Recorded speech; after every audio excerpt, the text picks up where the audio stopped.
Hello. Oh, my microphone's like way over here. Let me pull that in. Hello. What's going on, everybody? Let me move this over here. Hopefully that didn't mess anything up, but hello. Hello, hello, hello, hello, hello. I am, this is a little bit unorthodox, because usually I'm more prepared than this, but for right now, we're actually going to be changing the category of the stream. I hope this works.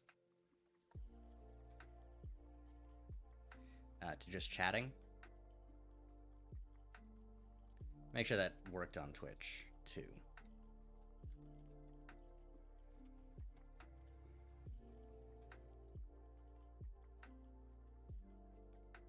Yeah, okay, cool. That worked on Twitch, too. It's been I haven't done that too much, so I'm, I just gotta be, be careful. But I ordered some food before the stream started, and it didn't get here until very, very close to the actual stream beginning. So we're gonna have an impromptu mukbang. Sorry about that, but be how it be. Jimmy John's supposed to be fast, but it ain't fast at all. Slow as hell. What shoes you got on in the grave?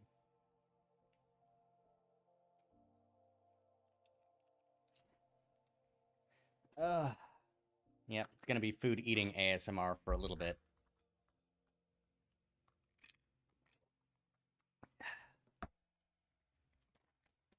But you know what? That's fine. It's my stream. I can do what I want. People can watch it, people cannot watch it.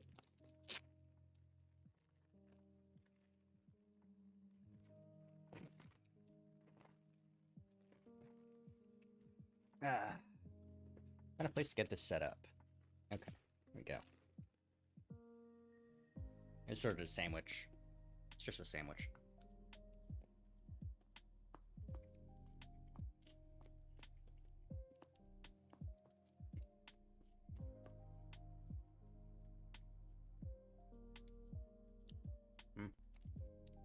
I think I don't like Jimmy John's roast beef.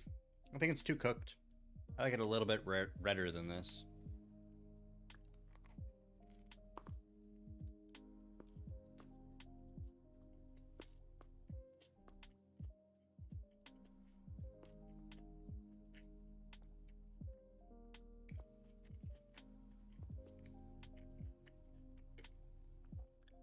There's a grocery store near me.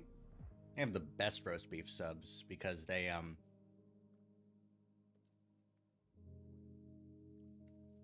Is my hair shaking? I took off my glasses so it would track my face better, but now I can't see. Whatever. There's a grocery store near me that does some really, really good roast beef subs, and their roast beef is a lot rarer than this.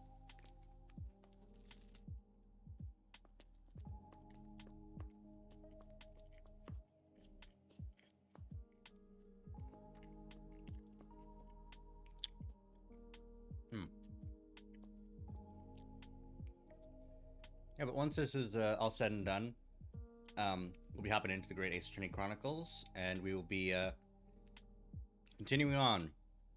Solving murders, hitting up Great Britain, great ye old London town.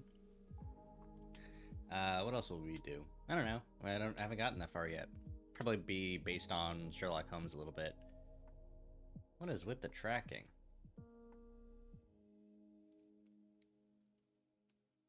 You all right? Do you see a face in my sandwich? Oh.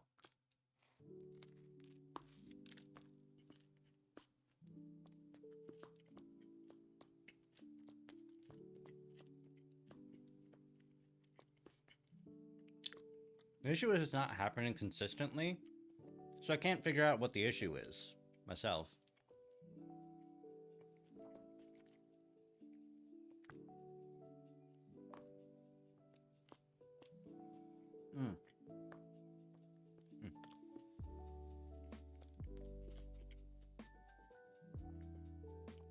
Why is Stone Ocean and Jotaro trending on Twitter?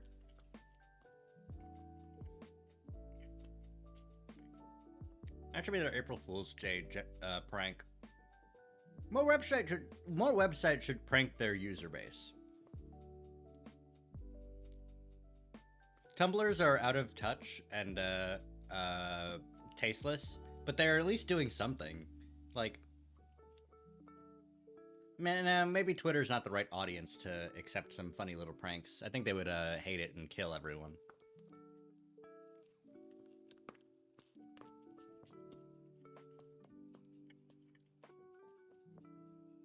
Not that they should take a joke, but, you know.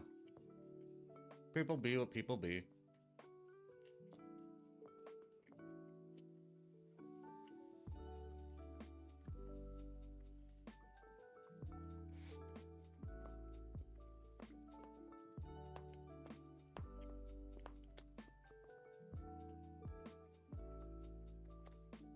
Oh, okay.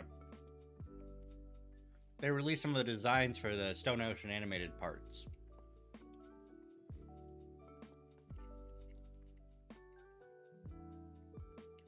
I know my friend Patty likes Stone Ocean, so... Patty... I don't know how much Patty likes JoJo nowadays.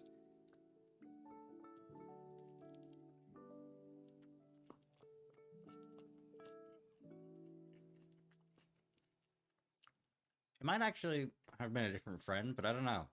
I think it was Patty who liked JoJo. In passing.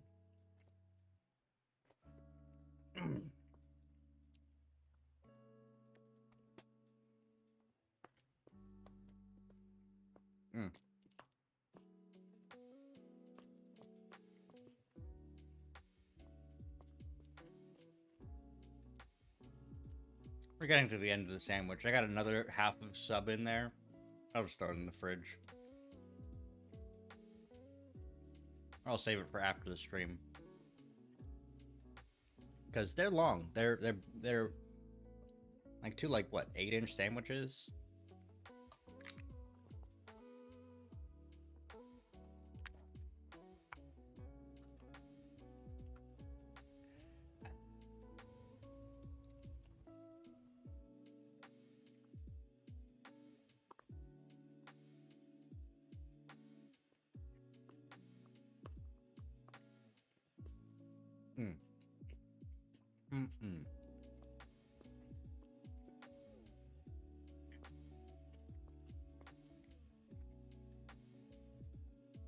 Oh yeah, that's gonna do some damage to me later.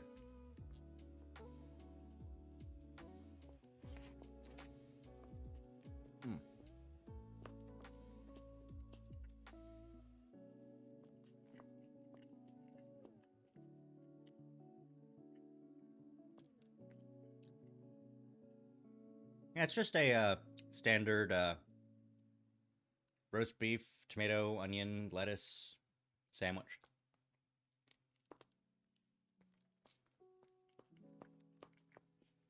Though, I had to add the onion. I didn't have the onion on it by itself, so I think that's kind of a given with roast beef. But, I don't know. Guess that's just me.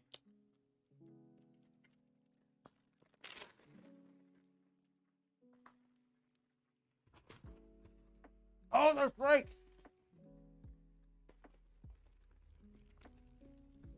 Ha ha ha ha ha!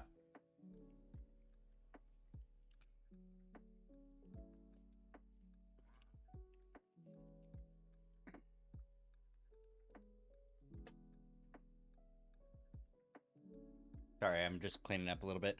But I also forgot, I also ordered a cookie. I got it myself a little treat. Woo! Alright.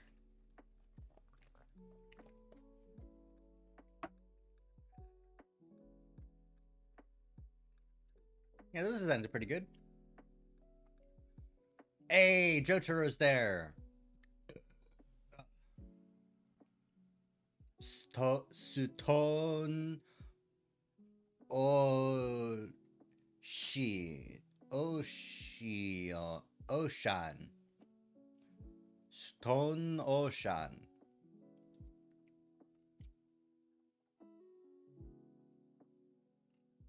Uh.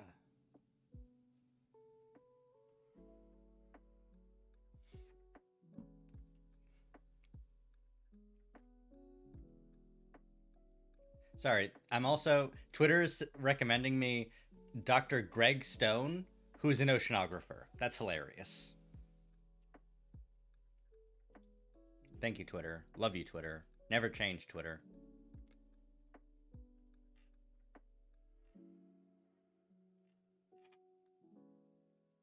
All right, cookie time. A little treat for myself. What I deserve.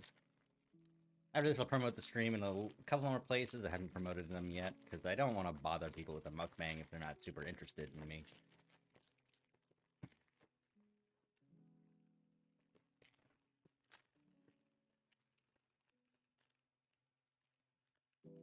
Now, this cookie's kind of extra done. Oh well. I like the doughier cookies. That's just me. It's more fun. More delectable. Mm.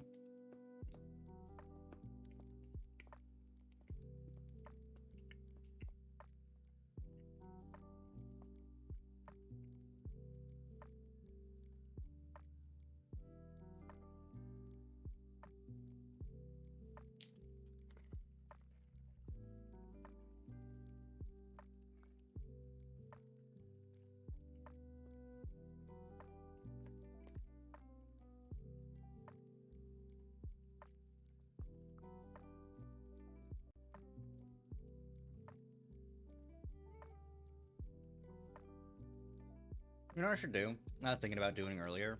I should make Nightbot. It's not Nightbot. It's Stream Elements Bot. Hey, what's your question?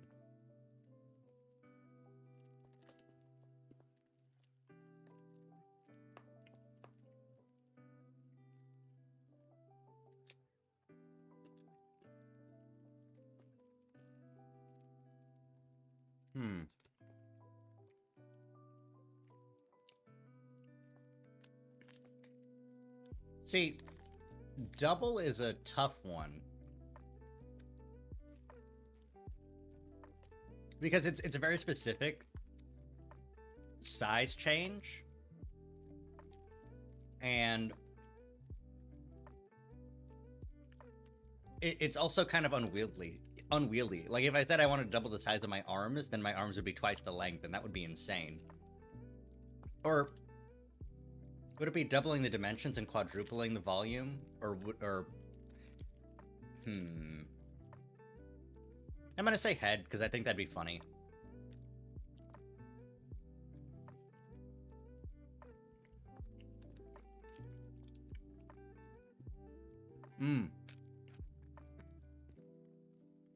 Bet this is gonna go somewhere.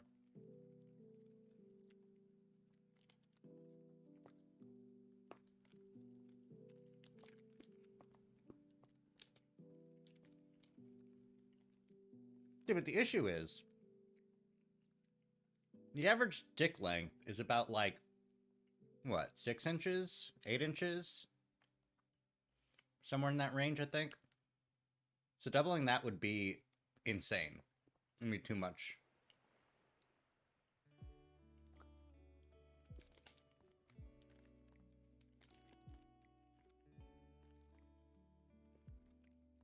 Hypothetically speaking, of course.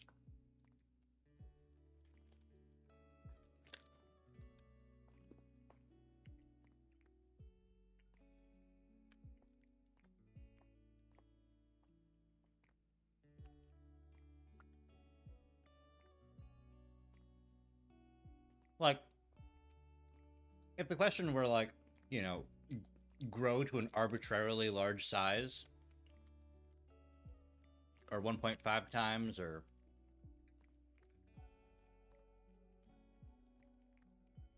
if you could redistribute mass from one part of your body to another? That's also an interesting type of question, because then you got to decide, well, what's worth less to you? Would you make your lungs even smaller to get a bigger dick?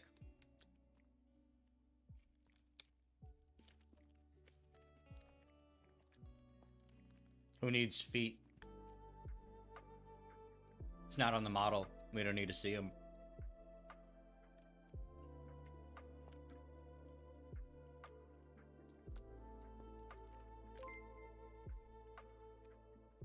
Oh no, I'm just chatting. I'm just eating some food before I start playing my game.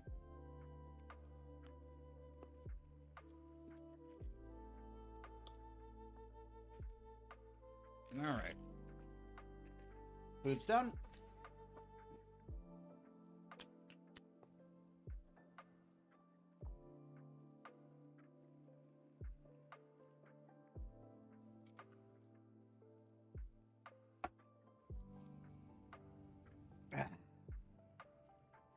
Alright. Let's transition over. Here we go. Update the stream category.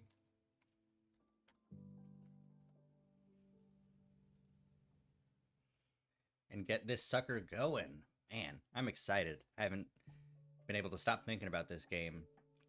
Sherlock Holmes owns my entire ass.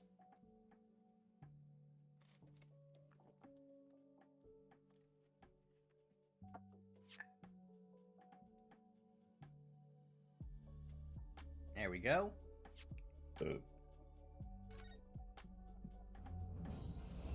Yeah!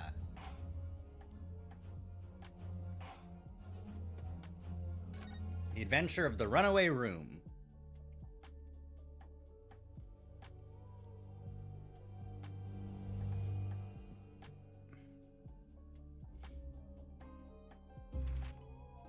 Glancing over my records of the late last century, I am faced by the events of a certain bitter winter. Ooh. A murder in a carriage as it sped through dense London fog in the dead of night. I don't think I've Though the victim read and this the home perpetrator story. were the only ones inside, there were multiple witnesses to the crime itself. However, none could have imagined at the time that such a seemingly obvious case as this would end in such a horrendous manner. My friend, Mr. Sherlock Holmes, once said of the incident, "I believe that perhaps that case was indeed the prelude, the beginning of a long concerto that impressive Japanese student and I were to play together." Ooh. If I could make one planet from all the animals of one species.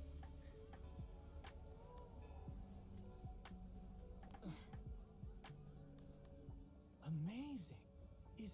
Is this really just a railway station? Railway station or not, I've never seen such an enormous building before.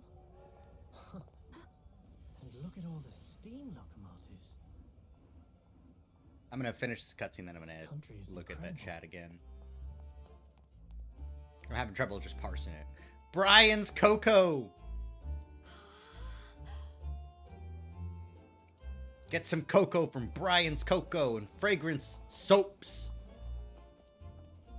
That was really poorly edited on top of it. Like I'm dreaming. So this is the capital of Great Britain. So, where to? Oh, hello. Climb aboard. I'll take you wherever you want to go. In that case, the Supreme Court in Whitehall, if you wouldn't mind. My pleasure. I suppose you're visiting students from abroad, eh? Yes. Thought so. Well then, I hope you enjoy your stay. And welcome, Yeah! center of the world, Great Britain's mighty capital, London. Oh, ye old London town. Oh, what the fuck? Y'all got gears and shit?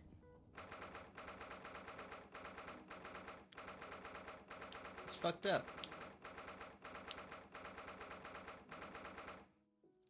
Alright, make a planet from all of the animals of one species. Which one would be the biggest?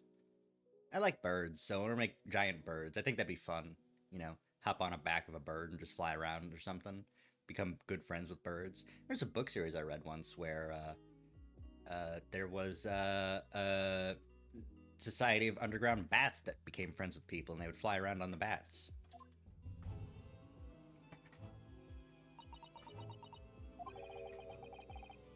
Yeah, incredible is one way to put it. Imposing is also another way to put it. Oh, I forgot I was going to promote the stream in some other places.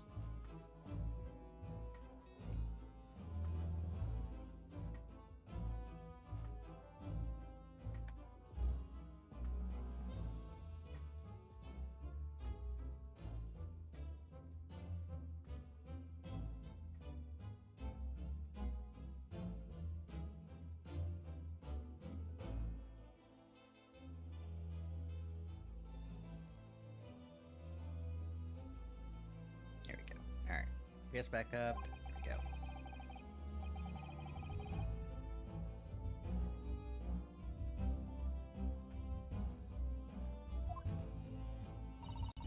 There's some stone buildings like this in Japan now, of course, but they've only been built in the few short decades since we opened our borders to the outside world. Yeah.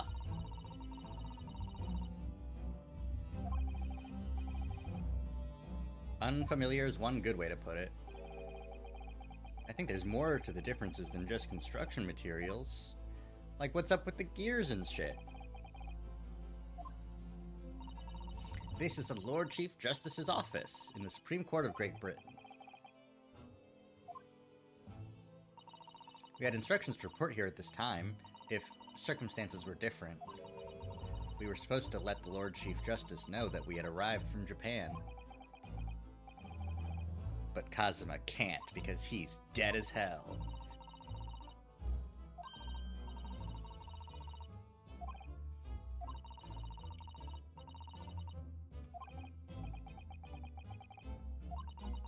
If you want to remain here in Great Britain, I have to take Kazuma's place as a law student. Yeah.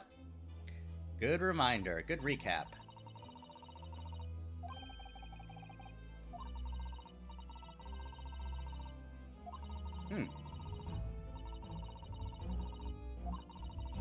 We need to get recognized as a lawyer, or we get deported. I hope I'm up to scratch. Ah, good morning. Sorry for keeping you. You're so evil! You're so evil! You've committed many crimes! You are instantly a bad guy. You are the bad guy of this game. You are so evil. It's not even funny how evil you are. I trust you aren't too exhausted after your long voyage from Japan. It seems I'm 1 hour, 12 minutes, and 47 seconds late. My apologies. Oh, no, don't mention it. We're never happier than when we're standing around with nothing much to do. How fortunate. So, introductions. I am Male Strongheart, Lord Chief Justice of the British Empire. I feel like a little mouse under an elephant's foot. Don't be a mouse! It's an honor to meet you, Lord Chief Justice Strongheart. I'm Ryunosuke Naruhodo from the Empire of Japan. Well, Mr. Naruhodo. Welcome to London, the capital of our glorious British Empire! So fucked up, so evil. So, what are your impressions of our capital so far? How do you like London? Oh, help!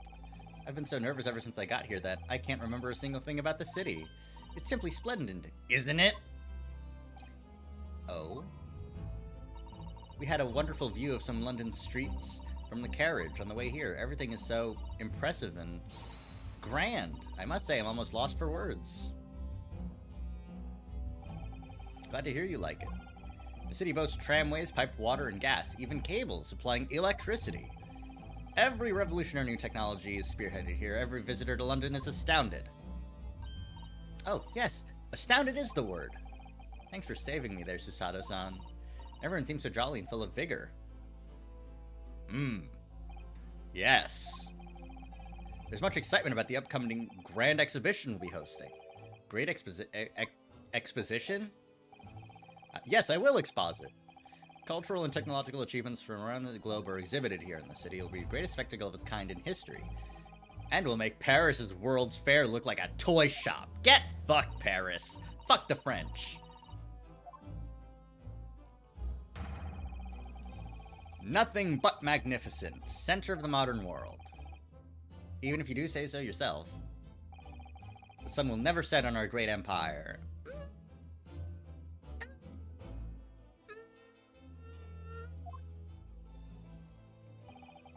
Perhaps it is fate that in these progressive times we welcome visitors from the land of the rising sun.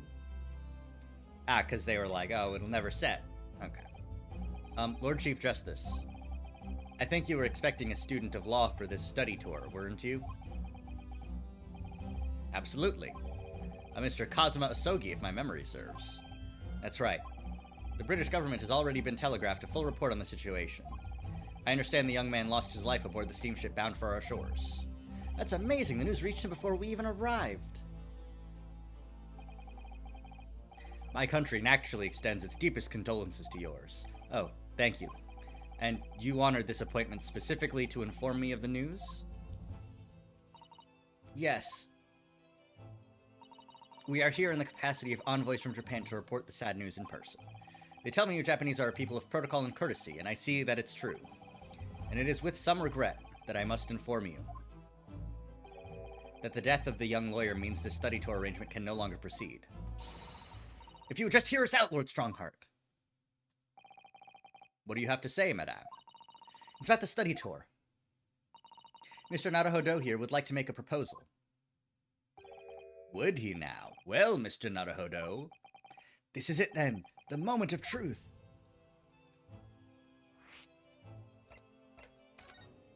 Come on, buddy.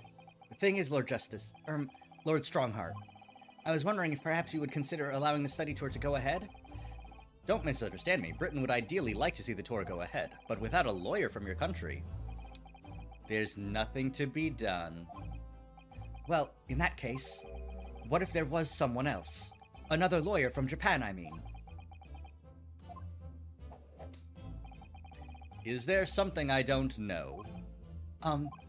Only a single lawyer was invited to Great Britain from your country, and that was Mr. Asogi. At least, that is what I've been led to understand. Well, the thing is, this really isn't going well at all. I just can't seem to find the right words to say to this man. Mr. Naruhodo, I could ruin things here if I'm not careful. What am I gonna say?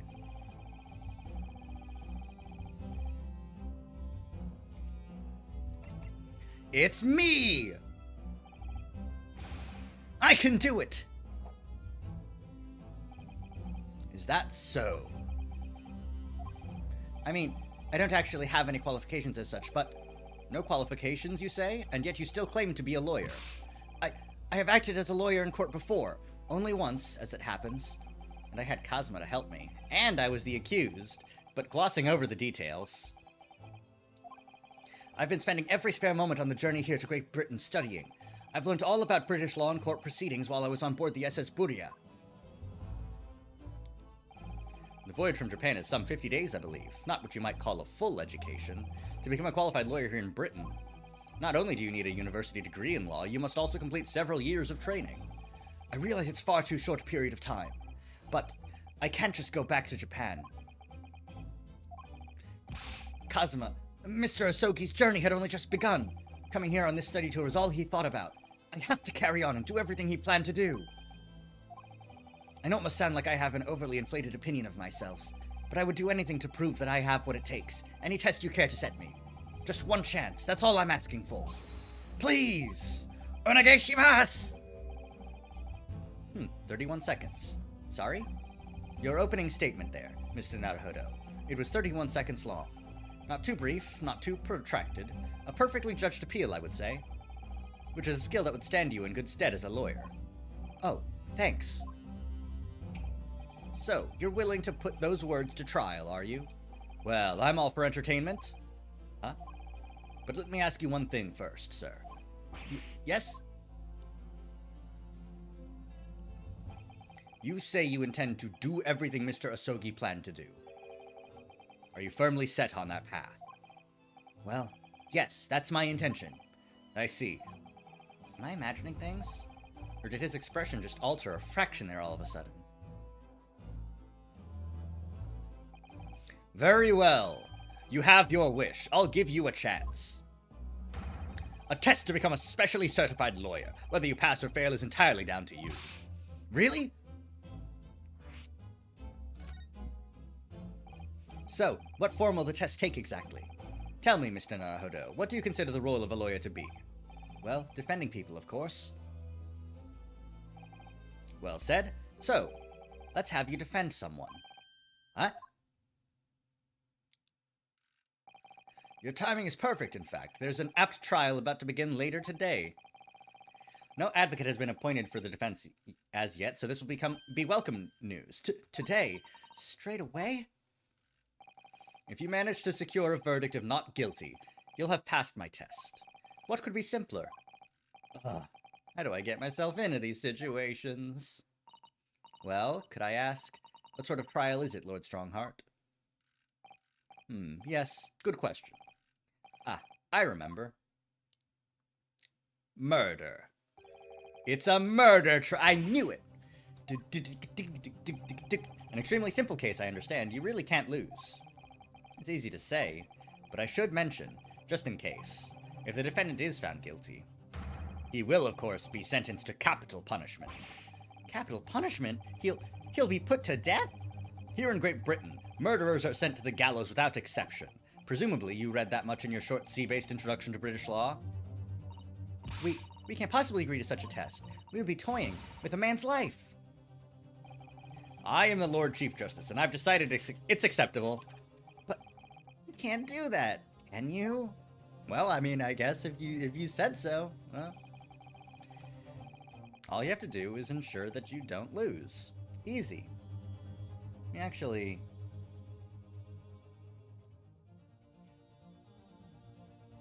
I'm just rearranging some stuff so that I can see.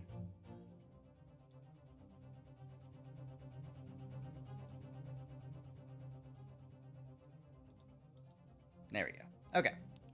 I just wanted to see the chat a little bit better. Without having to turn my head so far.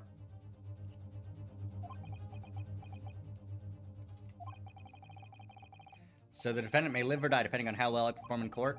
If I lose, he'll be hanged. Mr. Naruhodo, you've come to me claiming to be a lawyer. If you want me to take you seriously, you need to prove you're willing to do a lawyer's job. And you say you intend to see through the will of your compatriot, Mr. Asogi. I would like to understand just how far you're willing to go in order to make that happen. He's testing my resolve. What's the matter? You've fallen silent. I'm sorry, but time is pressing.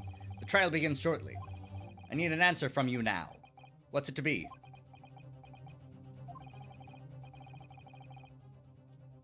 I'll do it. All right then, if I have to give you a decision now, my answer is... Come on! Your decision-making needs work if you want to be a lawyer. That was too slow. So, it's as I suspected, is it? Sorry? You have noble intentions, but lack the resolve to see them through. The test is cancelled. Thank you for stopping by. Go and acquire your ticket for passage back to the East tomorrow. This conversation is over. Yes, Lord Strongheart. Thank you for offering me a chance. Mr. Naruhodo. I'm sorry, Mr. Sato, but what could I do? It's all right. I understand. You do? It's not an easy decision to choose whether to defend a man in these circumstances, but resolve has absolutely nothing to do with it. What are you trying to say, madam? I think what Mr. Sato means is that no matter how badly I'd like to be recognized as a lawyer and stay here in Great Britain, to risk another man's life by treating his one and only chance at a trial so trivially would be utterly unforgivable, and I feel exactly the same way. Oh. I'm sure the defendant won't see this trial as a test, as some kind of experiment. A lawyer may fight for his clients in court day after day, but for each one of those clients, the particular day they stand in the dock may be the only chance they have to fight to prove their innocence. No, I was wrong. I'm not qualified to do that job yet. I'm sorry for wasting your precious time, Lord Chief Justice. Wait, Mr. Naruhodo! Oh, was there something else? It's approximately 20 minutes by carriage to the Old Bailey from here. If you leave immediately, you should still be there in time. But I just said that. I was quite serious in what I told you. The defendant in this case has literally no one to advocate for him. What? At this point, he can't hope to find someone to represent him. The trial will begin without a defense, and if that happens, there's only one possible outcome. He will receive the most severe sentence the judge can pass down. But that's awful! But that is the truth. Why does it have to be like this? Please don't expect an answer to every question. The cold hard truth of the matter is that there is only one person now with a chance to save this man from a very miserable end. And that is you!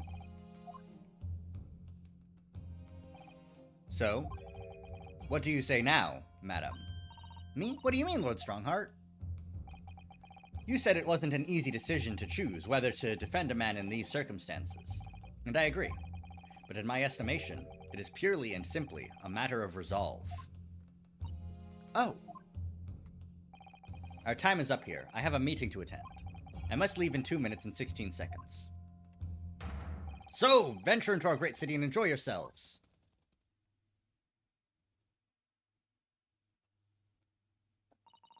He's gone. The Old Bailey.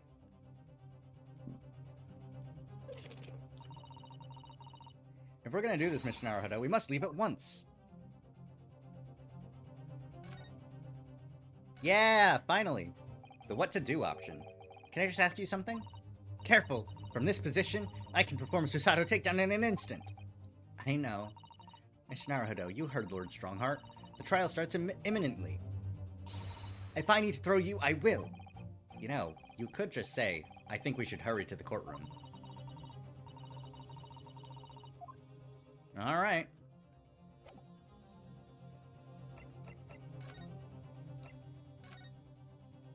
If we hurry, we can get there. Wow, it's the same. Who would have thought?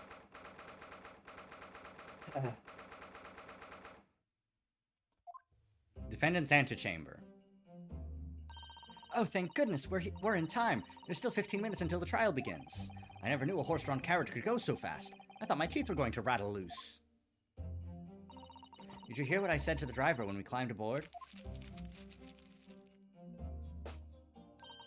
Get us to our destination in 5 minutes, driver, and there's a guinea in it for you. It's one of my favorite lines from Herlock Sholmes stories, and it worked quite perfectly. I'm not sure why you're so pleased. I thought we were going to die, and we had to pay gold for the privilege. Well, at least we arrived here before the trial started. Yes, I suppose there's that. Anyway, I don't understand it. The court clerk said the defendant should be here, but there's no sign of him at all.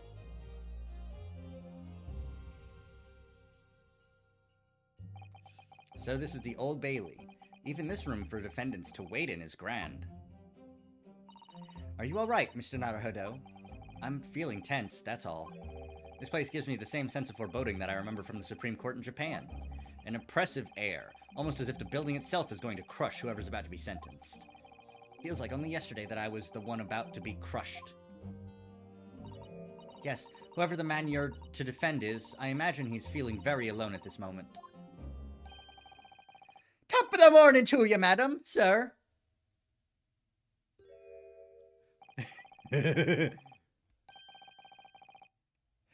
What are yous doing following me here? Things are fair desperate, are they? Sorry? Would you look at those expressionless faces? From the East, are yous? We're from Japan, yes. Ah, Japan, is it? Right, say no more. So, how much do yous need? No, we're just here because... No need to explain, fella. I've been there myself, so I have. No place to go, nothing to eat, barely a penny to your name, and all while in a strange, faraway land. Well, actually, we haven't found a place to stay yet, no. 'Tis grand, 'tis grand! Let me start by giving you 1,000 guineas. Say nothing now. 1,000 guineas? Please, Miss Susato, you don't have to shout. But 1,000 guineas is enough to build an entire mansion in the most prestigious area of Tokyo. What? Nani? 'Tis nothing to me at all. I like to ensure I have sufficient funds to weather a rainy day, you see. I have enough wealth to buy the city of London 2 or 3 times over. Did that much rain even fall in one day? Well, even so, we couldn't possibly accept such a large sum of money. Ah! That hit me in the eye! Don't get me wrong, fella. I'm not giving it to you, no strings attached. I'll be wanting you to do something for me. Oh? To be honest, 'tis a little embarrassing. The trial that's about to begin, you see, is for me good self here. I'll be in the dock. So now, what I want you to do is come along with me and stand there beside me. Officially, you'd be my lawyer, but that's just a little detail now. Oh, well, the thing is... Don't worry about a thing. All you have to do is stand up there next to me. Nothing more. Otherwise, you see, the trial is going to start without me having any kind of representation at all. So it was true. The Lord Chief Justice wasn't just making it all up. I'm terribly sorry to have to ask, but does that mean you're the defendant in this trial? Bluster and blazes! Do yous not know who I am? Hello, thank you. Thank you for following. Me, one of London's biggest names? No, sorry. We've only just arrived in the city, you see. I see. I suppose it isn't altogether impossible.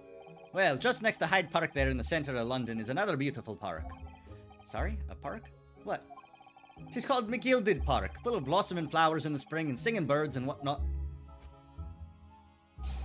I donated it to the city, so I did. An entire park? In central London? A city of smiles, that's my vision for London. There's nothing Magnus McGilded wouldn't do for the city and its quiet old people. That's amazing. I mean, really extraordinary. But now they've the gall to say I'm a good-for-nothing criminal! Me, Magnus McGilded! What is the matter with London police, I ask you? Alright, don't pass out. Mr. Naruhodo. Perhaps now would be a good time to introduce ourselves, while the gentleman catches his breath. Good idea. Mr. McGilded, the thing is, we're actually here in London to study British law. We're law students on a study tour from Japan, you see. So, if you don't have a lawyer for the trial yet, and you'd be happy to put yourself in our hands, we'll do our best. What was I after saying, you daft Egypt? I've given you 1,000 guineas to stand up there next to me, haven't I? Well, yes, but I wasn't really offering to just stand up there next to you. Oh, I think I see what's going on here. Sorry? I know what you're thinking. This chancellor of a fella claims to have more money than the Queen. But if that's true, why the blazes can't he hire the finest lawyer in all of England? Because he did it! That's the only explanation. Well? Not at all. Not at all. Although, it is a little strange, to be honest. Why, you don't have a lawyer, I mean. That would be the fault of the Reaper. Sorry? Did you just say Reaper? Aye, the Grim Reaper of the Bailey, Lord Barak von Zeeks. He's the prosecutor. The prosecutor is the Grim Reaper? When Van Zeek stands for the prosecution, they call the accused his sacrificial lambs. And to this day, in every single trial in which he's been the prosecutor, the accused has been damned. What? So it's reached the So it's reached the desperate situation, where there's no one willing to stand in the defense against the fella at all. You could say he's a living legend of the Old Bailey. Goodness, Lord Barak van Zeeks. He must be an exceptionally talented prosecutor then. Talented isn't the word you're looking for, madam. It's cursed. Cursed? What on earth? The defendant is summoned and his counsel. Please make your way into the courtroom. The trial is about to begin. His counsel? That would be me. Oh, 'tis time. Well then, fella, don't let me down. But I don't know anything about the case. You haven't told me what happened. Until you showed your face here. I'd made up me mind, so I had. Sorry? I decided I'd have to defend myself in there. How would that have worked? But then you made an appearance. A student of law, wouldn't you know? 'Tis no accident, I can assure you of that. 'Tis fate. So don't get cold feet now, please.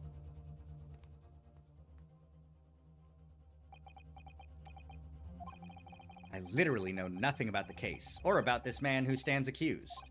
In fact, the only thing I do know is that I can't just turn my back on him. Yeah, Mr. Naruhodo. The man has no one. He'll have to stand alone in that courtroom, armed with nothing to defend himself. Yes, something that Kazuma would never have allowed to happen.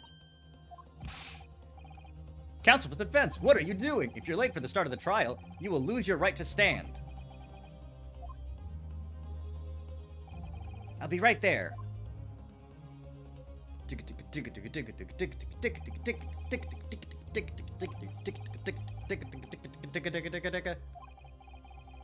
I hope you're watching over me, Kazuma, because I have no idea what the fuck is going on. What the fuck? Is that allowed? What the fuck? Nani desu ka? Oh fuck, it's on fire. 18th of February, 10 o'clock a.m., the Old Bailey courtroom.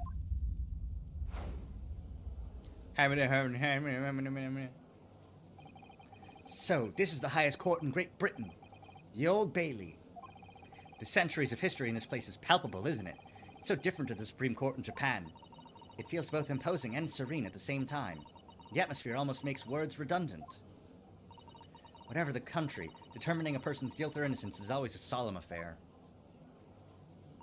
May I say something, Mr. Naruhodo? Oh, yes, what? Your eyes look ready to pop out of your head again. I know, but I just can't help it.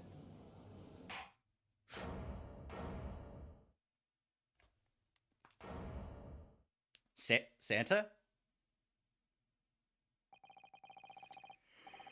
In the name of Her Majesty the Queen, I hereby declare this court to be in session.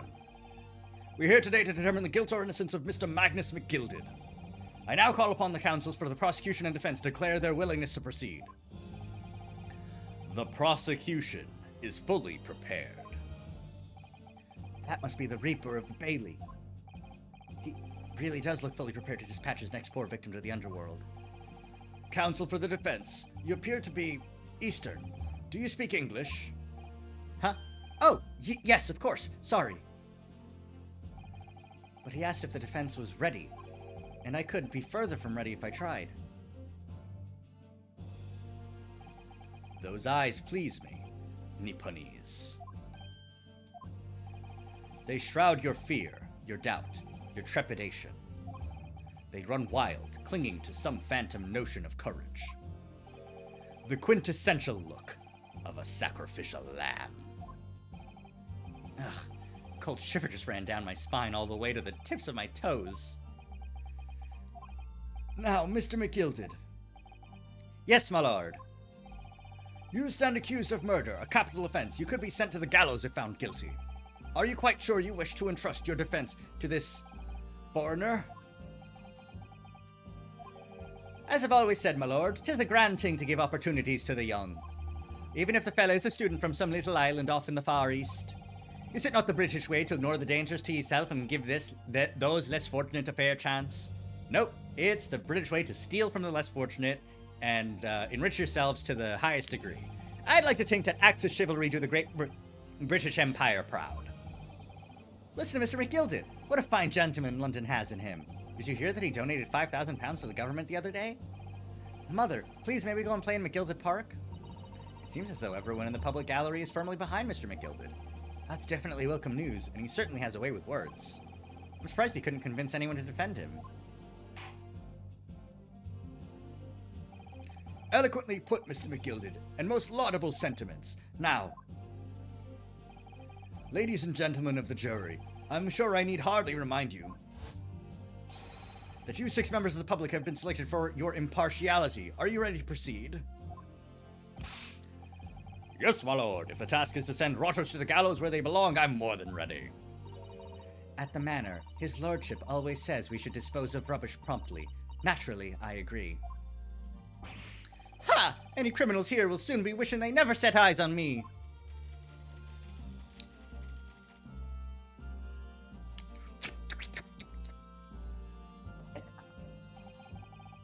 Feel a chill. Oh, don't mind me, my dears. I'll just be getting on with my knitting. Must finish these mitts for my grandson. Ah, Mr. Naruhodo, those people are... The jury, yes. That's something we don't have in Japan yet. That's right. I've only read about it. But here in Great Britain, the court's final verdict depends on the opinions of these 6 jurors. The judge passed the sentence according to the law, but the jurors determine guilt based on common sense. So the defendant is ultimately judged from 2 completely different points of view. But how exactly do the jurors give their verdict? That I don't know, but I'm sure it will become clear as the trial progresses. Yes. Prosecutor Van Zeeks. My lord, it's been a number of years since we've seen you here in the courtroom. I thought you'd renounce your fame. I'm known as the Reaper of the Bailey, my lord. Infamy rather than fame, I would say. But yes, 5 years have passed since I last spread my wings in this capacity. So what brings you back? Is there some change of circumstance of which the court should be aware?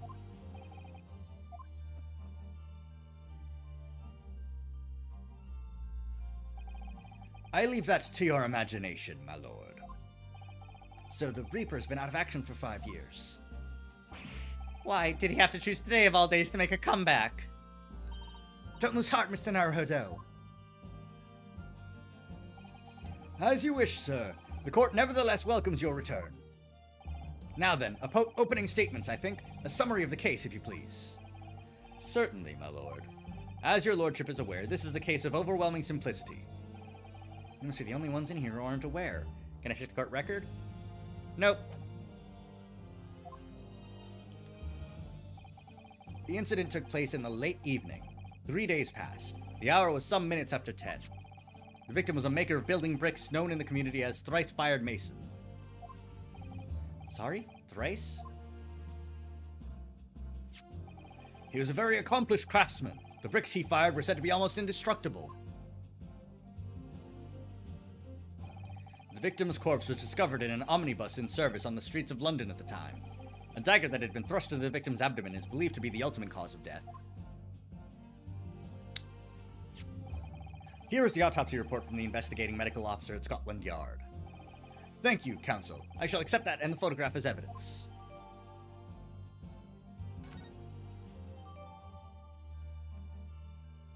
The knife in his abdomen is clearly visible, but his face is partly obscured from view by an old crooked hat. And one further item of evidence. Well, first let me see what's here. Thrice-Fired Mason. Brickmaker, 54, between 10 and 11, stabbed in the abdomen once while journeying in an omnibus, died internal trauma. His button's removed. I can see that.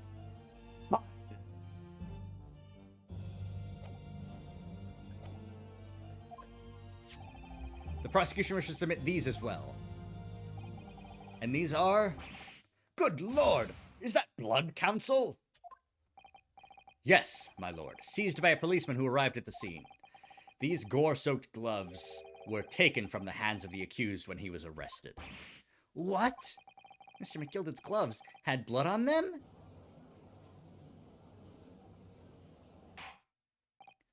Yes, I will accept these as evidence as well.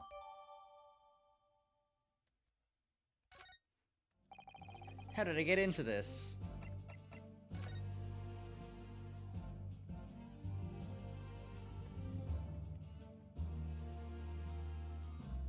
So, see, the issue is that I feel like if you would clench your fist and stab someone, you'd get blood, like, all up on your fingers here, like this. But there's none on the top side.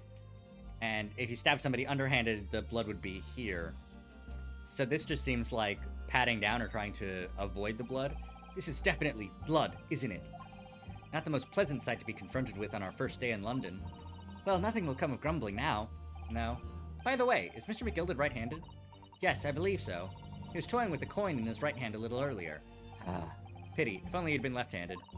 I think blood on either glove would be fairly incriminating, really.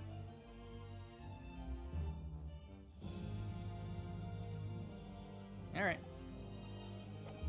Figured I'd, cover that base. I'm backed into a corner before I've even started. Continuing. According to the driver of the omnibus, there were only 2 passengers traveling inside his vehicle at the time. Only 2? Obviously, one of those passengers was the deceased brickmaker, Mr. Mason. The other was the accused, Magnus McGilded. Well, rather damning circumstances, to say the least. Defendant, what say you? Well, of course, I have no recollection of such a thing. Mr. McGilded. To be sure, I rode the omnibus that evening. But whenever I'm in a carriage, I'm taken with a fierce tiredness, and I always succumb to it. Are you claiming to have been asleep? 'Tis the motion of the carriage, my lord. Lilting, so it is, and whenever I open my eyes again... 'Twas a desperate sight before me. The body of a man I'd never laid eyes on before me in my life. Now I ask yous, what good-hearted soul wouldn't rush to help a fella bleeding from his stomach? I wasn't about to start worrying about me gloves now, was I? I reached out to give the man a hand. So the blood got onto the gloves then, after the man had been killed? Unfortunately, that statement of the driver's is only the beginning. What? That's not all of it? There were multiple witnesses to the precise moment at which the brickmaker was fatally stabbed. Uh-oh, uh-oh. Ora, ora, ora! When the killing took place, only the victim and the accused were inside the carriage, and there were witnesses to the crime. This is not just a case of compelling evidence. It's the nail in the coffin for the accused. Thank you, counsel. The circumstances of the crime have been made quite clear. I think we will hear testimony from these witnesses first of all. Your wish is my command. Bailiff, bring in the witnesses in at once. What a guy. Witnesses, your names and occupations. My name is... Well, everyone calls me Beppo. I drive an omnibus in the East End. Bruce Fairplay. I'm a banker in the city. My name's First. Lady First. I, make hats for gents. Let's begin by confirming the facts.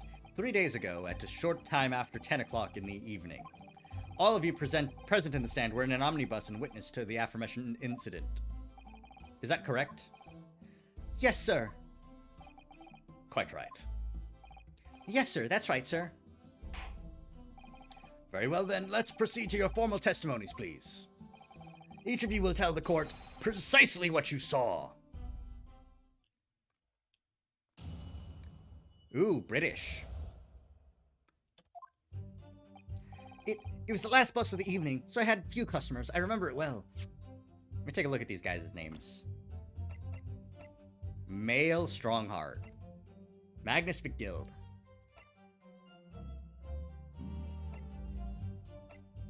Beppo. Oh, everyone just calls him Beppo. Bruce Fairplay, Lady First. The victim and the man accused of killing him were sat next to each other inside the bus. Then out of the blue, the accused just reached over and plunged a knife right into his guts. That's right. He stabbed him. I screamed, I did. I couldn't help it. As soon as I heard the scream, I stopped my bus, and then I saw it too.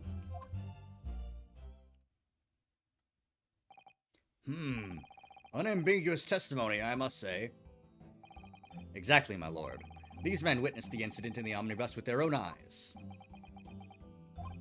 I'd like to ask a question, if I may. Yes, counsel? Well, this testimony makes absolutely no sense to me whatsoever. Why not? Well, the incident took place inside a moving carriage, didn't it? As has been clearly stated from the outset, yes. Well, in that case, how could those two witnesses possibly have seen what happened? There's no way they could have seen the inside of the moving carriage. Sorry, Rinosuke. How quaint. I'd read that civilization in the Eastern Island nations was a good century behind our own, but you're here in London yourself. Are you really so ignorant about our omnibuses? Huh? Tell me, my Nipponese friend, have you even traveled in an omnibus? Well, no. We, only arrived in London this morning. No matter. I've arranged for us all to see for ourselves the actual scene of the crime, that is. What do you mean, the actual scene? How? A carriage is designed to be moved, after all. Presumably you understand that much. Yes. The omnibus in which this bloody crime took place is here today, in this very building. Here? What? The entire carriage? Bailiff! Bring forth the stricken omnibus!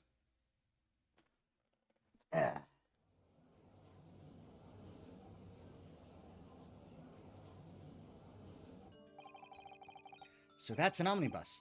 The omnibus. I can't believe they could bring something so enormous in here. Great Britain's courtrooms are amazing. As you can see, the omnibus is pulled by 2 horses and can carry up to 8 passengers. 4 passengers seated inside the enclosed cabin, and another 4 on the rooftop deck above. Every Londoner knows that the best views of the city's architecture and sights are to be had from the top of an omnibus. And I should point out to our foreign guests that there's a skylight in the roof, allowing a view of the interior from the seats above. Ah, a skylight. Oh! The penny drops at last, I see. These 2 gentlemen were occupying the rooftop seats of the omnibus when the murder took place. That is how they came to witness the grim incident, through the skylight. That makes perfect sense. Well, counsel, this is a first. In all my years behind the bench, I've never experienced the crime scene itself being brought into the courtroom. There are a number of important clues remaining inside the carriage, my lord. I would like to submit the omnibus itself as evidence. That is the prosecution's wish.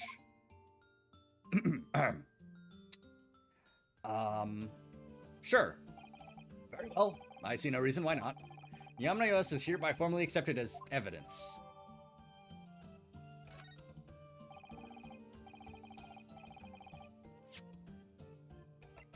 Time to examine it.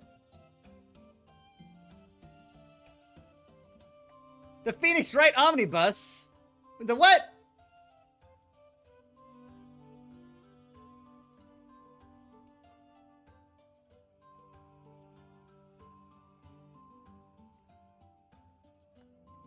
That's where the driver sits. So this is the roof deck of the omnibus. Oh, you must have a wonderful view of London streets from up here. You'll sit all the way up here on bitter winter nights with the cold air rushing past them? I have to pay money to do so? Ugh. I can't imagine how cold it must feel.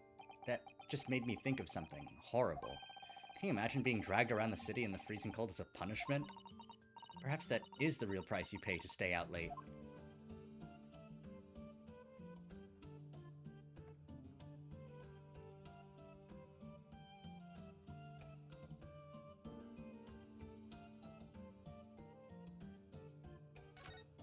Can we go inside? Well, let's open the door and go inside, shall we? Ugh, the scene of a murder. It's horrible.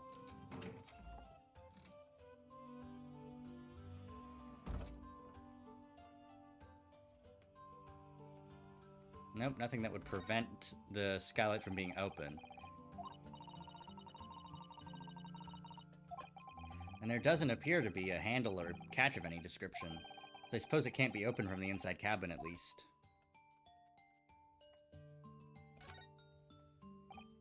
Ah, that's a poster for the great exhibition that's due to start 6 months from now. There's a lot of folks being drawn to the Crystal Tower as a centerpiece of the whole exposition.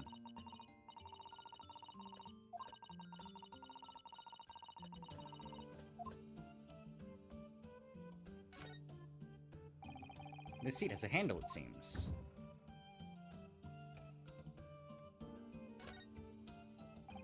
This looks like all sorts of equipment that might be needed to keep the omnibus running. Feeding tubs, tools to repair wheels, blankets, horseshoeing tools.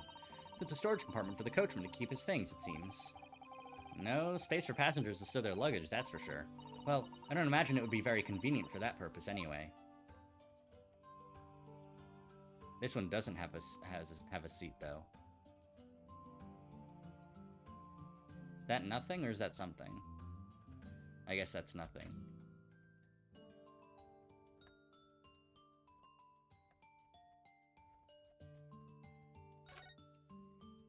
Alright, let's take a look. That's blood that's soaked into the seat.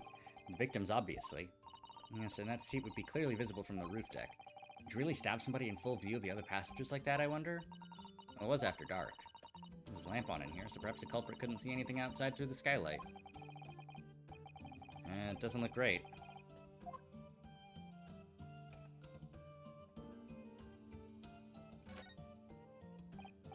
Ah, the Crystal Tower. Okay.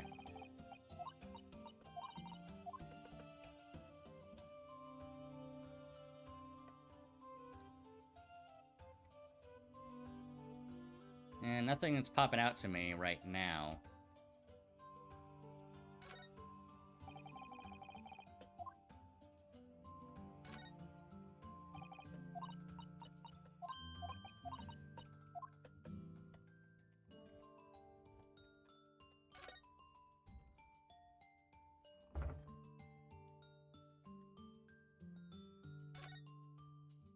Well, let's leave. Step back outside, make sure there's nothing else that I need to check. The wheels are fine. Carriage is fine.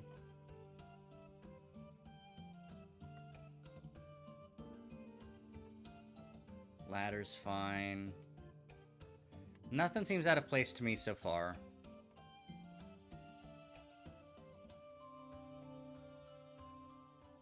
I do like the attention to detail of having, like, worn-in leather for the rider. This seems like it was like they went to London and found an omnibus, like an old-school omnibus, and just, like, you know, used that as reference.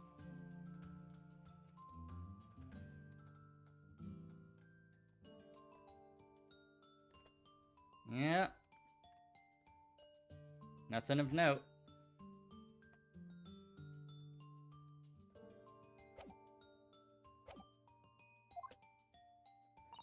Yes, Great Britain is simply extraordinary.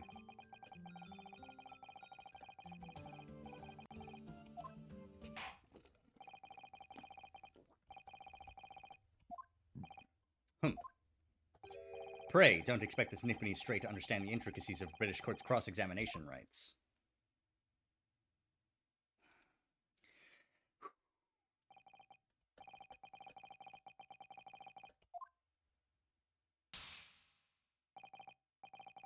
Focus, Ryunosuke. Focus! Ah, there's swords! That's cool!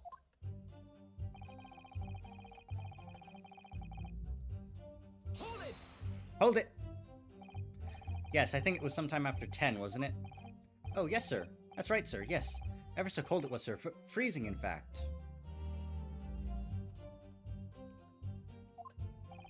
And you had 4 passengers on board at the time, is that correct?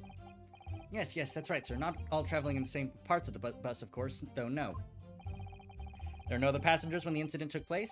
No one alighted, for example? Correct with that, sir. No other passengers like that. No, none.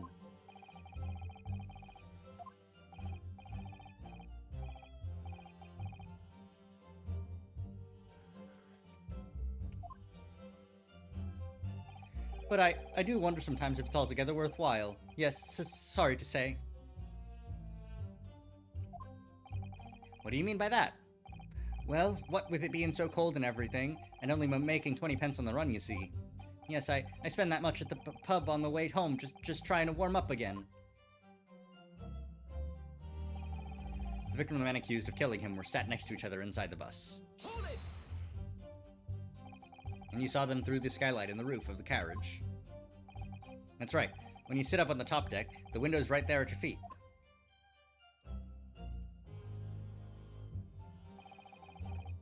There's a lamp on the inside, so I had a pretty good view. The two of them were wearing hats, and I couldn't exactly make out their faces, but there's not a shred of doubt in my mind that it was Mr. McGilded. How can you be so sure? Well, how can I put it politely? Mr. McGilded is a gentleman of rather small stature. I couldn't have mistaken him for anyone else. Let's not forget that when the vehicle came to a halt, the only people inside the enclosed cabin were the deceased Mr. Mason and Mr. McGilded. There is no room for doubt here. Ugh, I really wish there was.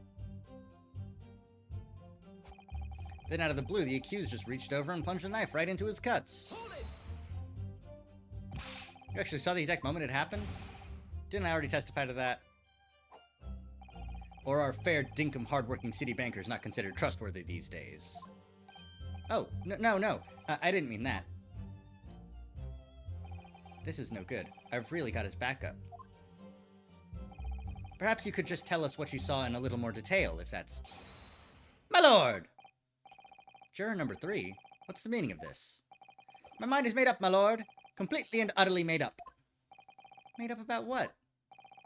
I don't like the stinking rich. Never have. They're always up to something or other that they shouldn't be. Every one of them. And that little leprechaun of a man is no exception. Well, he can't fool me.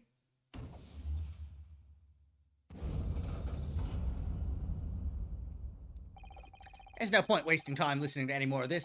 That's my opinion on the matter, anyway. That's precisely what I was about to say.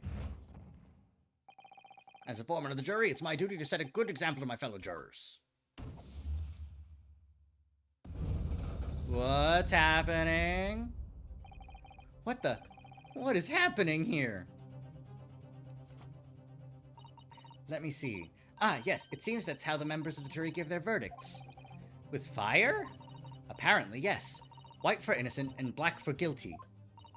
As the 6 members of the jury make up their minds about the case, one by one they each cast a ball of fire into the great scales of justice, as we saw a moment ago. So if those enormous scales fall completely to the black side, does that mean... Let's do our very best to make sure that doesn't happen. Ugh, now I'm even more worried than I was before. Very well. The court acknowledges the change in the jury's stance. Counsel for the defense, please continue with your cross-examination. This is a nightmare. That's right, he stabbed him. I screamed at it. I couldn't help it. Hold it! He stabbed him, you say, and you were sitting up on the roof deck, were you?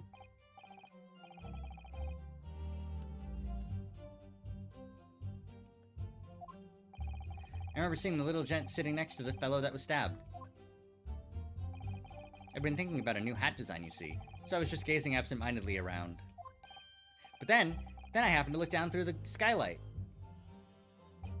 It was sticking right out from his belly, that huge, great knife. Was it a huge, great knife? Yeah.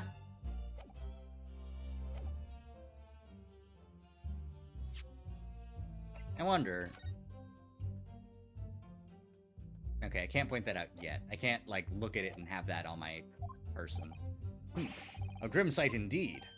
Ah, that didn't help me at all. The jury looks like they're even more convinced my client did it than they were before. It appears to have made everyone even more dubious that Mr. McGilded is telling the truth. If only we had some evidence to counter their suspicions. Mr. First. Oh, yes, sir? Is this the knife you saw? Oh, good grief. Yes, that's it. The very one, sir. Is that? Yes, counsel. This is the blade that was driven into the victim's belly like a stake through the heart. That is a blade of considerable size, Counsel. It is, and furthermore, the scabbard is emblazoned prominently with a certain initial. The letter M, which seems oddly familiar. Ugh. Please, no. M, for Magnus perhaps, or McGilded possibly. Take your pick. It seems this particular big name in London made a magnificent mistake. But there are M's everywhere. Like in Mason. Objection! This blade is far too extravagant for a poor brickmaker to have owned. No! This weapon of murder almost certainly belongs to the accused. Ugh. Not conclusive, but certainly compelling, Counsel. The murder weapon has been entered into evidence. If you'll forgive the interruption. Ah, juror number 2. Go on. Mr. McGilded is a pillar of society and a gentleman's word should be sacrosanct. However, those of us in service know we must accept hard truths. Wait, what are you about to do? Dispose of the rubbish. Uh-oh. Uh-oh. Uh-oh. Uh-oh. Uh-oh. Uh-oh. Uh-oh. Uh-oh. Uh-oh. Uh-oh. I don't wish to cause offense, but I do like to eradicate all traces of filth and grime. Hold it! I have painstakingly typed every word uttered here today and cross-referenced all the facts. As such, I am now in a position to draw the only logical conclusion. Uh-oh. I've got 2 jurors left on my side. Not again. That's 4 out of 6 jury members who have proposed a guilty verdict. There are only 2 left. We've had it. Every time I press these witnesses for more information, I just make the situation worse. Nevertheless, what we need more than anything at the moment is more information. We're still very much in the dark. I suppose I'll just have to keep pressing the witnesses, knowing that more sparks may well fly. We mustn't give up hope we'll uncover something. But, alright, I'll keep trying. I can't give up. I just need to keep calm and listen to the witnesses' statements again. And look at the knife. Or a W.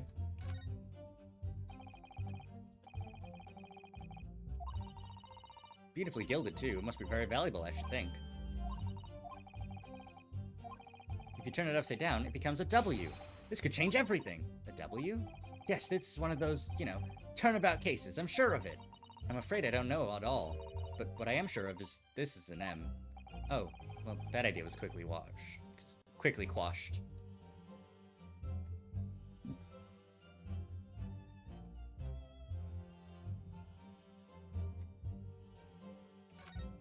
Can I take it out of its sheath? That part is the sheath, isn't it? Are you alright, Mr. Naruto? Oh, sorry, yes. I just don't really like blades. Oh, those don't seem like the words of a man with a large katana slung from his waist. That's not a blade, that's Kazuma's soul. Anyway, there's no sense in delaying it. Let's see what the blade looks like.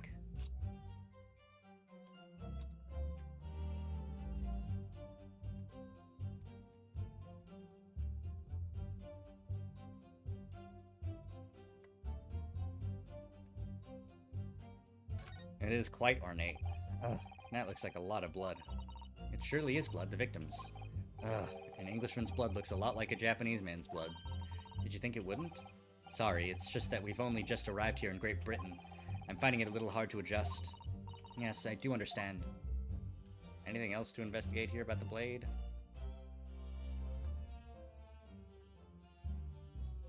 There's the M, of course. Yeah, okay. So no. So, there is an emblem of a horse here. And here as well.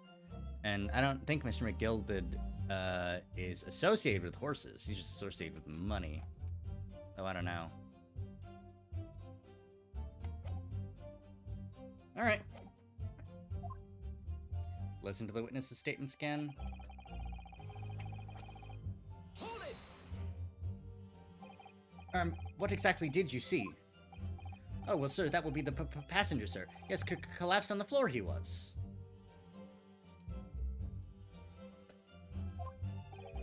And by the passenger, obviously you're referring to the victim, Mr. Mason, the brickmaker.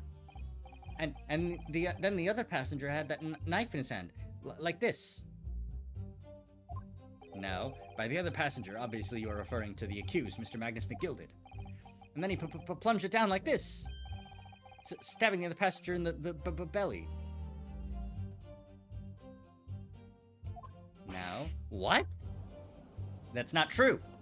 That's not true. Add that to the court record. Do I take it that you too? As the master of the London Guild of Coachmen, the idea of a murder being committed in one of the city's carriages is utterly abhorrent to me. It wouldn't be right to make a decision before hearing all the facts, though, I said to myself. But I've heard enough now. The horse has bolted, as they say. No, please, just keep an open mind a little longer. Gee up now, Silverblaze, the finish is in sight.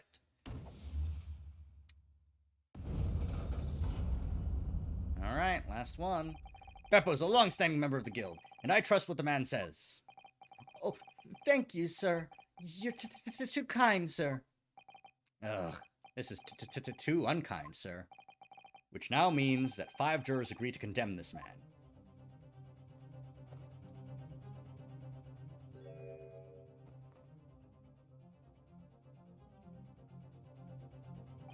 Madam Juror number 6. Yes, dear? What can I do for you? You have heard the testimonies of the witnesses in the stand.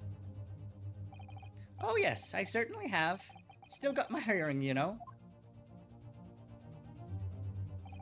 Then, pray tell, why are you yet to pronounce your leaning? Well, dear, the thing is, I'm a creature of habit, me. I always go to the park at around this time of day, and sit on a nice bench and get on with my knitting. There's a lovely little park just near where I live. McGilded Park, it's called. The gentleman donated it to the city, you know, to put a smile on Londoners' faces, he said. I can't imagine such a fine young gentleman would have it in him to take another man's life. He's always doing wonderful things for the city. That's right, a man like that wouldn't stab someone, surely. Mother, maybe go to the McGilded Public Library later and borrow some more books? How many Londoners live with their heads in the clouds? Do you people not know? What kind of a man Magnus McGilded really is? What kind of a man is he? The philanthropist Magnus McGilded has enough wealth to purchase the entire city he claims to value so highly. But where did all that wealth come from? Your client is a Shylock, sir, and one with the very darkest of souls. What? Stone the crows! McGilded lends money at extortionable rates of interest so his victims have no hope of repaying him. When they default, he takes possession of everything they owe. He is a vulture that preys on the weak. I've never heard any mention of that before. Your faculties haven't deserted you, I'm sure, madame. So has this thought not crossed your mind? Would a man wealthy enough to buy London in its entirety not have a carriage of his own? What possible reason could this man have had to make use of a public omnibus service? You're not saying that. The victim, a poor brickmaker, had next to nothing to his name save considerable financial liability. It will come as no surprise that his creditor was the accused, Magnus McGilded. But let it also be known that the very day Mr. Mason was killed, he was the final repayment date for his debts. Good gracious! The brickmaker was destitute. He had lost his house. He had not a shilling with which to repay his debts. And in the end, this pitiful soul had the very last thing he owned taken from him, his life. By the merciless philanthropist pretender, Magnus McGilded!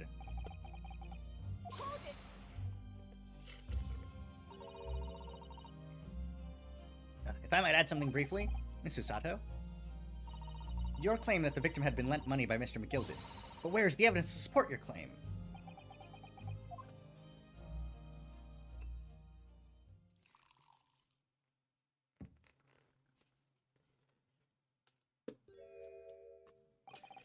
Pray, forgive the discourtesy of filling my hallowed chalice in a court of law. Ah, there it is! Lord Van Zeek's hallowed chalice! How can this be considered acceptable? But I find myself in unexpectedly good humor. I had heard ladies from the Far East could show great courage, but I didn't expect to experience it myself. As judicial assistant to the defense, I am simply doing my job. What a pity that your display of courage is in vain. This is the debtor's ledger, which details all monies loaned by the accused. You will find the victim's name clearly recorded inside. Oh. Allow me to present this ledger as evidence. And pray forgive the discourtesy of raising my chalice in a toast to the enigmatic East at the same time. A marvelous toast, Counsel. I will gladly accept this new evidence.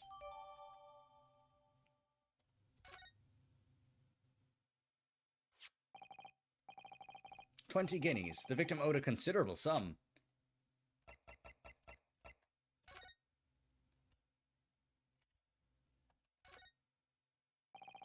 This portfolio must contain all sorts of secrets of London's gentry. Oh dear, do you really think we ought to look inside? Well, it's not as though we know any of London's gentry personally, is it?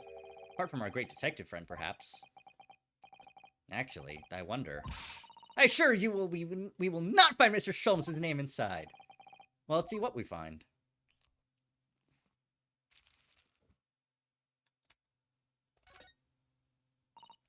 Gosh, it's crammed full of gentlemen's names, isn't it? Well, I suppose they're probably not all gentlemen at all, are they?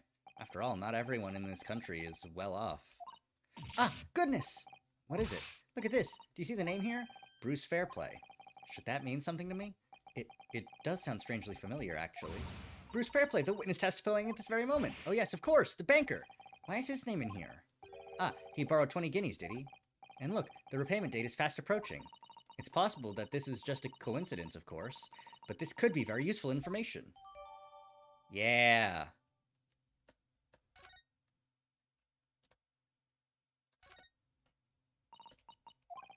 Okay, so all we can see...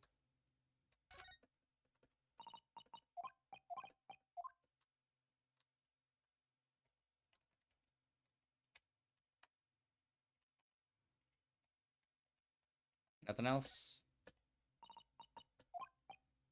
That's it.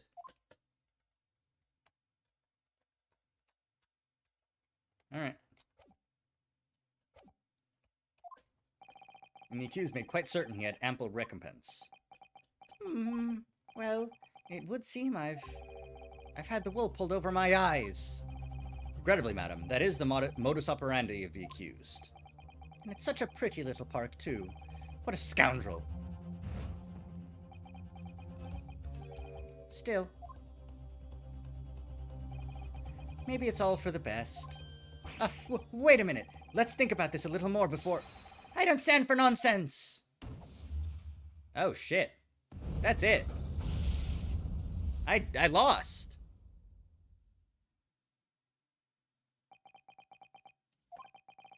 That was it. The last juror's decision.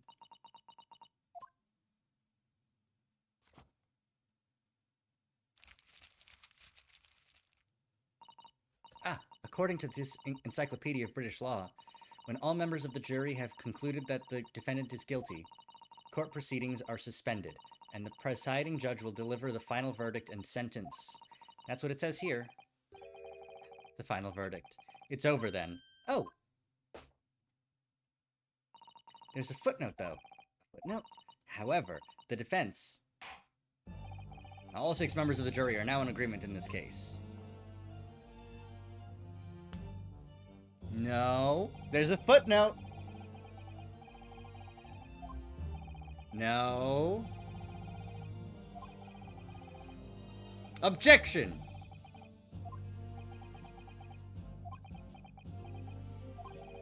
Mrs. Sato, just tell me one thing. Oh, yes? You were in the middle of saying something before?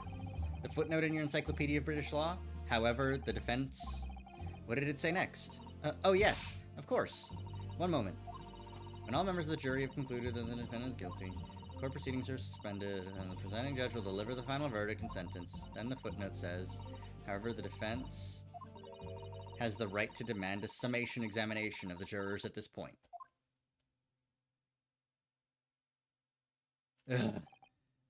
Summation examination? Objection!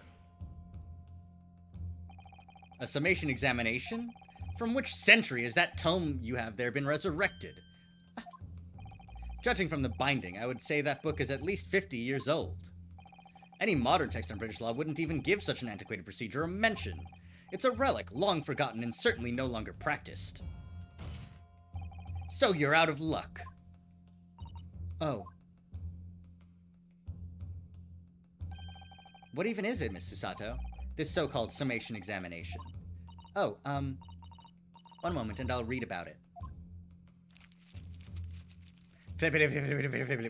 You would demand the right to a procedure before you even understand what it entails?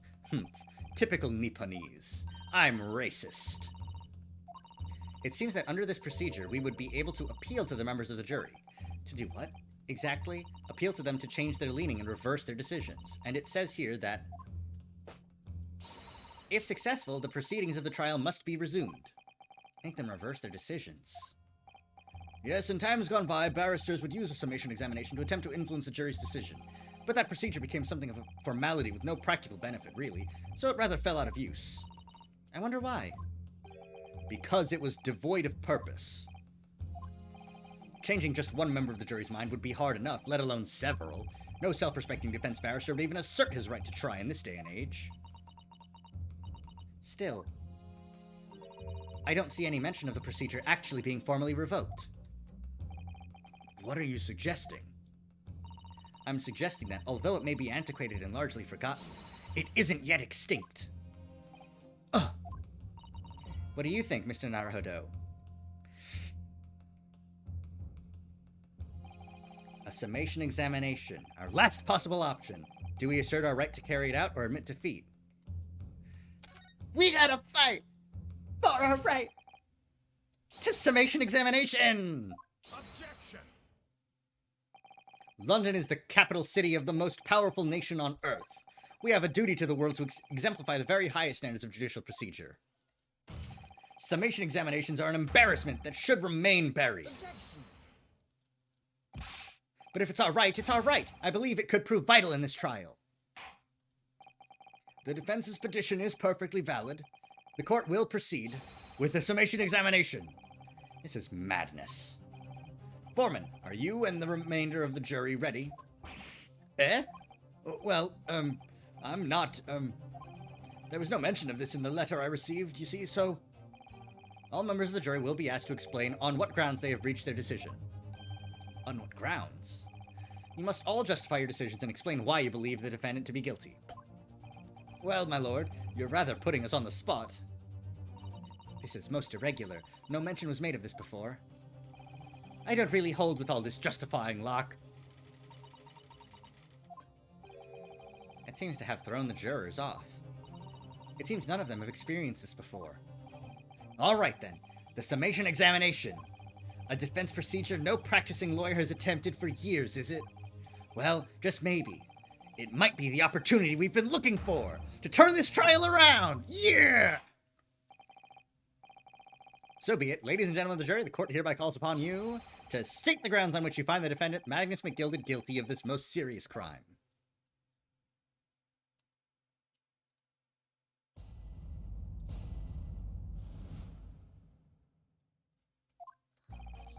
There's no one else inside the carriage at the time, so it has to have been him.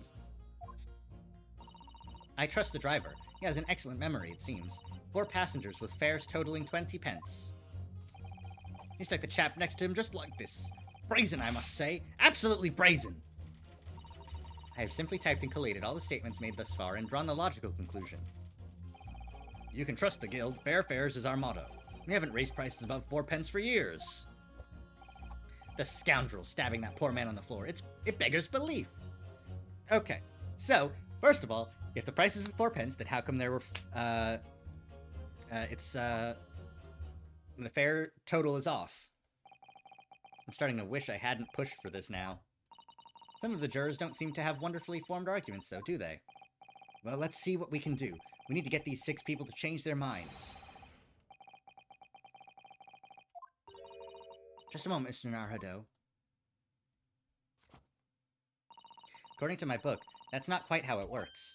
Oh? I thought I was going to have to thaw their icy minds with some heartwarming rhetoric about the defendant. Unfortunately, once the jurors have decided the defendant is guilty, they're unlikely to heed anything the defense says. But then, They've reached their conclusions by their own reasoning, you see. Your pleas will sound like excuses. In fact, it could recoil on you. The more you try to persuade them, the more entrenched they may become. What on earth am I supposed to do? Oh dear, I'm just citing what I've read about British law, Mr. Naruhodo. Right, I'm sorry. Do you have any idea how to make this work, then? Well, from what I can understand, the key to this procedure is using the jurors' own words to make your arguments. What do you mean? Well, the 6 members of the jury are randomly selected members of the public. They may appear to present a united front, but the truth is, they are complete strangers who just happen to find themselves here in the courtroom together. And that's the way to break them down, you mean? Yes. Alright, good. So I can make the cross-examination be...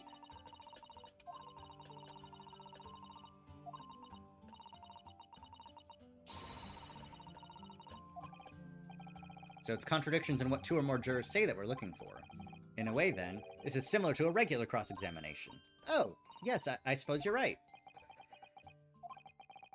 Find contradiction. I got one already. Pit the jurors against one another to break them down. That's not right.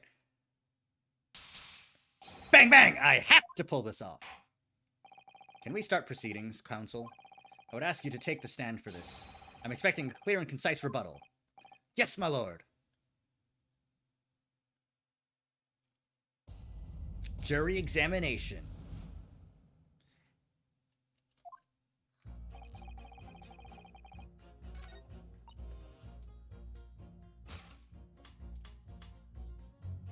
Hit! Those 2 statements clearly contradict each other. They do? Explain yourself, counsel. Me? Oh dear, what have I said? I swear on Silver Blaze's maiden name, I haven't the first idea what you're talking about. According to the group testimony we've heard so far, there were 4 passengers on the omnibus that night in question, and according to the coachman, Mr. Beppo, he took 20 pence in fares. Quite right. I have those precise details typed neatly here in front of me. And juror number 5 also told us the following. The fare for the omnibus is always 4 pence. That it is a fair and convenient single price, just the way London's carriages should be operated, but that doesn't add up at all. In fact, it leaves a glaring discrepancy in the facts. Why, man, why? 4 passengers paying 4 pence each, if you do the multiplication, it would be 16 pence. Exactly. As I said, it doesn't add up. The figures are different. By 4 pence, in fact. Or precisely 1 person's fare. 1 person's fare. Yes, in other words, on the omnibus that night, it's distinctly possible there was another passenger we've heard nothing about! Good gracious! This can't be right! The coachmen of the guild are good, honest men, one and all. Trustworthiness is our watchword. The figures your coachman claims most certainly do not add up. Your watchword, good sir, is a fallacy. I beg your pardon? Mr. Guildmaster, I think you ought to consider that if this trial were to end now, the news will surely spread all over London. The news that one of your coachmen tried to hide the fact that he lets nefarious characters ride his omnibus. All right then, how do I make it so this miserable trial doesn't end, Well, according to my book here, you simply launch a ball of fire onto the innocent side of the set of the scales. Now hold your horses there, coachman. We were all in agreement. Why do you have to go and... Wait till I get my hands on you, Beppo!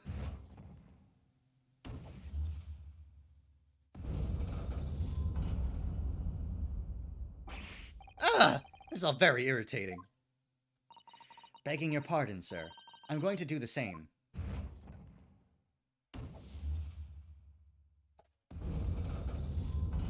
Woo! For the love of Mike, not you as well! A penny can be the difference between a smile and a tear, after all. I certainly can't put my trust in someone who doesn't follow my exacting standards in financial matters. Oh, really? I, for one, think it's only proper that we hear from the witnesses again. Oh, well done, Mr. Naruhodo, you did it! If we can manage to change 2 more jurors' minds, we can force the trial to continue. 2 more, actually. There is something else that's been bothering me about a couple of their assertions. That's where you must strike next. So I need to pit 2 more jurors against each other and show there's another contradiction in their assertions. Well, the scales of justice have shifted, but they still weigh heavy on the side of guilt. Counsel, you have the floor again. Continue with your summation examination. Alright, let's double check.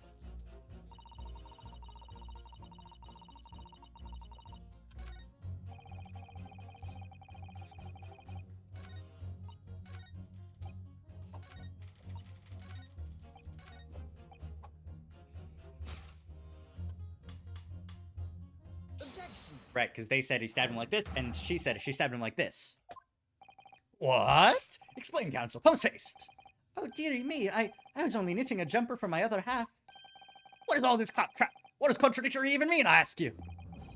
We've heard from more than one witness that they allegedly saw the actual moment when the defendant stabbed the victim. Now, out of curiosity, juror number 3. What? Can't you see I'm busy here? How would you say the defendant stabbed the victim? What sort of motion was it? Ha, want to test me, do you? It was like this, stuck the fellow next to him without even getting up, just like the prim banker said. Yes, that was Mr. Fairplay's testimony, quite true. Now then, juror number 6. Oh, is that me, is it? What can I do you for, young man? How would you say the defendant stabbed the victim, madam? Oh, well, dear, as far as I understand it, it was like this. He stabbed the poor man after he'd collapsed on the floor. The coachman said so. Now don't move. Take a look at these 2 jurors. He stuck the fellow next to him without even getting up. And he stabbed the poor man after he'd collapsed on the floor. Well, I never. They're stabbing in totally different directions. What? Bless me stitches. What a muddle. What this tells us is that there's a strong possibility one of the witnesses isn't telling the truth. Oh, but why? Why the dickens would they lie? I don't know that yet, but what I do know is that if the trial ends at this point, we may never find out. We may never know the real truth. Ladies and gentlemen of the jury, can you really let that happen in all good conscience? Lies, you say? Oh, dearie me. I can't abide people telling lies.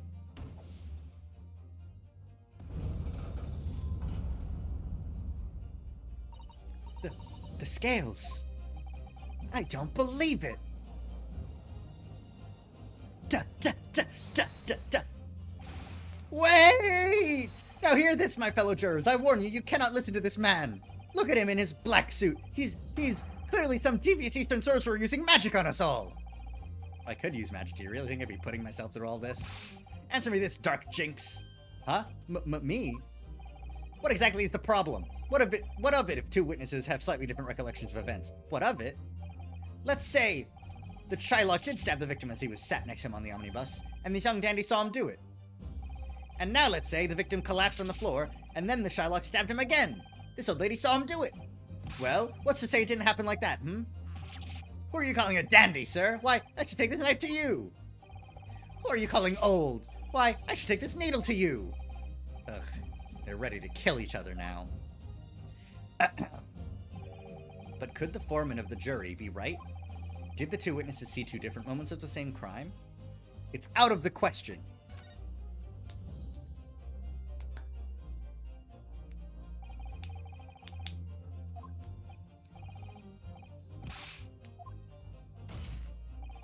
What you're suggesting is impossible. It's out of the question. What are you talking about, man? How could you possibly say that? You do realize that I'm only doing my job. As foreman of the jury, I have a responsibility to steer everyone in the right direction. So where's your evidence, man? That's what we want to see. I say the 2 witnesses saw 2 different moments of the same crime. If you say that's out of the question, show me some proof. It looks like the only way I'm going to convince him is to present him with something he can't dismiss. Some irrefutable hard evidence. What? I'll give you the proof. It's out of the question that the 2 witnesses saw the 2 different moments of the same crime, as proven by a single stab wound to the abdomen. Take that!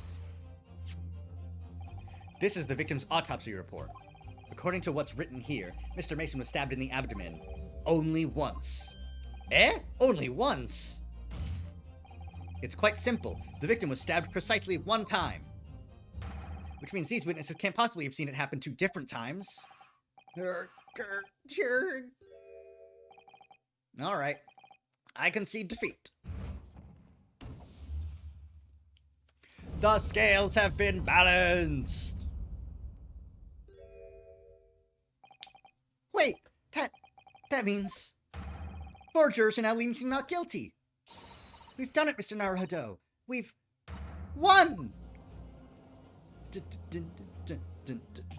What are you playing at, you dandy fool? Shut your trap, sir! No one deceives me! But we had a consensus. I said, shut your trap! I know a liar when I see one, and if the chap ever dares to cross the threshold of my shop, I'll take this razor-sharp blade and shave every last hair off his head! Please tell me he's a barber. Well, in a quite remarkable turn of events, the defense's summation examination has flipped the balance of the scales of justice.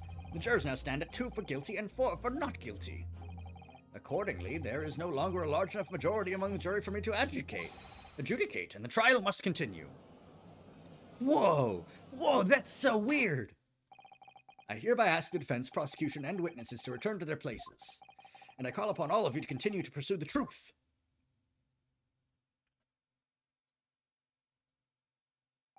So, Lord Van Zeeks, continue to substantiate the case for the prosecution, if you please.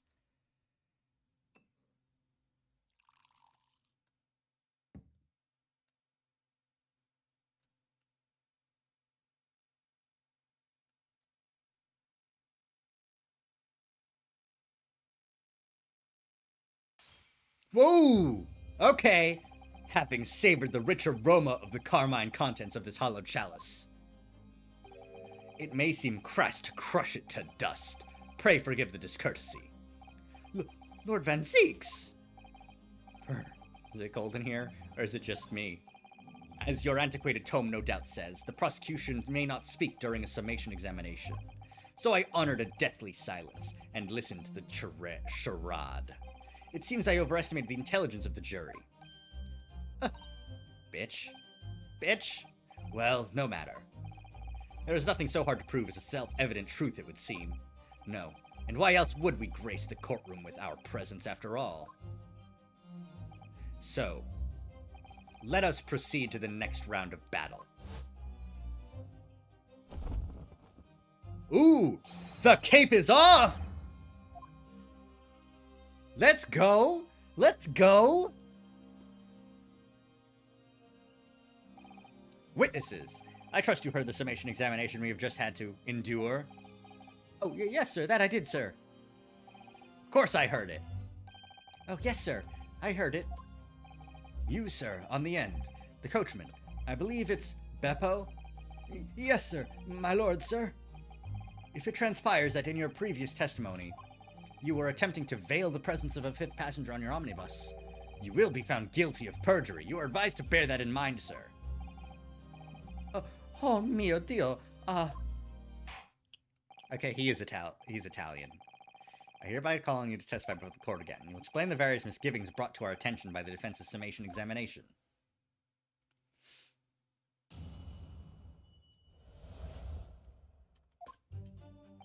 I only carried for 4 passengers that night, I swear it, but, Well, I for one was told I had to pay 5 pence for the bus. He fiddled us on the fare, he did, and then I saw that blood-curdling sight as well. It's all too much. I tell you, I saw McGilded stabbing that man. Everything I said before stands. Oh, yes, he stabbed him. Yes, he did. I think so, yes. Counsel, make sense of this for me, please. The phantom 5th passenger conjured into existence by my learned Eastern friend never existed. The confusion has arisen from the coachman's sly little cozenage. Beppo, explain yourself! I'm terribly sorry, Guildmaster. The guild's fare is 4 pence across the board! You know that! Am I to understand that you've been overcharging our passengers by a penny a fare? It's so cold, and I have the last run of the day is always half empty. You have been dishonest, coachman.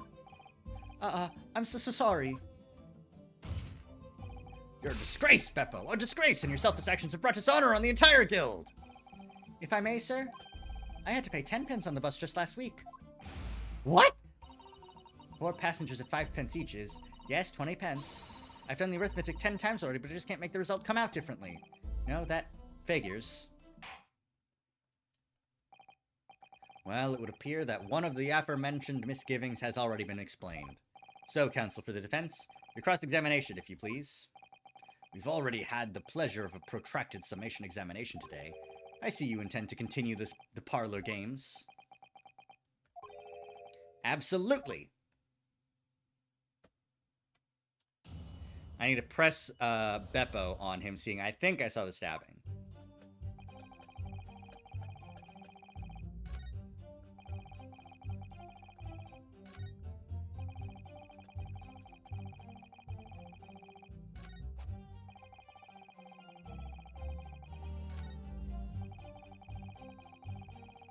Hold it! Earlier, you testified that you saw the moment when the defendant allegedly stabbed the victim, didn't you? Oh, yes, that's right. You said that the victim was on the floor and described the assailant holding the knife in an ice pick grip. I suppose... I might have, yes, put the cart before the horse, maybe. What's this? Well, I'm quite sure about most of it. I was driving the horses when I heard a scream from the seats on the roof deck. Oh, I expect that was me, sir. Then when I turned around, yes, I saw it through the skylight. The gentleman was on the floor, and the knife was sticking out of his midriff. That's right, yes, and the fellow holding the handle was the famous man, yes. So, in short, you didn't see the moment when the victim was actually stabbed at all. I really thought I did, but when I could go over it again in my head... No, I suppose I didn't actually see the precise moment of the stabbing, did I? Excuse me. Do you have something to say about that, Mr. Fairplay? Now you listen to me. I know what you're thinking. He didn't really see the exact moment the fellow was stabbed. What are the chances of that? Eh? Are you asking me or telling me? He's getting flustered. I might be able to extract some new information from him if I answer him cleverly. Could he have just happened to see the exact moment of the crime was committed? No chance. Well, it is a little hard to believe, certainly. Unless you spend your time peeping through a skylight on the top of an omnibus, that is. Peeping? I'm a respectable city banker, I'll have you know. And I know what I saw. I remember it as clear as a Ballarat day. It was a grim scene, I don't mind telling you. Thank you, Mr. Fairplay. Oh, excuse me if I was getting a little hot under the collar there, my lord. I would ask you to supplement your testimony with a clear statement about what exactly you saw. Oh, I can do that all right.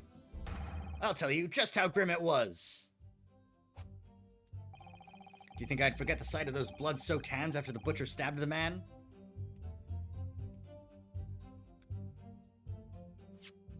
I wouldn't say they were blood-soaked. There's a blood stain on the right glove.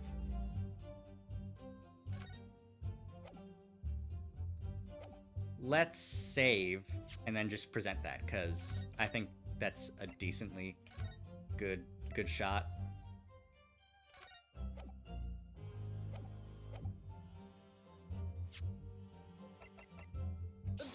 Objection! Blood-soaked hands? Well, I admit that soap might be laying it on a little thick, but anyway, there was definitely blood all over them. Both of them were covered in it. Well, I'm very sorry to disagree, Mr. Fairplay, but that's more than a little peculiar. What? Here are the gloves worn by the defendant, Mr. McGilden, on the night in question. Oh, yes, right. And there certainly does appear to be a sizable dark-colored stain there, but as I'm sure you can clearly see, it's only on the right-hand glove. Oh! In short, Mr. Fairplay, your testimony is inconsistent. Yeah! But, no, that can't be right. So you're the liar here, then. That's right, you were quite clear about it. You said it was both hands. Mr. Fairplay, if your last statement was a lie, It calls your entire testimony into question. You say you saw the moment the victim was stabbed. But is that really the truth? Objection!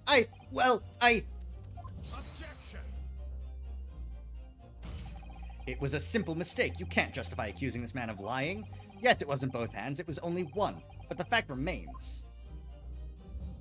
The victim's blood was on the accused.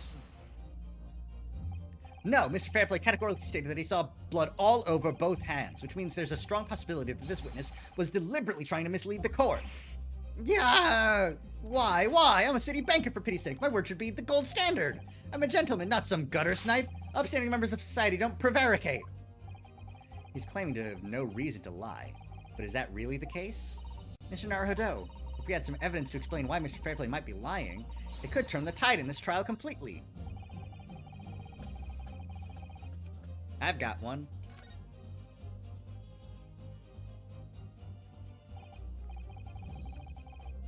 Wait. Did I hit there's no evidence? Let me just go back real quick. Because I think I fucked up. I think I fucked up just a little bit.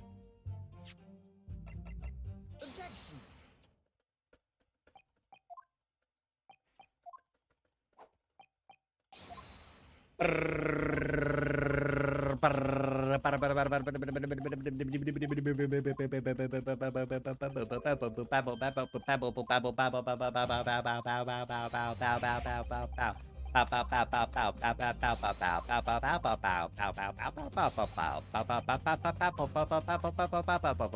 There is evidence.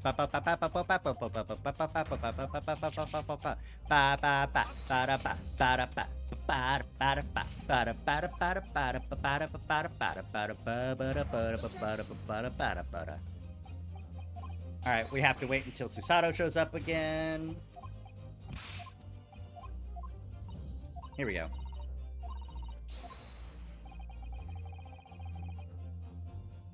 I have evidence. Yeah, there we go. My lord. Yes, counsel? The defense is ready to present evidence. By Jove, are you sure? Yes, evidence that will clearly demonstrate why Mr. Fairplay had a reason to lie in his testimony. Gah! Very well. I hereby call on the defense to present its evidence.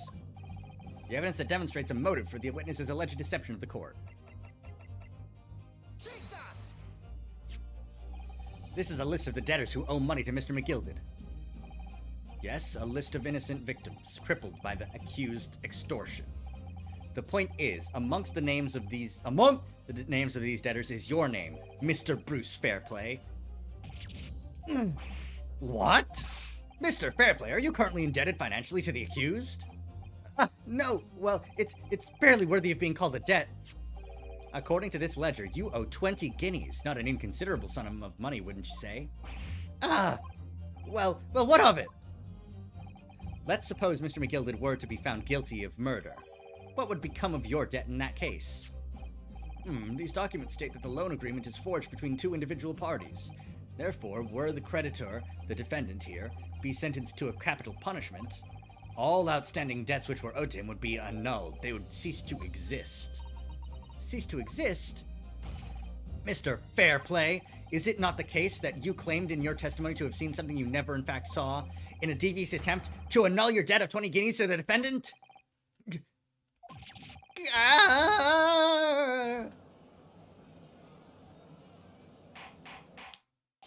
Order! Mr. Bruce Fairplay! Yes, my lord? Let me ask you again, and be aware that your answer may have most serious implications upon your future, sir.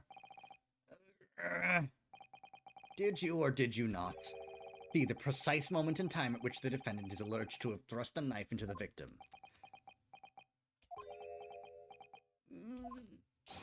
Your silence speaks volumes! You did not tell the truth in your testimony! Alright! Now let's not make a melodrama out of this. Perhaps I did overstate the truth a pinch. A pinch? But it makes no difference. I definitely remember seeing blood on McGilded's hands. Both of them. Objection!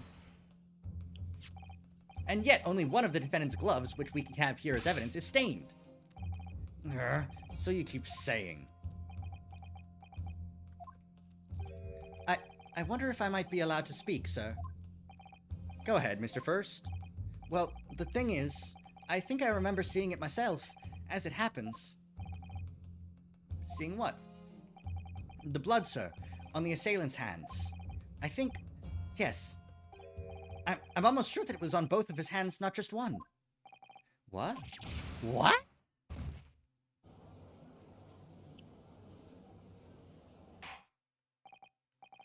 It would appear that we're going to need further testimony from all you witnesses. This time, I would like to know precisely what you did and what you did not see. Do I make myself perfectly clear? Mr. Naruhodo, this is good news. The course of the trial seems to have shifted slightly at last. Yes. I might finally have a chance to turn things around here.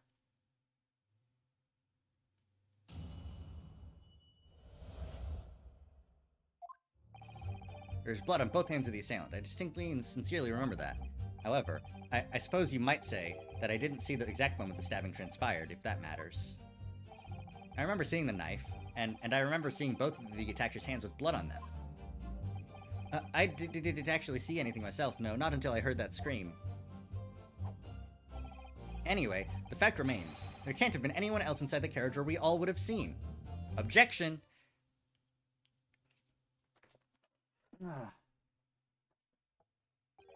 Well, lo and behold, in truth of fact, not one of you was witness to the crucial moment the crime was perpetuated.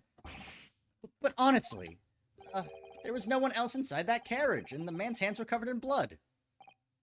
That much incriminating evidence is tantamount to saying we saw the man do it. That's really not what testimony is about. Let us examine the interior of the omnibus once more. The victim's fresh blood is clearly visible on the seat, corroborating the witness's accounts. In other words, there is no substantial nor significant change in the facts of the case. Very well. Your cross-examination, please, counsel. Yes, my lord. All right, here we go. Cross-examination!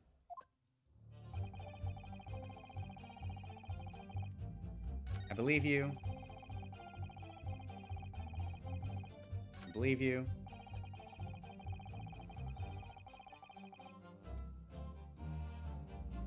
I believe you. I think this is where I can present the secret cabin inside the thing. So let's press and just make sure. And everything you saw of the incident was through the skylight on the roof of the omnibus. That's right. It was fiercely cold that night, but the glass wasn't frosted over. Oh yes, I remember I was shivering. It was so bitter. It rather begs the question of why the pair of you were sitting on the roof deck in the first place. Well, I don't know about this young fellow, but I couldn't enter the cabin. Oh, why not? It was locked from the inside. I tried knocking, but no one opened the door. It was locked? That's right, and it's public bus service, for pity's sake. That's not what I call fair play. Yes, I had exactly the same experience. I tried knocking, but the gent inside just gestured at me to clear off. So I had no choice but to climb up to the roof deck and look down longingly into the warm cabin below. Well, I can assure you I wasn't just looking down, I was glaring long and hard. And that's precisely why I can tell you with absolute confidence that if there was anyone else at all in that cabin, I would have noticed. Unequivocal, I would say. I'm not sure about these two witnesses. Could they really have seen everything inside the cabin through the skylight? They might not have been able to. Allow me to confirm one thing, Mr. Fairplay. You were riding this omnibus and witnessed the events in the cabin through the skylight in the floor of the upper deck. Is that right? That's right, yes. In that case, there is a portion of the cabin interior that would have been out of sight from you. What? By golly, really? Obviously, at this stage, we can't say for sure. But the possibility cannot be denied that at the time of the incident, there could have been another passenger in the closed cabin of the omnibus. My Nipponese friend. The prosecutor demands that you substantiate your claims. After all, the scene of the crime is here, in the flesh.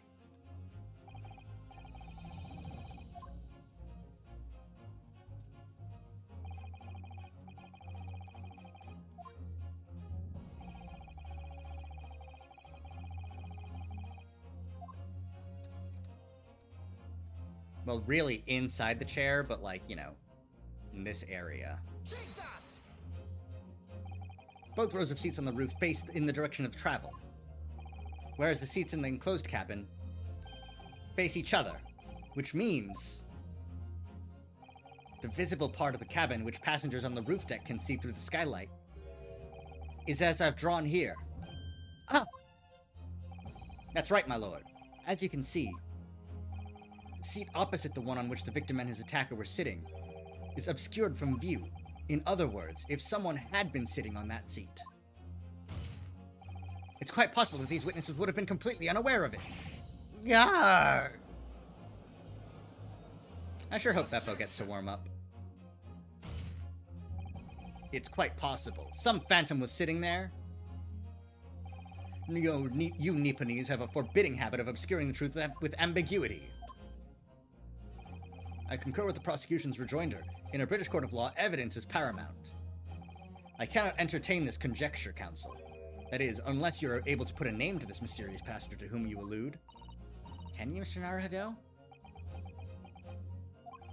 I honestly don't know. Who could it have been?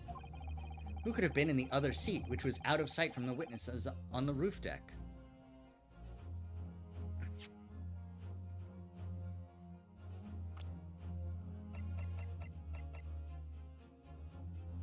It was McGilded! McGilded was the one who was sitting there, and whoever was the secret third assailant was the one that they did see. I have an inkling. I understand, my lord.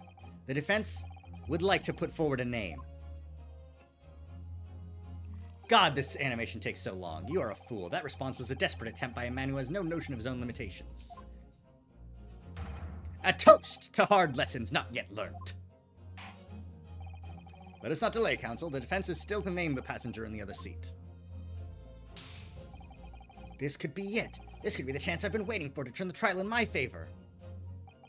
On that night, on the night of the murder, the person occupying the seat in the omnibus cabin that was obscured from view was...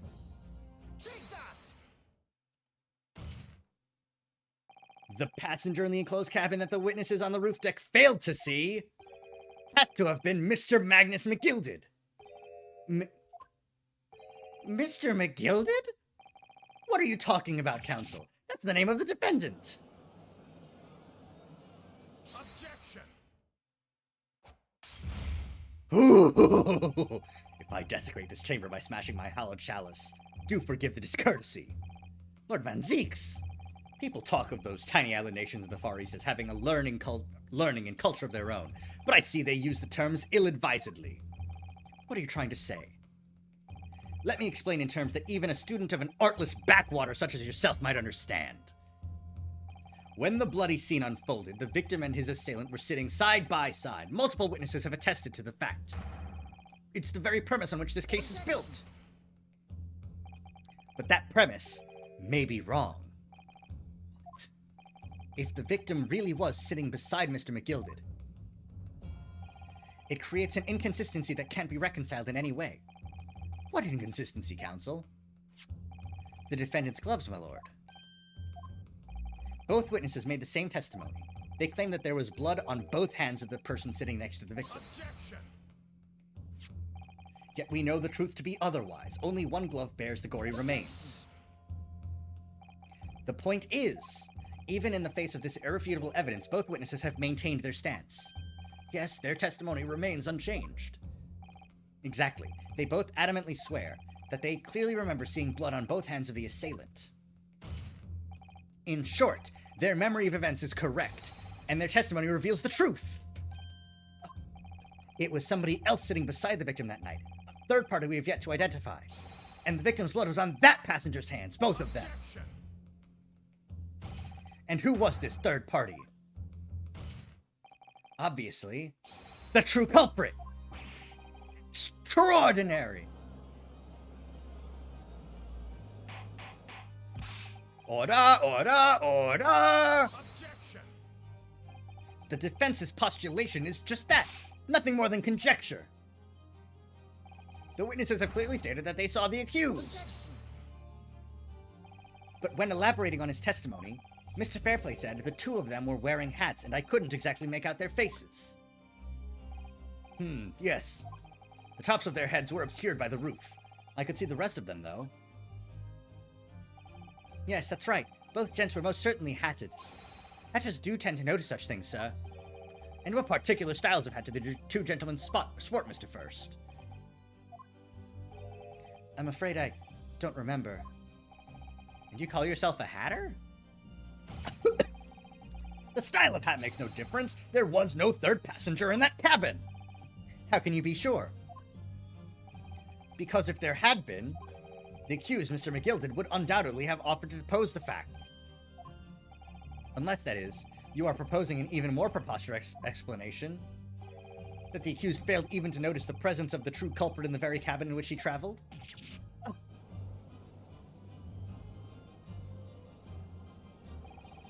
He's right. If there was another person traveling in the enclosed cabin of the omnibus, it's inconceivable that Mr. McGilded would have been unaware of it. Order! There's clearly a simple solution to this problem. Bring the accused, Mr. McGilded, to the stand. Well, what say you, counsel?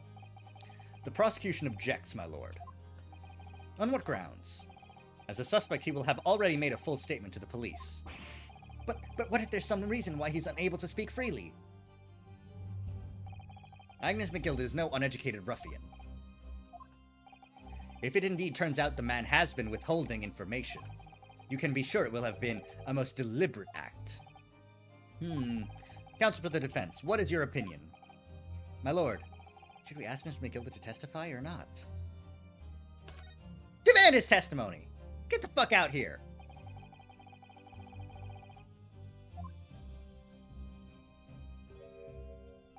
The defense would like to call Mr. McGilded to the stand.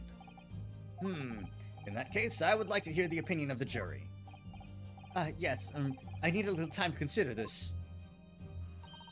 If you ask me, I think we should hear what Mr. McGilded has to say. Get the man out here, I say! It would be utterly illogical not to hear his testimony. When something needs doing, get it done. That's how I run things at the guild. Hearing what the patron of my favorite little park has to say? Oh yes, that would be lovely. Yes, the jury says the man must be heard. Fucking go with the flow, motherfucker. Show the defendant to the stand at once. Alright, finally. Good shit. And we didn't get any new evidence yet. Now, maybe what actually happened that night will finally become clear.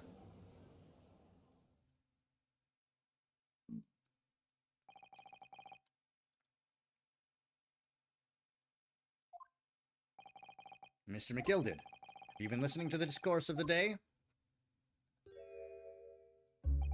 To be sure I have, my lord. There are now two matters on which the court desires to hear from you. The first is whether or not there was a third party with you in the omnibus cabin as proposed by the defense. The second is that if such a person was indeed present, why did you conceal that fact from the police? Begad, no, it is not in my nature to hide anything at all. Just answer the questions, please. The truth of the matter is, I've been desperate about this all along. Do I tell you all or keep my mouth shut? Tell us what, Mr. McGilded? The fine fellow representing me is absolutely right. In the carriage on the night with myself and the other man, there was another passenger. It's true? Aye, and 'twas me who helped the little urchin get away after it all happened. You... What?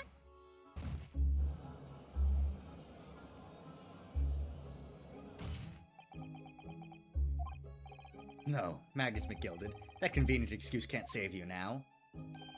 I'm truly sorry, so I am, Lord Van Zeeks. I'm sure you'll be wanting to know why I said nothing when I was taken in by the police. I do be having a very good reason, I assure you. Which was?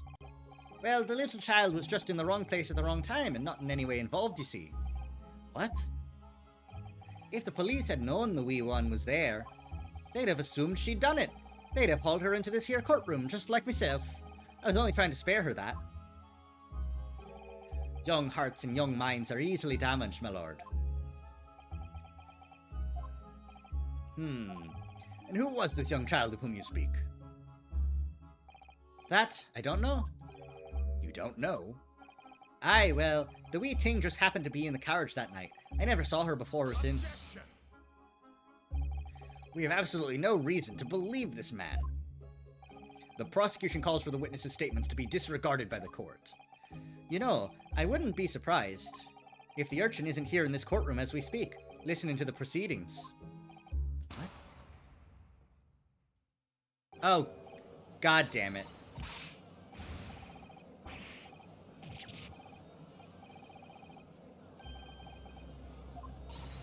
Be careful, Mr. Naruhodo. Cover your face. Bailiff, don't let the accused escape. Secure the omnibus. Emergency recess. Bailiff, ensure the defendant is in custody and clear the courtroom. What the fuck? We were hurriedly removed from the smoke-filled courtroom by the bailiff, amid scenes of chaos as people stumbled over one another in desperation to flee the chamber. What the fuck? Okay, so the little urchin threw a smoke bomb because she was scared of getting caught. I see. I see. I'm gonna just, real quick. Yeah.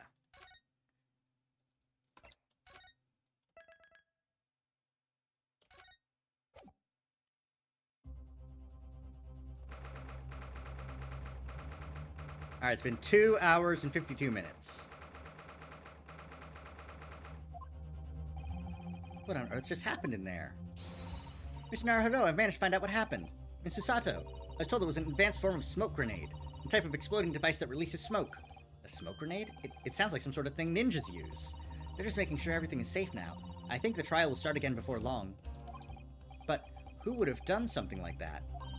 The police managed to catch someone who was trying to flee the courtroom, apparently. Flee the courtroom? Why? Well, it's a young girl of around 15, I hear. A young girl? Then, could it be the other passenger that Mr. McGill was just talking about? My thoughts exactly. So he wasn't lying. Oh, what's become of Mr. McGilded, actually? There's so many things I need to ask him about, but he's not here. I think he was summoned to the prosecutor's antechamber to answer questions, along with the young girl. Who is she, I wonder? And what was she even doing here at the trial? She was taking a huge risk, and for what possible benefit to herself? There's another matter that's troubling me. The 20 pence. Oh, right. Because if he did charge 5 pence, then there could only have been 4 passengers.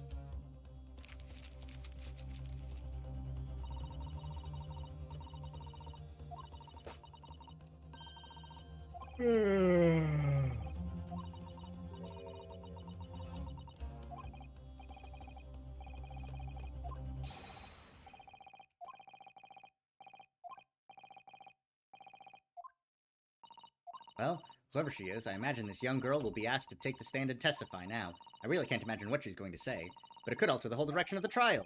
We'll know soon enough, Miss Susato. Yes! Let's go! Let's throw a girl in jail to get a rich scumbag off.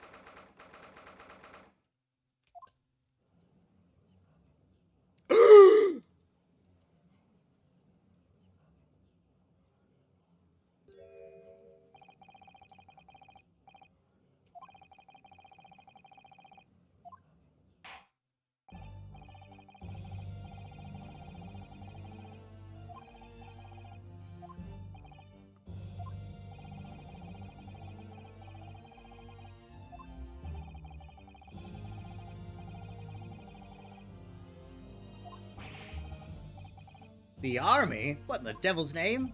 It was an elaborate attempt by a young girl to cloak her escape from the public gallery, but she was caught, and now occupies the stand. Your name, girl? Are you responsible for the smoke grenade which induced such pandemonium here in my courtroom? What is the meaning of this deplorable behavior? Ahem, if I may, my lord. Yes, Mr. McGilded? I think perhaps I ought to explain here why it is that this wee lass was here in the first place, and why she tried to bolt like that. She's all tied up with the events of that night, so it is. Very well, Mr. McGilded. Give your testimony. You will explain to the court exactly how this young woman is involved in the case. Just what did happen that night? It's not like a defense lawyer needs that information or anything. Yeah.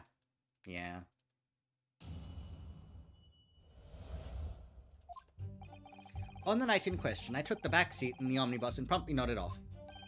Then, begorra! A loud thud and a wee scream woke me up with a fair start. There was a fella collapsed on the floor at my feet, so I sat him up on the seat across from me. Then I turned to find out where that scream had come from, and bless my soul, what did I find? There was a child in there, all curled up in a ball, hiding her wee self away.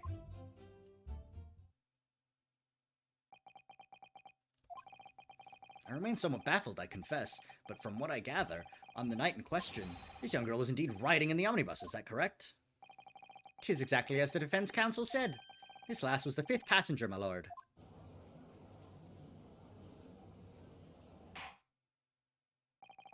Very well. The defense may now cross-examine the witnesses. Are you ready, counsel? Yes, my lord. Or rather, no. I have no idea where to start. And Van Zeeks isn't saying anything. What do we got? So let's try and see where she was curled up in a ball.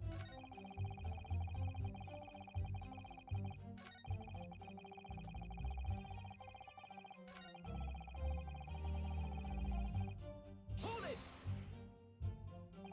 You say she was hiding herself? Aye, that's right. It was hard to see in the dim lamplight, but she was all curled up in a wee ball. When our eyes met, well, me heart nearly stopped beating in me chest. Ugh, you're really overacting this. Still and all, I pulled her out from under there and sat her on the seat opposite so I could have a wee chin wag with her. The seat opposite? That's right, just next to the dead gentleman there. You sat this young girl next to a corpse, sir?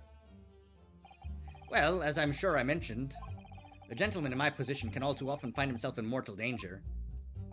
So, I needed to find out just who this urchin was, you see. And while I was in the middle of talking with her, I heard another scream, a fella's voice this time. Presumably that scream was Mr. First, who was sitting on the roof deck seats. Right you are again, I would say, sir. Looking down through the skylight, he must have seen this young girl and the gentleman with the knife in his belly. In other words, the previous witnesses did not in fact see you at all, Mr. McGilded. What they believed to be yourself and the victim was in fact this girl and the late Mr. Mason? Aye, my lord. I was, as I think everyone understands now, sat at the back of the carriage out of sight.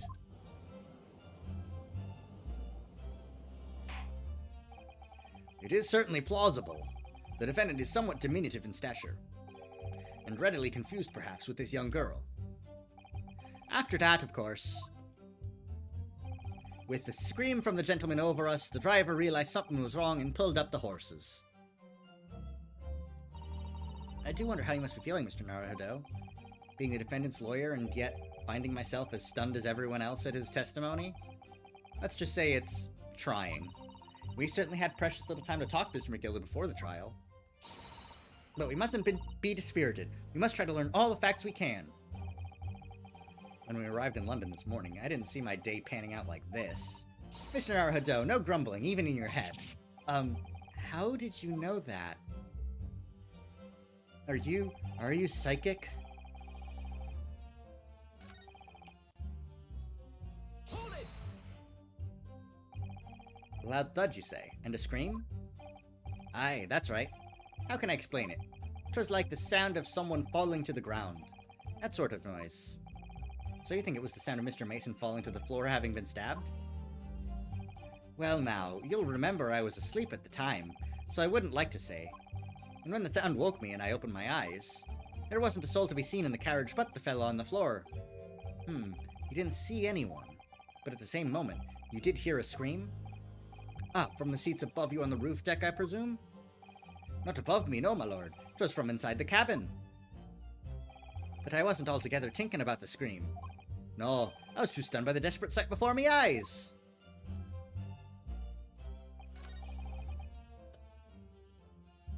Hold it!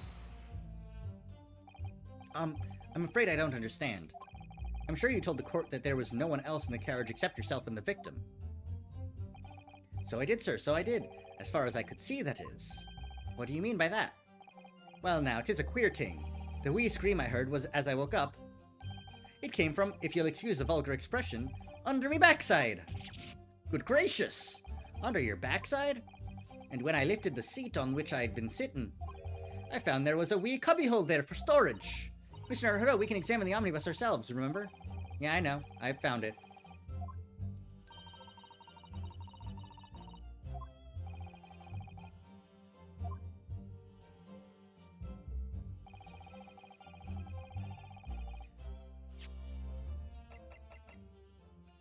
I guess I'll double check just to be safe.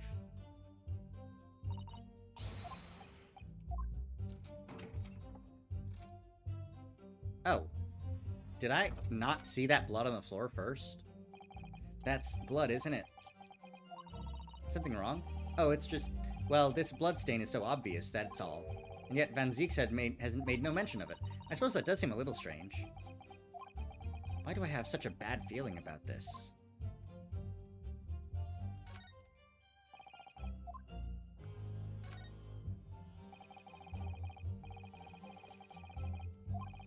Only just wide enough for two gentlemen to sit side by side, really.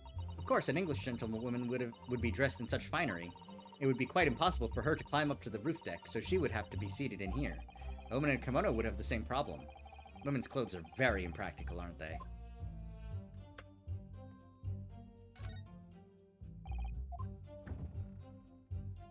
Eh? It was cleared out. This is a storage compartment, but there's nothing in here. It's totally empty.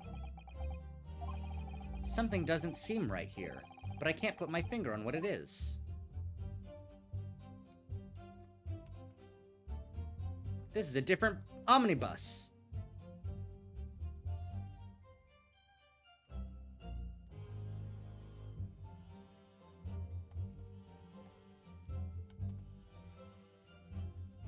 No, it's the same omnibus, but it's been modified. I found that before.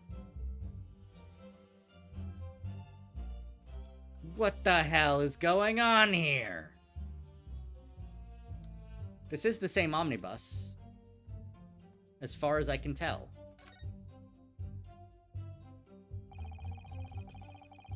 I mean, the blood's still there, clearly.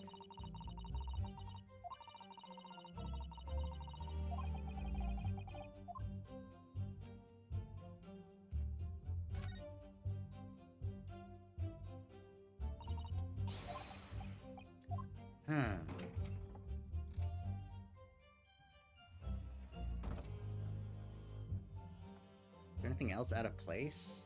I mean, it doesn't seem like it, but... Damn. I wonder how this would have gone if I didn't look at it before. That's so strange.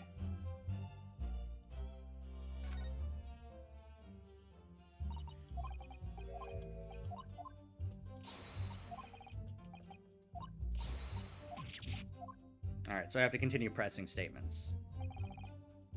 Hold it! When you first got onto the omnibus, were there any other passengers already on board? There were not. The cabin was empty and there was no one on the roof deck either. You were the first passenger, as it were. I see. Aye, and that's why I took the backside as I did. 'Tis the most comfortable, so it is. Could you explain exactly what you mean by the back seat? By all means. 'Tis how you already described it earlier. Talking about the seat opposite the one in which the poor gentleman was who established it. Like I said, 'tis the most comfortable and where I feel most at ease. And of course, I enjoy gazing through the skylight from time to time as well.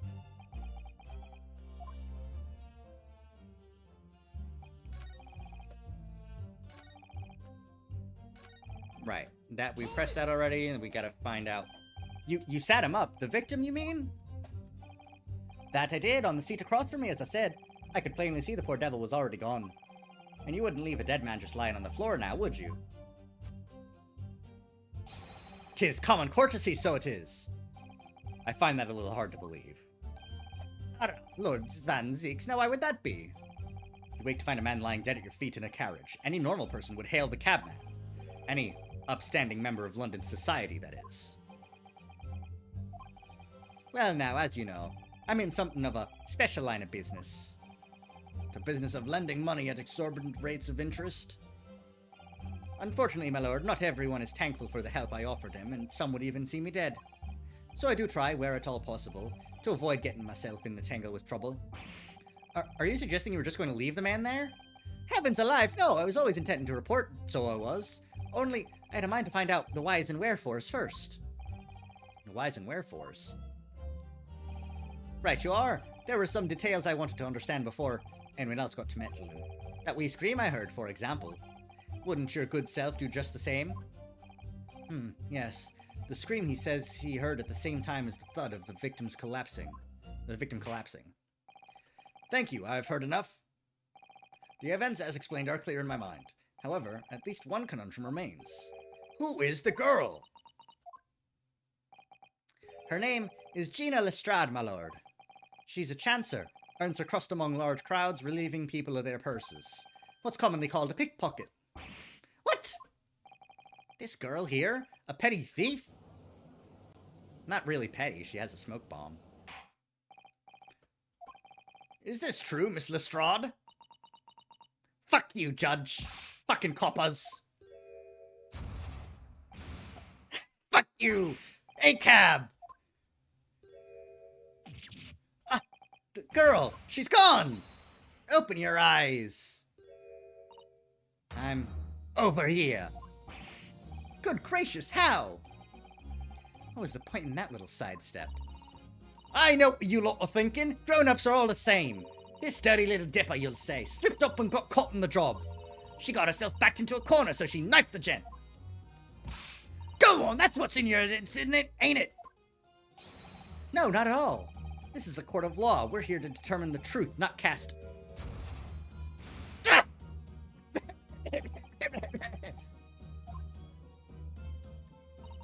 Look, knives are for cowards. Only thugs use weapons like that. All I need for what I do is these fingers. I'm a professional, alright. Maybe not in your eyes, but I got pride in what I do.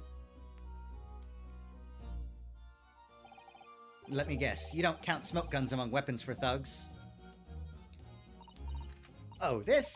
Yeah, this was in a bag I lifted up the other day, down where they keep the four-wheel drags. It's nice, isn't it? I like the pink best. Do not wave that thing in my direction again.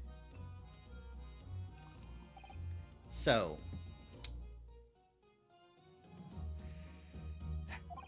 you admit that you were riding the omnibus on the night in question?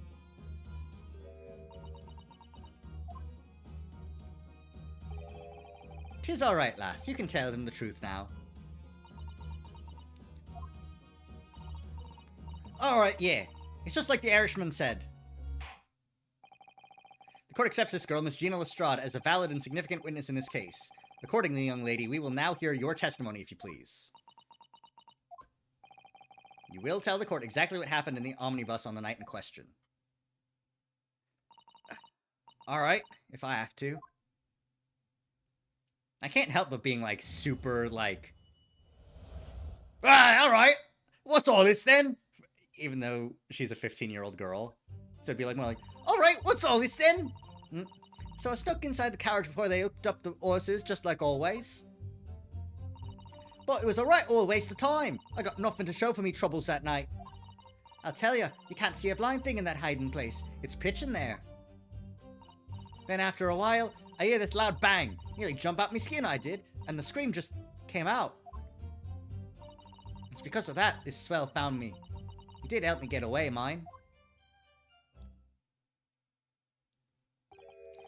Yes, he let you go. I fail to understand why you would let this street urchin go, Mr. McGilded. Oh, 'tis simplicity itself, my lord. You see, she couldn't possibly have killed the other passenger. I knew that for a fact. How? As I'm sure I said before, sir.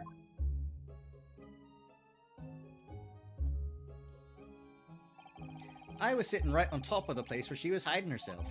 I think a demonstration is called for. This is where I sat that night. And the cubbyhole of which you have spoken? Underneath the seat, I presume.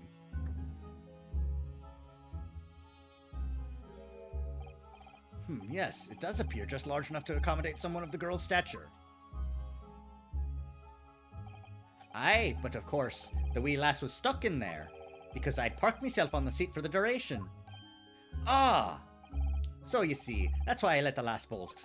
I knew that if the police found her there, they'd automatically assume she'd done it. But I couldn't live with myself if a young life was ruined when all the time I knew she was innocent. Even though you must have realized your action would result in your own innocence being called into question. Not at all, my lord, not at all. I knew in my own heart that I was innocent. So I thought it was worth taking a punt on my own good name for the sake of this less fortunate lass. Goodness, what a perfect gentleman. My lord, this fine example of a man cannot possibly be guilty of a heinous crime like this. I'm ashamed of myself for ever doubting you, sir.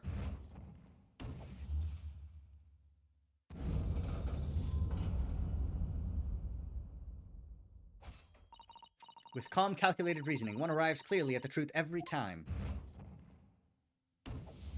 But, wait, really? That's it?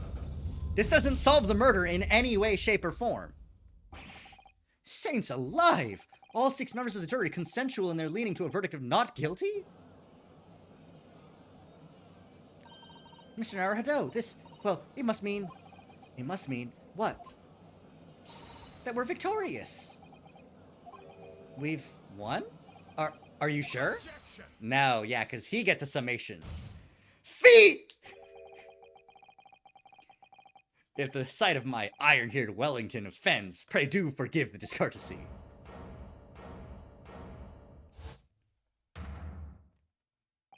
This really is a consummate example of the one monumental flaw in British judicial practices. Where evidence and reasoning should be paramount, emotion rules the day. Emotion? The witness's latest statement gives us a clear insight into his true nature. What do you mean, his true nature? Do you really think Scotland Yard would have made such a glaring omission? After the incident, the omnibus was comprehensively searched by officers of the police. Obviously, the interior of this cubbyhole, as the witness put it, was included in their investigation. The compartment under the posterior seat was full of the coachman's belongings. It's noted in black and white here in the police report. Good lord! The evidence has been tampered with, in order to corroborate Mr. McGilded's story. Someone has unlawfully removed everything from under the seat. What? That's true. Order! Naturally, we must acknowledge the deficiencies of the constabulary in allowing this to have happened. However, I assure you, when the omnibus was wheeled into the courtroom this morning, the compartment under the seat was not empty. Well, my Nipponese friend? Me? When the carriage was submitted as evidence, doubtless you examined it in fine detail, as would any self-respecting practitioner of the law. Pray, what did you find the condition of the underseat compartment to be? Oh, to be sure, the young gentleman will be able to clear this up in a jiffy. Sorry? Go ahead. You tell us the court now, fella. How this is all an elaborate excuse by the desperate Lord Van Zeeks. Well, counsel, do you have something to say on this matter? How am I supposed to answer? What can I say about the state of that little compartment under the seat in the omnibus? It wasn't empty. I really don't know if giving this answer is helping my cause as counsel for the defense, but as far as I remember at least. When I first examined the compartment, I'm fairly certain there were a number of articles inside it, yes. Are you sure, counsel? Ah, be whist! What are you saying now, you daft dow? I thought you were on my side here!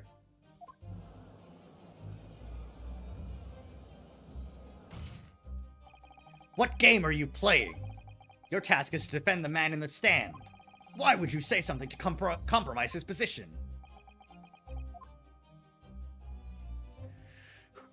My duty is to the truth. As the advocate for the defense in this trial, I confess I'm still not entirely sure where I stand, but it seems to me that I should state what facts I do know as clearly and honestly as possible.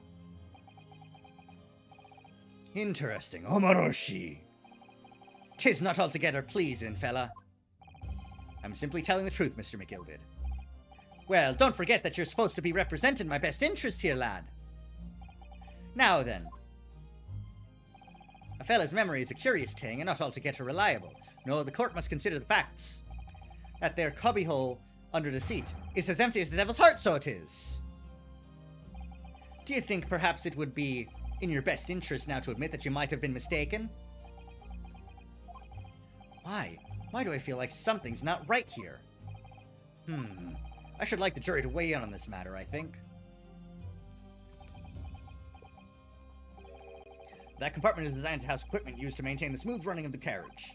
The Guild's rules state that omnibuses should be properly and fully equipped at all times, so it certainly wouldn't have been empty on the night in question.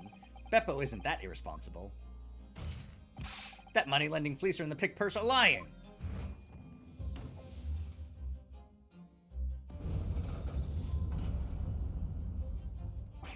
Ah.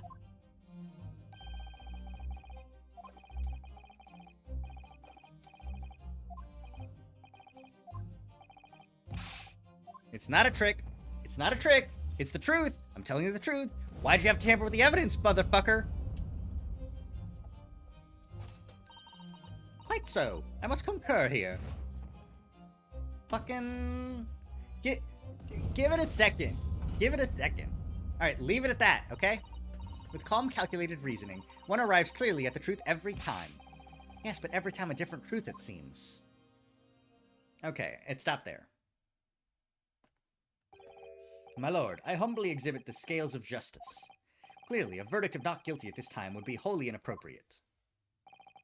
Thank you, counsel.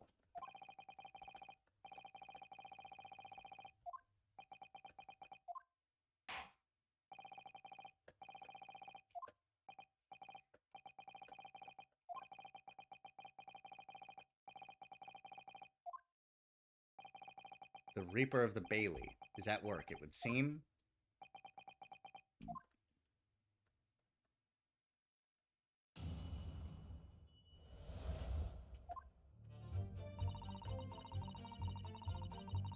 So I snuck inside the carriage before they hooked up the horses, just like always.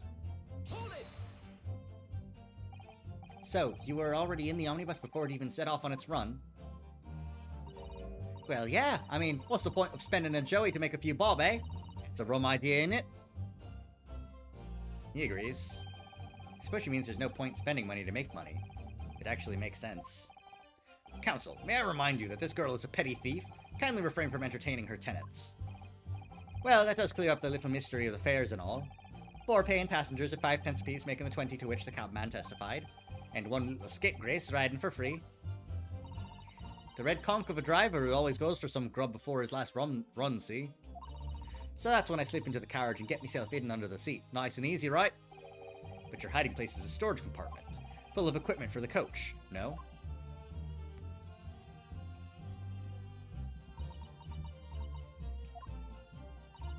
Yeah, there's brushes and buckets and whatnot in there, sure. I always chuck all that out and cram it in a corner somewhere. No one ever seems to bother much. And yet, according to the report filed by the police officer who first arrived at the scene, the compartment was full. Well, I don't know nothing about that. Like I said, I moved all that stuff out so I could hide under the seat. That's all I can tell you. It seems we've reached the end of that line of inquiry. Continue. It's a right old waste of time. I got nothing to show for me troubles that night because you were stuck on...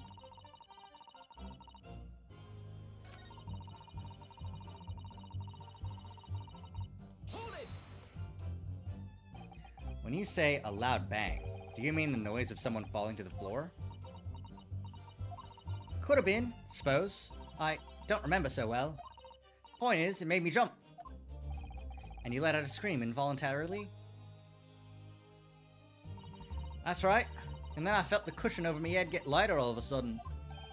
Presumably when the defendant got up in order to help the victim, yes? Or not. It could equally have been the moment the accused stood in order to stab his victim. Could it not? Well, girl, did you see what happened at that crucial moment?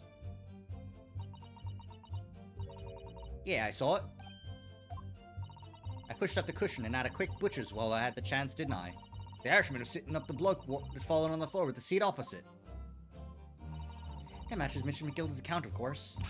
But then, the fellow suddenly turns around and looks right at me. I sunk back down again, but it was too late by then. I should never have risked looking. Because of that, this fella found me. He did help me get away, mine. Okay, but did you fuck with the evidence? I was scared stiff, I was. He dragged me out and sat me down on the seat and all. Next to the victim, Mr. Mason? Yeah, the bloke had a knife in his guts. He was still bleeding. Then the carriage lurched a bit and he ended up falling onto me. Ugh, how awful. Both me hands got covered in blood. Made me feel sick as a dog. Both her hands covered in blood. That must have been what the rooftop passenger saw. After that, I believe you talked with Mr. McGilded for a while, is that correct? Asked me some stuff. Wanted to know me name and what I was up to and that. Then I heard something from above. Someone screamed. Yes, Miss First on the roof deck, one would presume. Well, I didn't want no one seeing me face, so I didn't look up. And the horses were drawn up smartish, and this here Irishman says to me, "Get back under the seat. I'll see that you can get away later." All 6 members of the jury had decided the defendant was innocent. For one brief shining moment, yes. It's clear that they are all still very unsure. If we could just find some conclusive piece of evidence among this new testimony, I'm sure we would cinch the verdict we want.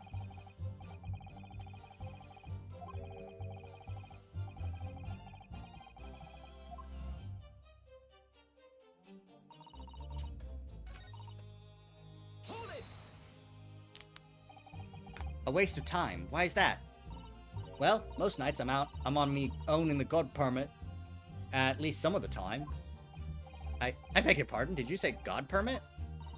Oh yeah, well that's what my kind call it. You'd say the omnibus, I suppose.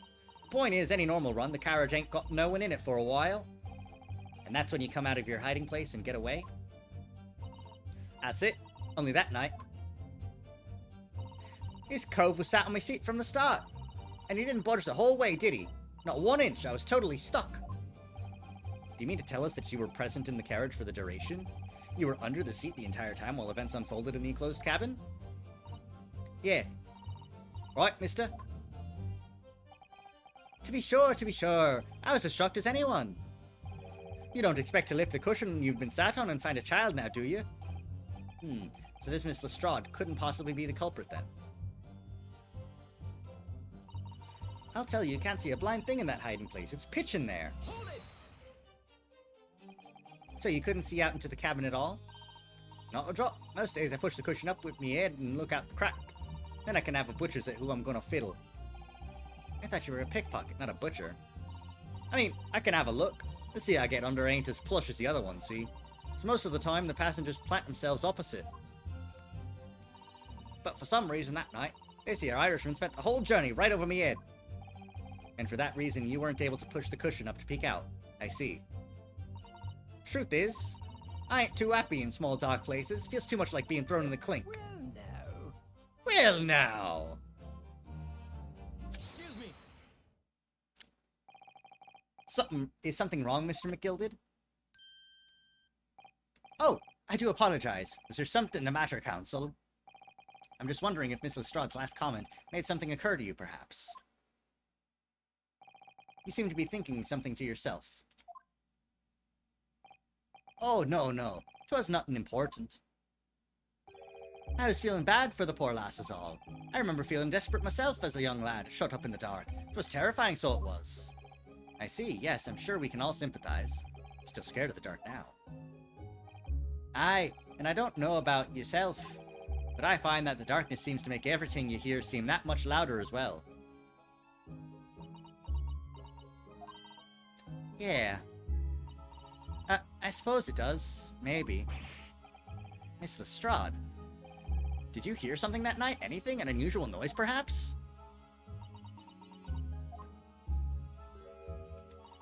Nah, not really. All I could hear was the Irishman snoring. But jabbers, there's no need to tell the whole world of me foibles, you little scamp. What a pity. If only Miss Lestrade had heard something, it might have given us a vital new clue. Yes. What should we make of that last statement of hers? It's profoundly important.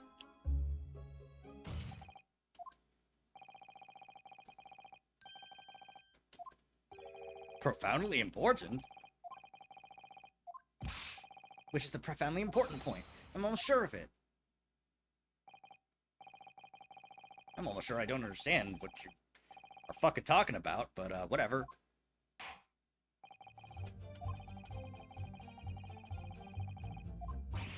What? Supplement? What are you on about? Don't give me all your fancy talk. I know what you're trying to do. Well, it won't work on me. That's right. Insult the judge. Always a good move. I sent him ears to work out what was going on, but all I could hear was snoring.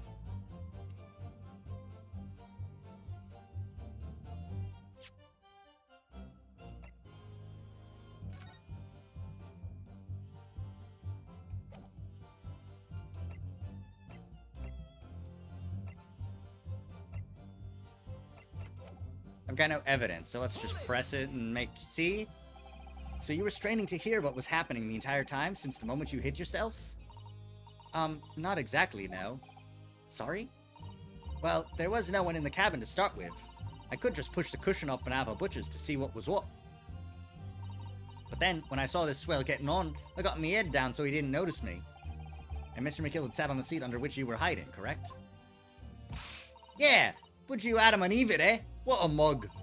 So then all I could do was listen. I was waiting to jump out of there as soon as I heard him leave, see? But would he? Not likely. Even though we stopped here and there, I never heard the door open. So I just had to stay put and listen to him driving his pigs to market, snoring like an old dog he was. Are there any conclusions we can draw from that, I wonder? It doesn't add up. Miss Lestrade, what you have just told the court is clearly at odds with the facts. At odds? Are you sure, man? Absolutely. It seems my learned Nipponese friend is not as dull-witted as I feared. Sir Van Zieks realized it too.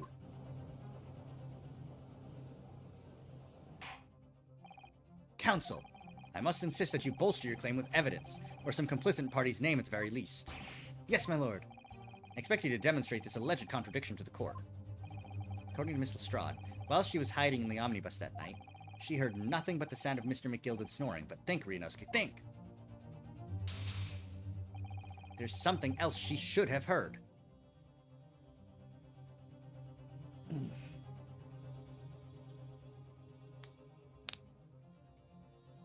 No piece of evidence.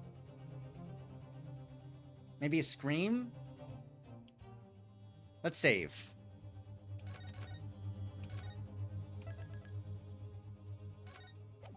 What do we got? What do we got? What do we got? What do we got? What do we got?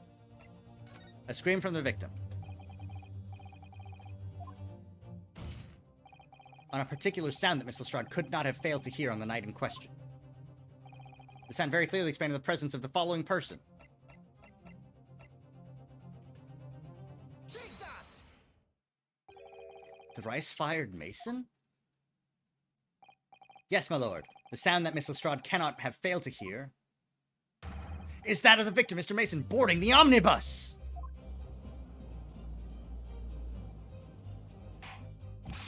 Order! Order! Explain your reasoning, counsel. Miss Lestrade, allow me to confirm something. You claimed earlier that you were the first person on board the omnibus, is that correct? Yeah, of course I was. I got on while the driver was in the pub, didn't I? And the next person to board the omnibus was Mr. McGilded. That it was, not a soul was in the cabin when I climbed aboard. At least, not in plain sight. So you were, to all intents and purposes, alone in the enclosed cabin of the omnibus at that time. Did I not just say as much? I wasn't traveling with anyone else, if that's what you mean. Yeah, I saw him get on, remember? Through the crack under the seat cushion. He was on his own for sure. And from what we've heard, the carriage made a number of stops after that on its onward journey, during which time, did you not hear the door opening or closing at all? Ah, I never heard it. That's exactly what I was listening for, weren't it? Waiting for this swell to leave. In which case, when and how did the victim end up in the carriage? Ah! We know that the victim collapsed inside the enclosed cabin of the omnibus. Therefore, Miss Lestrade's statement about what she did or did not hear is at odds with the facts! Ah! Yes, this petty thief statement was clearly flawed. Lord Van Zeeks. Yes, he knew. He knew all too well that there was an inconsistency in Miss Lestrade's statement. It would seem words of thanks are in order for my learned friend. What are you talking about? You have demonstrated matters impeccably. This witness and her colorful statements are entirely unreliable. Her words are inconvenient untruths. Convenient untruths, nothing more. No, she's telling the truth. He's dead right. How could the victim possibly not have boarded the omnibus? That makes no sense whatsoever. And this girl is a pickpocket. Let's not forget that.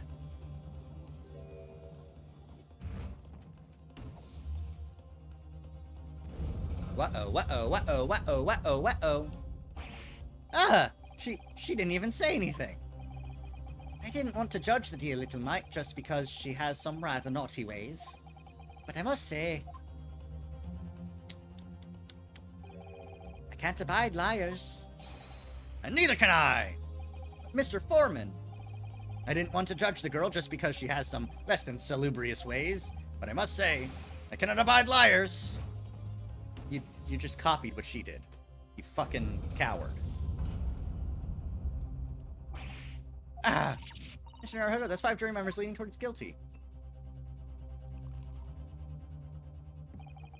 Well, your consideration for others is refreshing, Nipponese friend. To the considerable troubles you have spared me. I didn't do it for you, I did it to find the truth!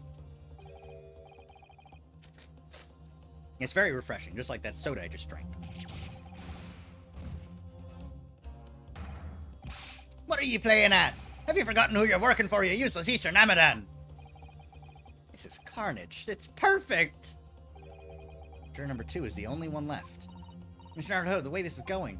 I know, if we can't find some new way to convince everyone of Mr. McGillicud's innocence, the judge will rule, and we'll have lost. I very much wanted to believe the words of one of London's most respected gentlemen. But those of us in service know we must accept hard truths. Hold it!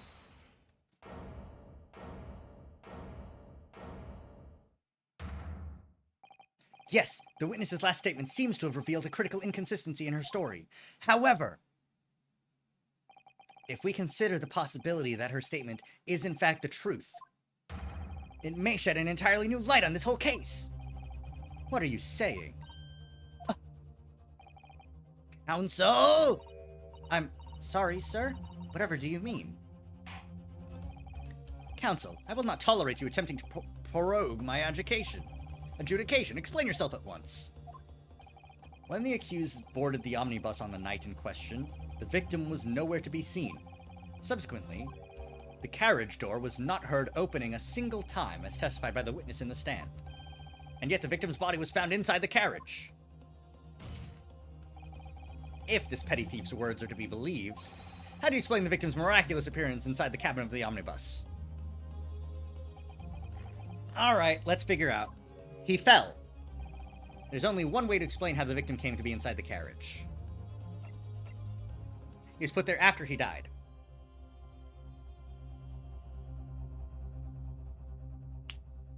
He was in there already. There's not another... Okay.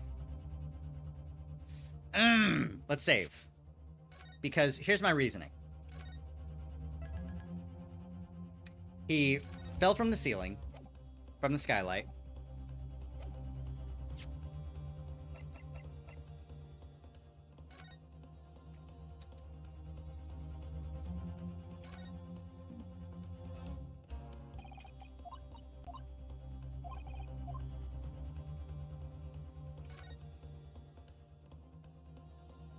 As far as we can tell, there's not another entrance.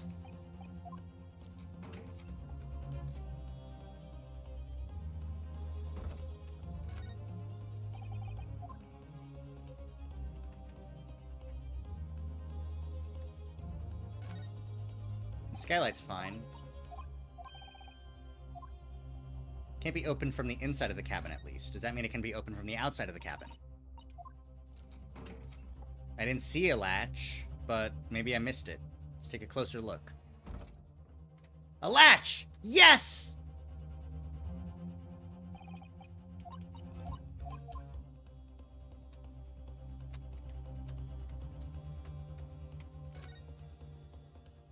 Pinpoint the latch? Come on, pinpoint the latch. I can see it.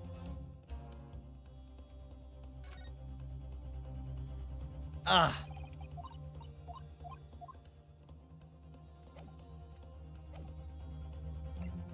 There's another entrance.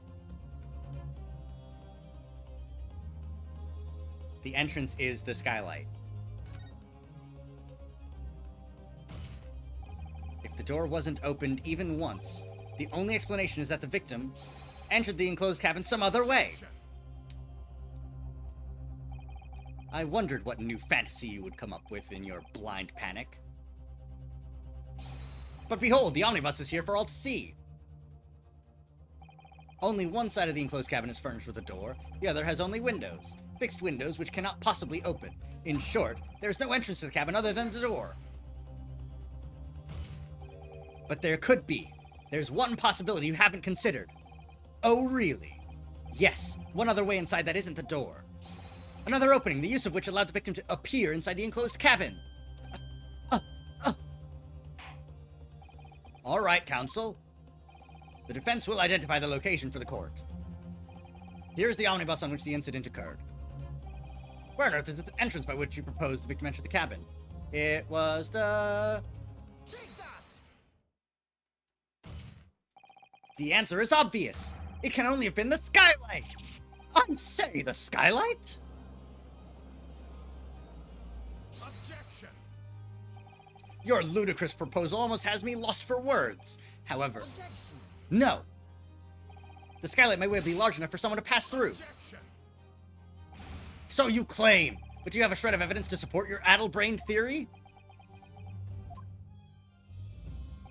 Both Mr. McGilden and Miss Lestrade said the same in their testimonies.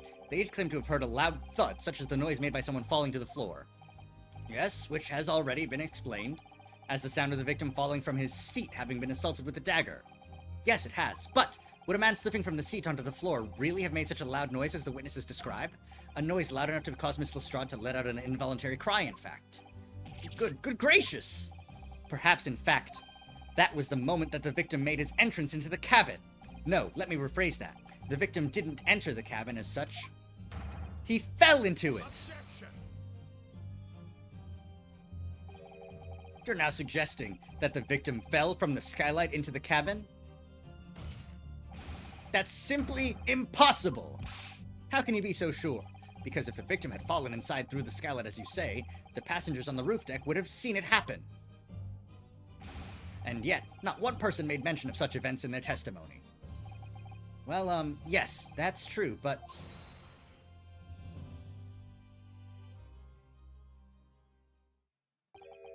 Might a humble fella make a wee comment here? Mr. McGilded? To be sure now, the two fellas who were sat on the roof that testified afore said nothing of the victim falling through the skylight. But it seems to me, my lord, that 'tis not so much a case of them not saying, but... Aye. 'Tis a case of them being unable to say. What? I think perhaps the two fellas do be having something of a compelling reason not to mention what happened. Would you not agree, fine ladies and gentlemen of the jury? Humph! Oh my goodness, surely not. Those two chaps on the roof. You mean the ones who stuck that knife in the man were... Ah! Hold it! Just what exactly are you insinuating here, you blitherer? You rotter, he said! You rotter! What are you insinuating? This is a flaming outrage. I've got a good mind to give you a blinker in a minute. He'll give you a shiner in a minute, he said, and so will I.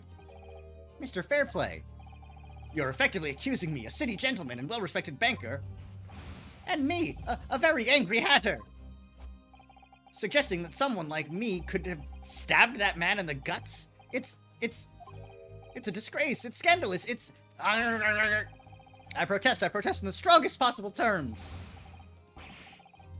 You rotten scoundrel.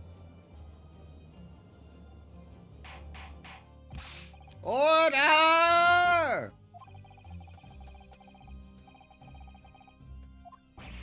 But this is beyond reason, my lord. It's outrageous. It's very hurtful, you know. My lord, if I may comment. It was the defense that incited this outburst from the witnesses. My learned friend has seen fit to abandon all protocol and accuse the witnesses without proof. Accuse? I never intended to. It seems, young Nipponese, that your command of the English tongue is wanting. You propose to this court that the victim fell through the skylight from the roof deck of the omnibus. That hypothesis cannot possibly stand without the rooftop passengers being aware of the events. You have branded these gentlemen liars! You have you have intimated their criminal guilt. I don't know that word. I guess my English tongue is lacking. In our British courts of law, that is what is termed a baseless accusation. I know it was rash to put this idea forward without any actual evidence, but you can't just dismiss it without a second thought. What are we wasting time for? Get them to testify! I thought there was something fishy about that hat from the moment I laid eyes on that fellow. We have to see this matter through now, one way or another. If there's filth and rubbish in our midst, we must dispose of it at once. Testify! Testify! Testify! The spectators in the public gallery they're in a complete frenzy. Mr. Fairplay and Mr. First. My lord? You will take the stand again and make another formal testimony in reference to the indictment brought by the defense. Yes, my lord. I didn't come here for this. There's no time to think this through. All I can do is keep pushing forward! You're goddamn right. We were the only two people up on that roof deck, dead or alive. I can swear to that. If anything had happened where we were sitting, don't you think one or the other of us would have noticed? In any case, neither of us know the first thing about the victim. We had no reason to kill the man. The skylight was shut the entire time, I tell you. We couldn't possibly have opened it. If you're so sure the victim fell through the skylight, where's your proof? It's the blood on the floor. I must say that, on listening to this testimony, it is somewhat hard to imagine how either witness could have performed any malevolent act on this open rooftop deck, without the other noticing forthwith. That's right, you see? We're innocent, I tell you! Although logically, of course, the argument falls down to if the two of you were in collusion with one another. What? Eh? According to investigations by Scotland Yard, the two witnesses share no common dealings. Ha! Well, I don't trust coppers any more than I trust the stinking rich! Something doesn't feel right here. The trial is going in our favor, really, so why do I feel so uneasy? Counsel for the defense, over to you. Your cross-examination, please. Oh, yes, my lord. It's because they didn't do it.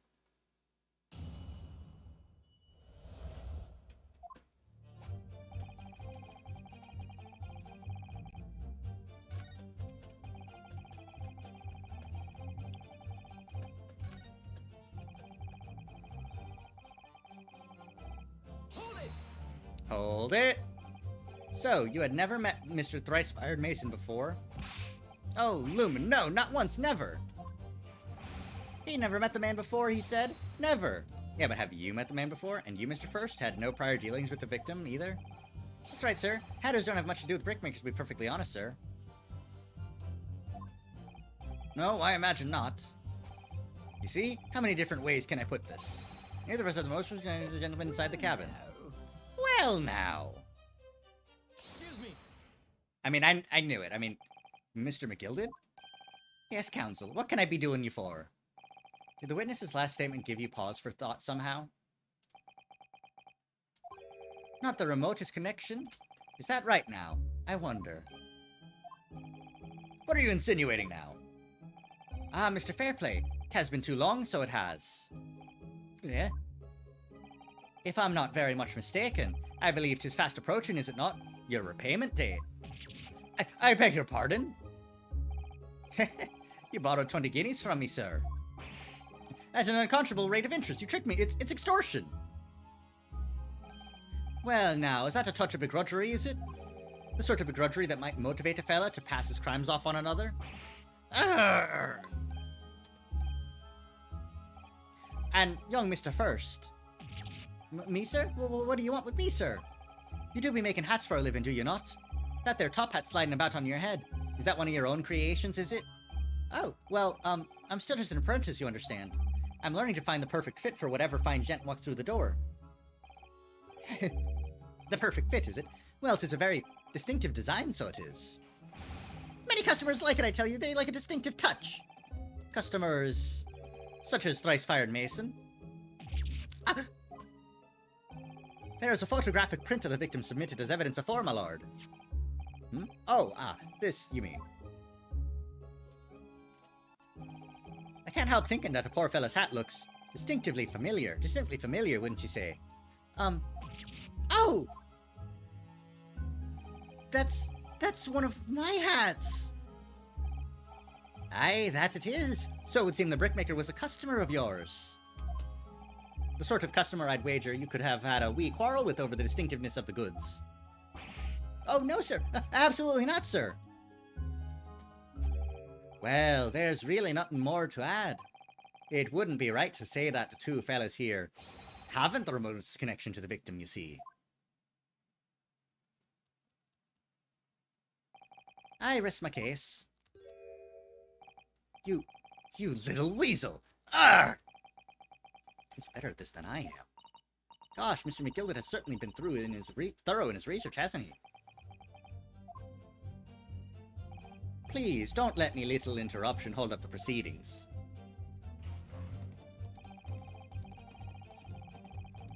I got an achievement for that. Are you quite certain about that? Just that Skylight was shut the entire time? I'm going to lose my block with you in a minute. He's going to lose his rag with you in a minute. That's what he said.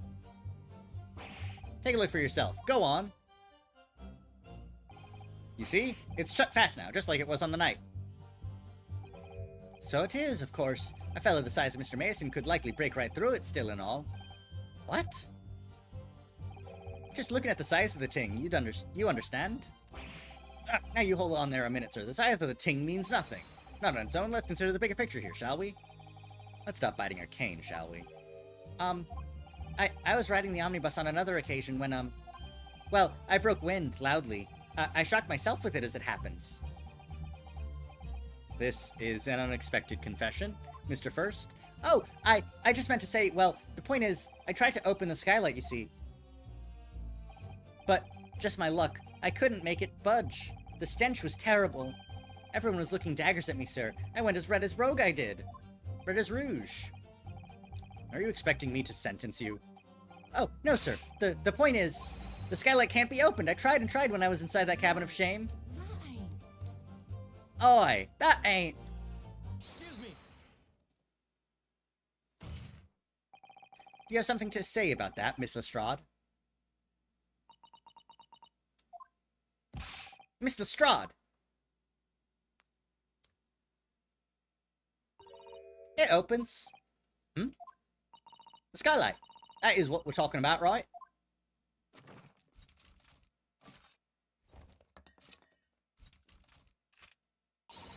All them skylights open. Dead easy. More easily than you can load that weapon. It's a lie, I tell you. Otherwise, when I broke wind, You can't do it from inside, you mug. Oh. Look, a few weeks ago, I was up on the roof deck of one of them drags, and I had a great haul. I mean, I had purses coming out my ears. Miss Lestrade, this is not the forum to be eulogizing on the subject of your criminal activities. Well, anyway, I had a bit of a scare. When I lifted the last bloke's purse, he got wise to me. All four of them surrounded me, so I couldn't hop off the bus and leg it. So what I did was I used the skylight, opened the catch, and jumped right through. What? Yeah, the catch for them skylights is on the top side. That's why I can't open them from the cabin. The skylight opens from the roof deck? Bailiff! Climb up onto the roof of the omnibus at once and verify this witness's claims. Yeah, no, I checked earlier too. There it is.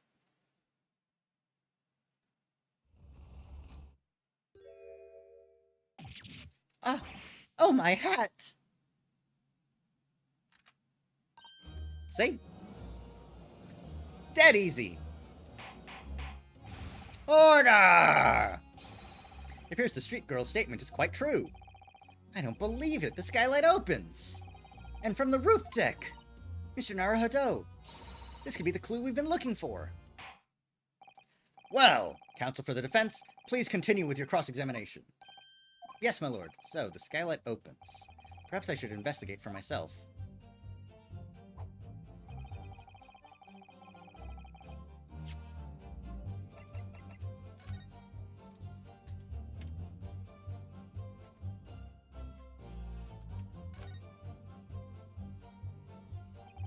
The skylight was fastened shut before, but now the catch has been undone, we should be able to open it.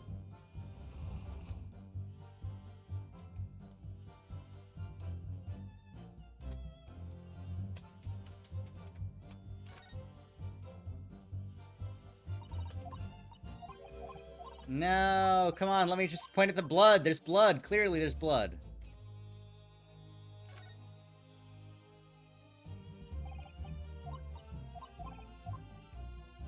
Come on, let me see the blood. Do you have to go inside to see the blood? I have to go inside to see the blood. Okay.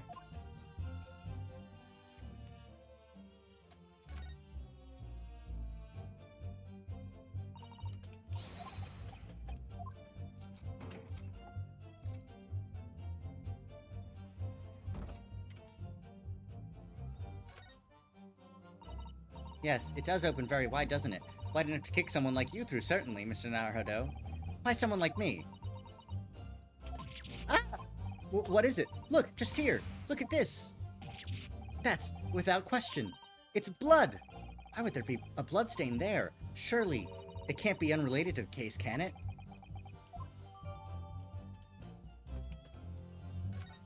All right.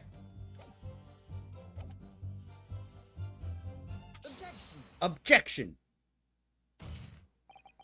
On the night in question, the victim was fatally stabbed in the stomach, and immediately afterwards, the victim's body was pushed through the skylight into the cabin below. Those are the facts, and the irrefutable proof remains clearly visible in the omnibus that stands before us today in this very courtroom.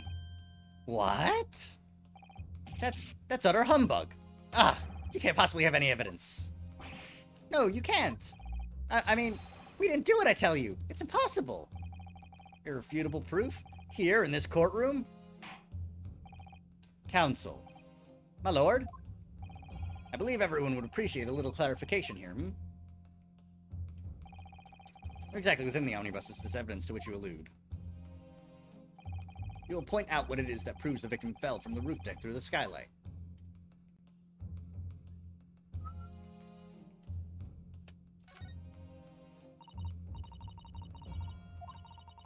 Okay. I already saw it, though.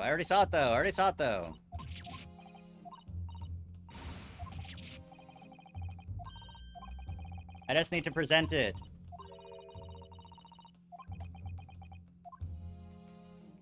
Got it! By Jupiter! Is that blood? Ah! This bloodstain proves two things. Firstly, when the incident occurred, the skylight of the omnibus was open. What? And secondly, the victim was already bleeding when he fell through the opening. Oh my! And so it follows that Mr. McGilded, who was inside the enclosed cabin himself at the time, cannot possibly be guilty of this crime. No!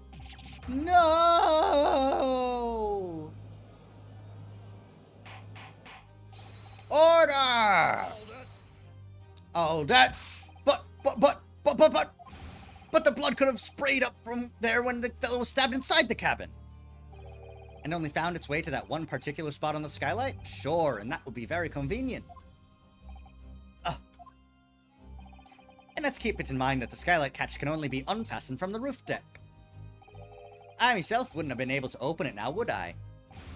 But, there's no way to know for certain, is there? If the gent really fell through the skylight, I mean? Why don't you have a good look at the floor of the cabin between the two seats, Mr. First? 'Tis all too plain, if you see. There's the aftermath that shows the poor fellow dropped from a fair height right there, so it is. What? No! But it can't be. It's all lies! My fellow jury members! I think we can all agree that this is clear proof of the defendant's innocence, can't we? I believe we can, yes, sir. It's clear to me now where the filthy rubbish can be found in this courtroom. So, they thought they could pull the wool over my eyes, did they?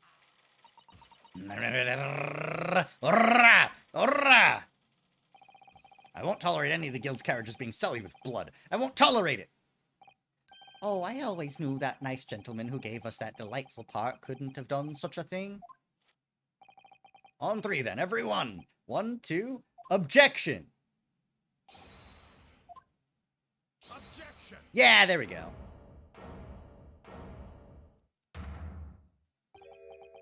A chilling performance, Mr. McGilded. Oh, and what would you be referring to there now, Lord Van Zeeks? A bloodstain on the frame of the skylight? Such evidence is null and void. What? Why? For one extremely simple reason. That smear of blood never existed. What are you talking about? It's there for all to see, and it's clearly blood. I personally attended Scotland Yard's investigation of the omnibus. The officers involved went over the carriage with a fine-tooth comb. So I can state with absolute surety. No such smear of blood existed in the carriage, at least not until this trial began. But, are you suggesting, Lord Van Zeeks, that this stain of blood was fabricated, my lord? Yes, and while this court has been in session. What?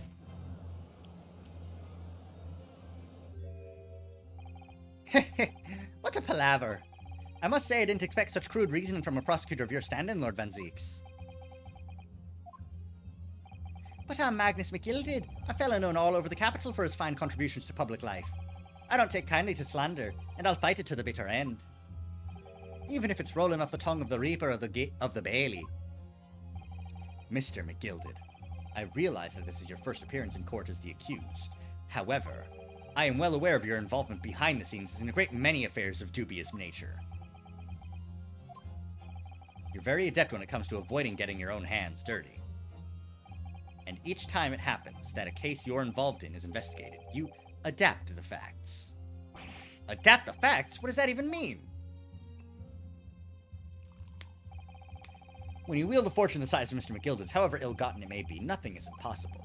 Tampering with evidence, manipulating the scene of a crime, bribing witnesses.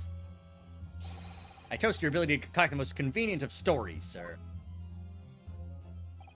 Tut-tut, Lord Van Zeeks. This will not do, to be sure. Will it now, counsel? Oh, no. I think it's fair to say, this does all sound like a rather far-fetched excuse by a desperate man. The blood on the skylight didn't exist, you say. But, if you will all cast your minds back, is it not true that the omnibus there has been in the courtroom the entire time? How could anyone possibly have put a smear of blood in it without the world and his wife seeing? Isn't that right now, counsel? No, it's not, you fucking liar! My learned friend. Here's to hearing your opinion on this matter. In your own words. As you wish. Could someone have tampered with the omnibus during this trial? If you're asking me, I think it could have been possible.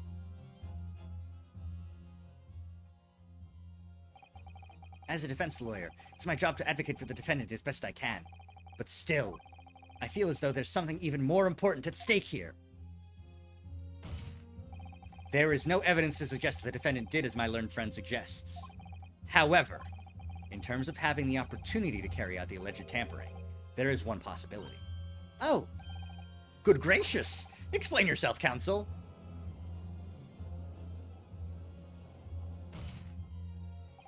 Yes, there is. It seems my learned Nipponese friend has no intention of running from this deceit. Deceit? I'm sure everyone still remembers clearly the recess that we were forced to take. As a result of the smoke grenade fired by the witness currently in the stand, Miss Gina Lestrade.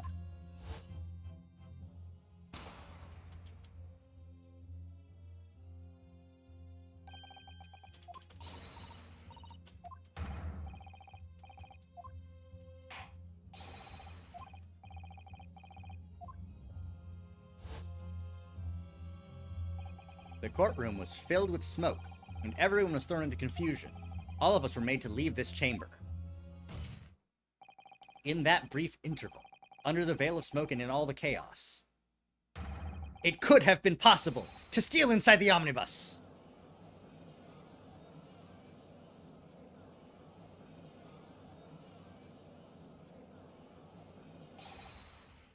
Are you wise? What are you trying to pull, you rotten feckless gouger? Feckless gouger? You're supposed to be defending me! 'Tis a wicked plot! 'Tis a plot to undermine me, so it is! Whatever you think this is, it changes nothing. The facts are the same. After this courtroom was evacuated earlier as a result of the smoke grenade, a number of inconsistencies materialized in relation to the omnibus. Inconsistencies such as... To start with, the storage compartment underneath the rear passenger seat. When the police investigated the omnibus, this compartment was full of the driver's items. Secondly, we have the smear of blood on the edge of the skylight. As I have said, that was not present at the start of the trial this morning. Unfortunately, Lord Van Zieks, no one is able to corroborate your claims. That's true. When the omnibus was first wheeled out, both the storage compartment and the skylight were shut. Accordingly, I'm afraid to say, we cannot establish with any certainty if this evidence is the result of tampering or not. Indeed, my lord, no doubt there was not a single person who saw fit to verify such things. What do you think? Sorry? About the omnibus. Is there anything else unusual about the omnibus? I have an inkling. I'm going to say I have an inkling. My lord. Yes, counsel? There is one further inconsistency. A mark that surely could not have been present at the start of the trial. What? What in the devil's name are you going to say now? If you dare to betray me, you little maggot, you'd better start watching your back. Objection! Silence, McGilded. The court awaits the defense's clarification. Grrr. This trial keeps swinging one way and then the other. I have no idea what's the truth and what's deception. What am I supposed to believe here? I shall have to ask you to elaborate, counsel. Where exactly is this Legend Mercury appeared at some point during the trial? It was the bloodstain on the floor, wasn't it? This wasn't here, and it's really a different color.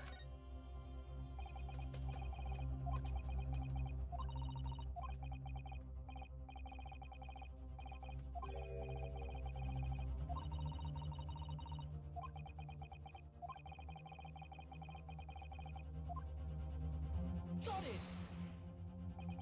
If you consider that the victim fell through the skylight onto the floor of the cabin, you would certainly expect to find signs of blood where he landed.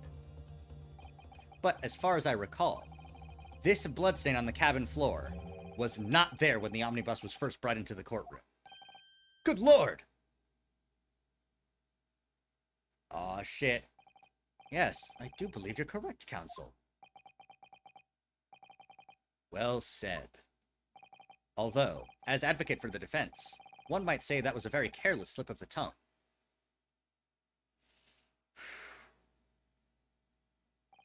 I believe that bloodstain on the floor is a decisive piece of evidence.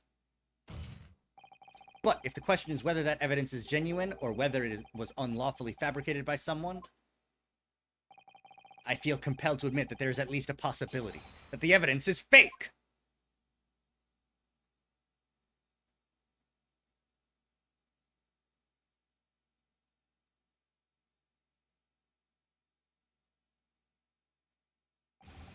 Arrgh! This trial is over. Mr. McGilded? I've done everything I possibly can to cooperate with the court, but 'tis all over now. But you're the defendant. 'Tis over, I tell ye! Memory, recollection, what people think they saw. 'Tis all a nonsense. Facts are what counts, and the fact is, that bloodstain is there, now! Well...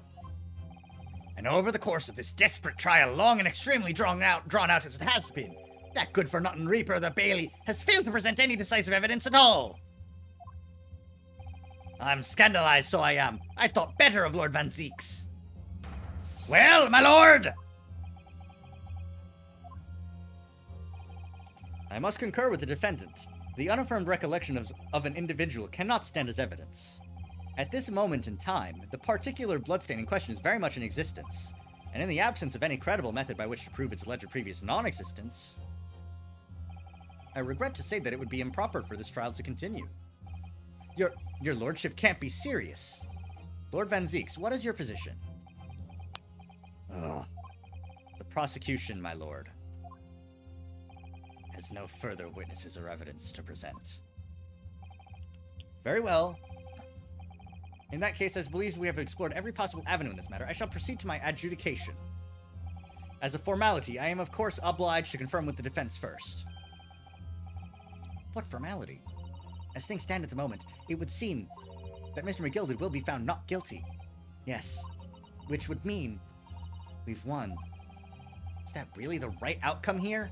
Is it really alright for the trial to come to an end now, with all these unexplained inconsistencies? Counsel for the defense, your closing statement, please. Yes, my lord. The defense believes... Fuck you! I am here in this courtroom today to advocate for the defense of my client, Mr. McGilded. However, at this moment in time, I cannot in all good conscience attest fully to the defendant's innocence. What are you saying, man? Without any question, there is no conclusive evidence to prove that the defendant is guilty. However, there is also no conclusive evidence to prove that he is innocent. Good gracious me! Order! Order! This is unprecedented behavior, counsel. A defense lawyer calling the accused innocence into question? Are you of sound mind?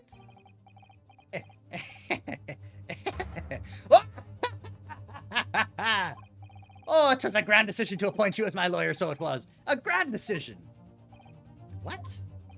I must say, I didn't expect quite such an exciting spectacle at the end there, but still. Here, have this for your troubles. Ah! Your job here is done, fella, and some fine work you've done, so ye have. What do you mean? 'Tis just as the right honourable gentleman so succinctly put it before. The trial can't go on anymore. And your closing statement there was, how did he put it now? Nothing more than a formality.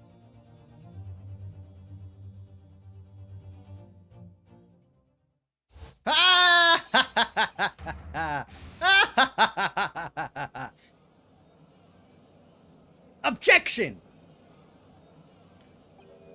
His button! His button! His button! His button! His lordship would be fuming. Any unsightly rubbish should be disposed of promptly, as I said. Ticka. The stinking rich are always guilty of something, you... mark my words! I feel terribly ashamed that I ever doubted that lovely man who gave us the lovely park. Now that proceedings have unfolded in this way, I'm compelled to declare a premature end to this trial. Furthermore, the courtroom must accept the defendant's plea.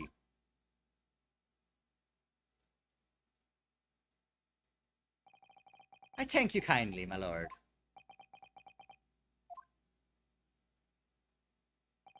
I hereby pronounce the verdict of this court. Objection! But we still haven't determined if the bloodstain in the omnibus is genuine or not. We don't know if these witnesses are telling the truth or in a pack of lies. We have no idea about the truth. Lord Van Zeeks, my lord, the case made by the prosecution was flawed, plain and simple. If indeed the omnibus presented as evidence was tampered with, the prosecution is at fault for allowing such a disgraceful perversion of justice to take place. My sincerest apologies, my lord. But wait! When we were evacuated from the courtroom, Lord Van Zieks ordered the evidence to be secured. I'm afraid the prosecution cannot shun responsibility in this matter. That's so unfair! The culpability of the defendant has not, at the present time, been established by this court. Consequently, the jury will not be required to proffer judgment. What? Well, Lord Van Zieks, it's been a pleasure, so it has. And as for you, my dear fella, I couldn't have asked for a better defense. Do you mean to tell me this has all been a grand waste of time? 'Tis the law of the land, my good man. If you'd like to pursue this matter further, you can always go ahead and try to change the law. Magnus McGilded. Good grief, you've more to say to me, have ye? Just one thing, a warning. This is far from over. Well, something to be looking forward to then.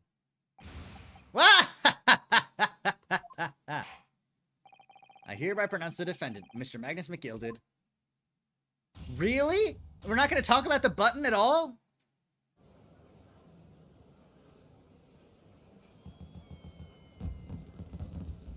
This is bullshit. This is an outrage.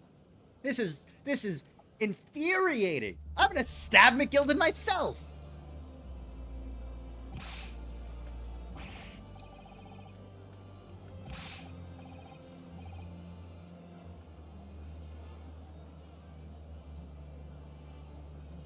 This is infuriating, which is just the same as regular law. But the courtroom in pandemonium for the second time that day, the judge delivered his verdict.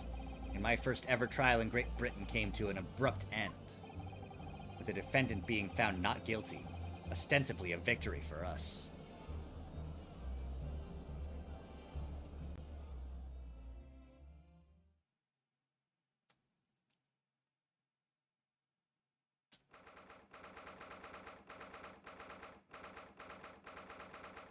Seven-hour court case.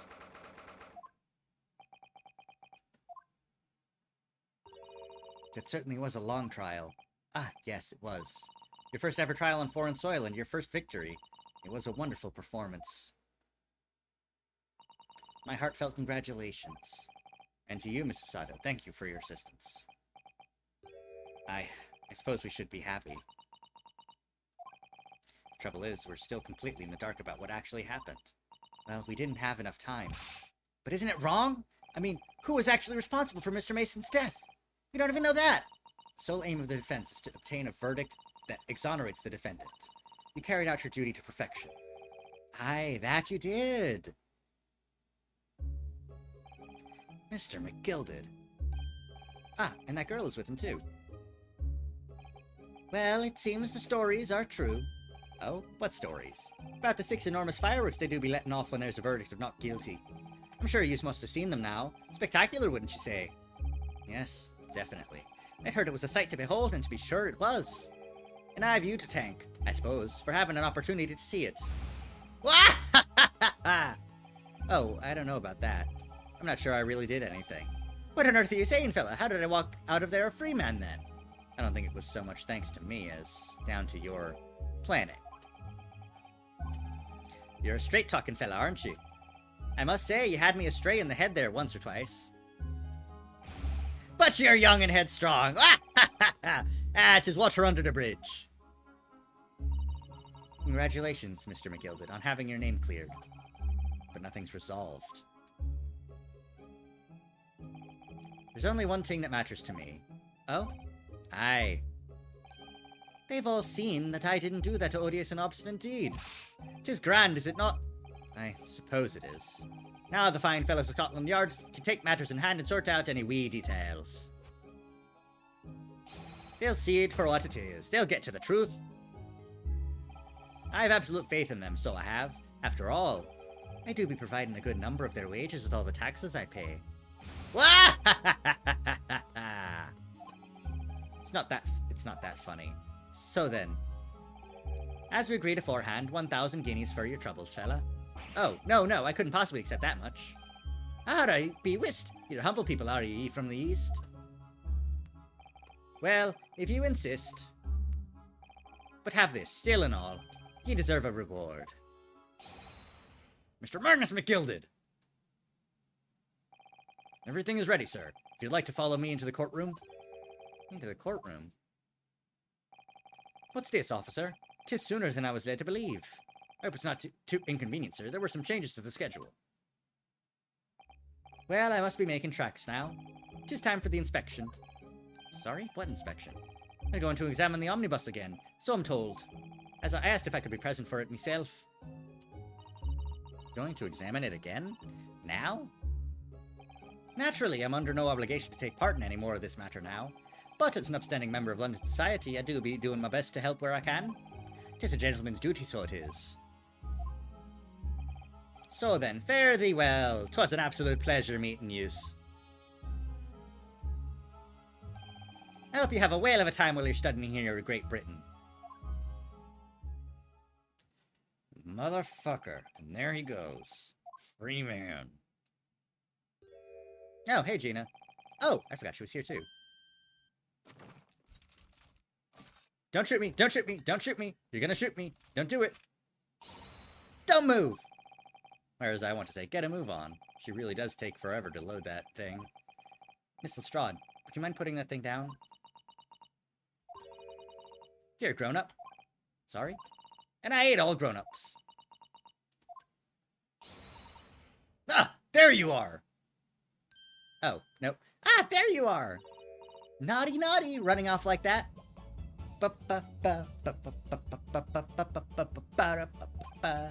Is this some kind of picnic? Who's this little girl now? And taking that with you as well. I was looking forward to the trial run of my experimental smoke grenade launcher. Ha! Oh, do you want to play? You won't beat me. Excuse me, but who are you? Oh, good day to you. I'm, well, the inventor, I suppose, of that machine. The inventor? Well, normally smoke grenades are so dull, don't you agree? White, white, and more white. If you have to be shrouded in smoke, it could at least be a pretty color, I thought to myself. Do we have to be shrouded in smoke, though? At all? I just took my eyes off it for a moment whilst I was changing into a different omnibus, and she pinched it. Luckily, I fitted it with a telegraphic beacon. What's it, what? Anyway, you're coming with me now, back to my laboratory. What? What for? To apologize, of course, silly, to my technician. What? You mean, say sorry? You must say sorry when you've done something wrong. Surely an adult has told you that before. An adult? I don't listen to no adults. Come along, then. Follow me. Fine. Have it your way. Oh, good. You see, I knew you'd want to do the right thing in the end. I'm fairly sure that what she wants is to not get shot by that massive gun of yours.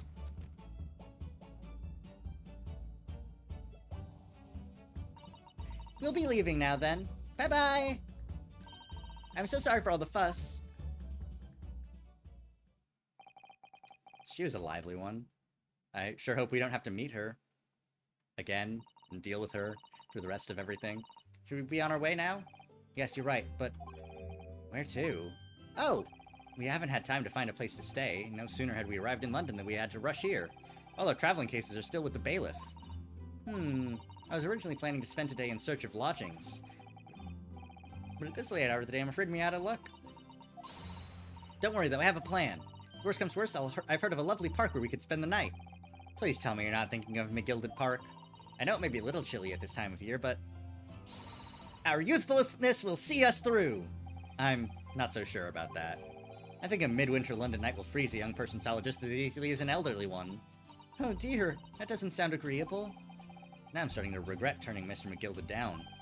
That 1,000 guineas would have paid for a lovely warm room or mansion.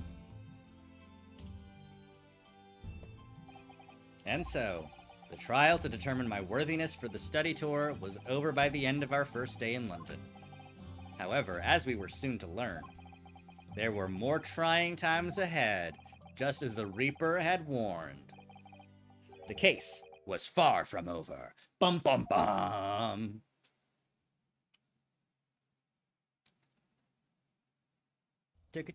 Oh, cutscene. Cutscene? What's going on? Get the fire brigade! Water! Bring water, quick! What the? How did this happen?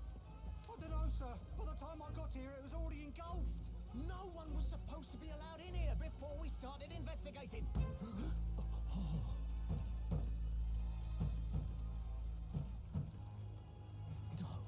Oh, good God. There's someone in there.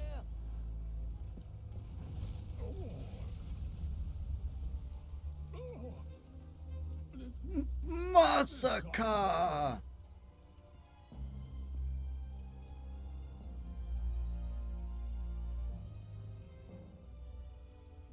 Good God, man.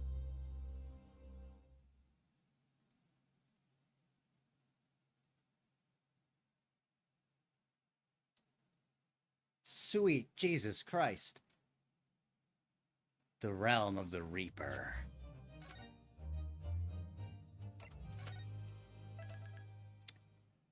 Holy shit. Okay. I'm gonna get a drink, but I'm gonna be back because I'm gonna finish episode 4, which will include an investigation and a trial. Oh boy. Oh, I'm so excited. Oh, I'm so excited. It'll be great. This is gonna be great. But yeah, I'll throw on some lo-fi beats to study and relax to, and switch over to the BRB screen so people know. There we go. But we're gonna be back shortly. And we're gonna refresh the chat. Be back shortly.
the real murder weapon was Updog.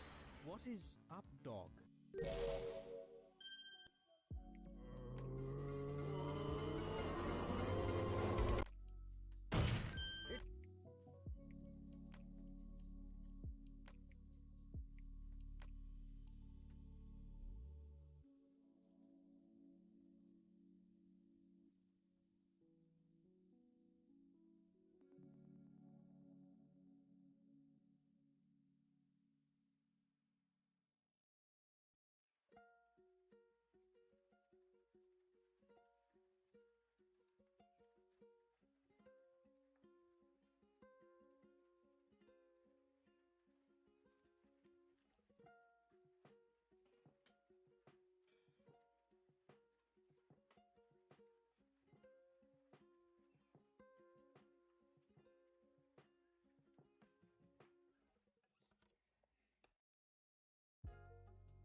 I'm back. I apologize for pardon. I was scrolling through Twitter a little bit. So yeah, sorry. But transition over. And we're back. And let's continue with the Great Ace Attorney Chronicles. The Adventure, Clouded Kokoro. And then we've got the Hound of the Baskervilles.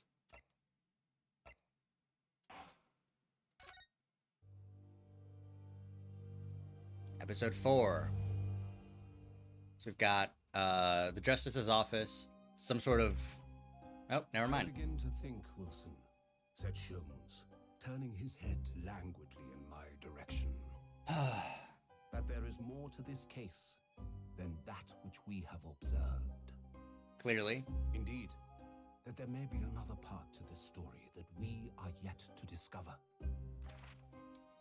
His eyes wandered, following the steam rising from his cup of herbal tea, leading him to the distant memory of that snowy evening. Oh no! Yeah, I didn't read this The young story, lady collapsed on unfortunately. the pavement along Briar Road, and to the knife in her back. Lit in the soft glow of gas lamps, a most extraordinary scene had been set. And under the cover of a light fog, the curtain had risen silently on the insoluble mystery of our invisible killer.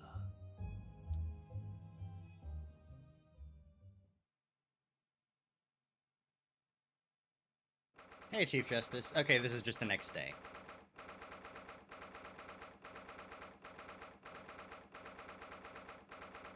Lord Chief Justice.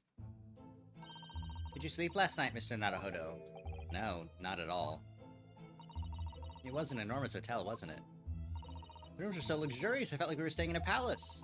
With all the gaslights twinkling, it was brighter than day, even in the middle of the night. What about the enormous beds? After my time on the SS Buria, I wasn't going to waste a single inch of that space. Spent the entire night rolling from one side of the mattress to the other.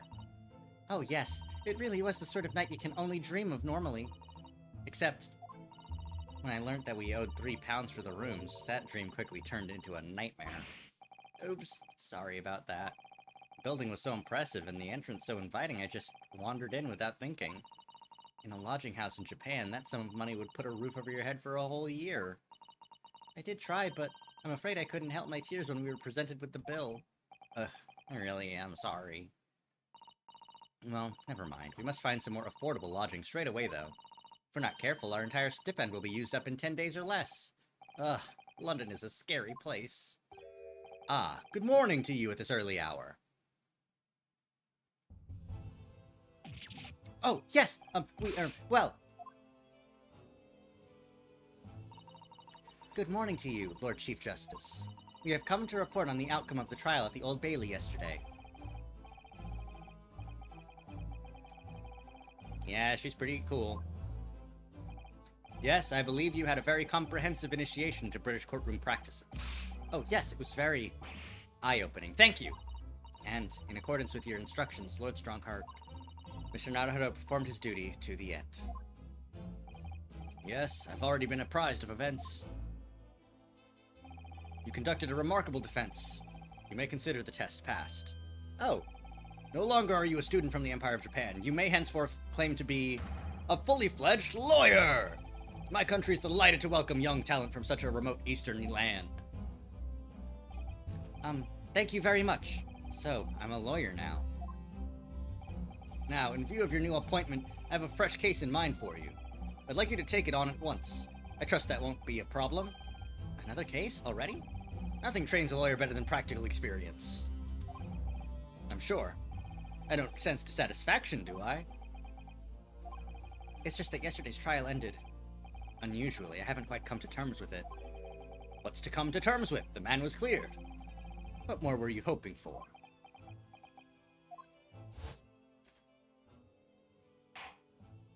I know, I was just there.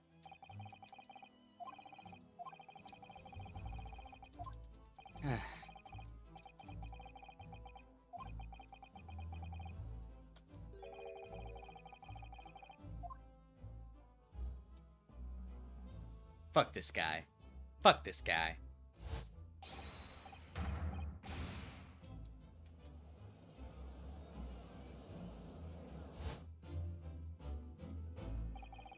I just can't help wondering.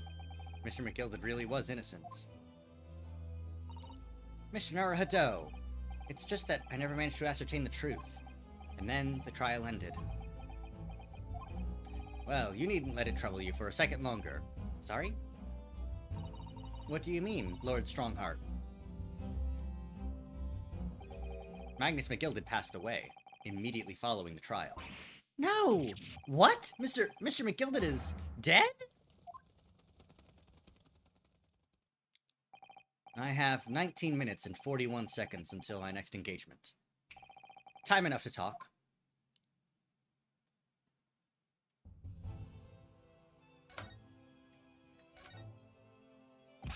I don't understand. What happened?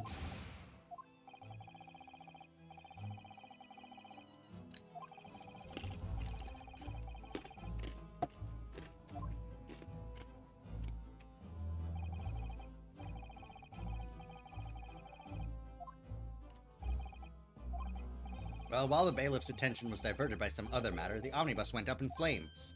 No. How could such a thing have happened? That is being investigated as we speak, but already the police have identified a corpse found inside the charred shell of the carriage as that of McGilded. That's awful! The man must have slipped inside whilst the bailiff's attention was elsewhere. The bailiff really needs to pay more attention. And how could that have happened? That is also being investigated as we speak.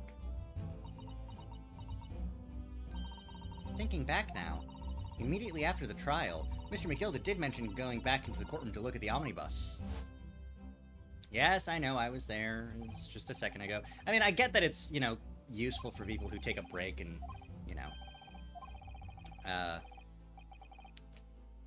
they take a break between cases, they need the flashbacks to remember what happened, but it's like, come on.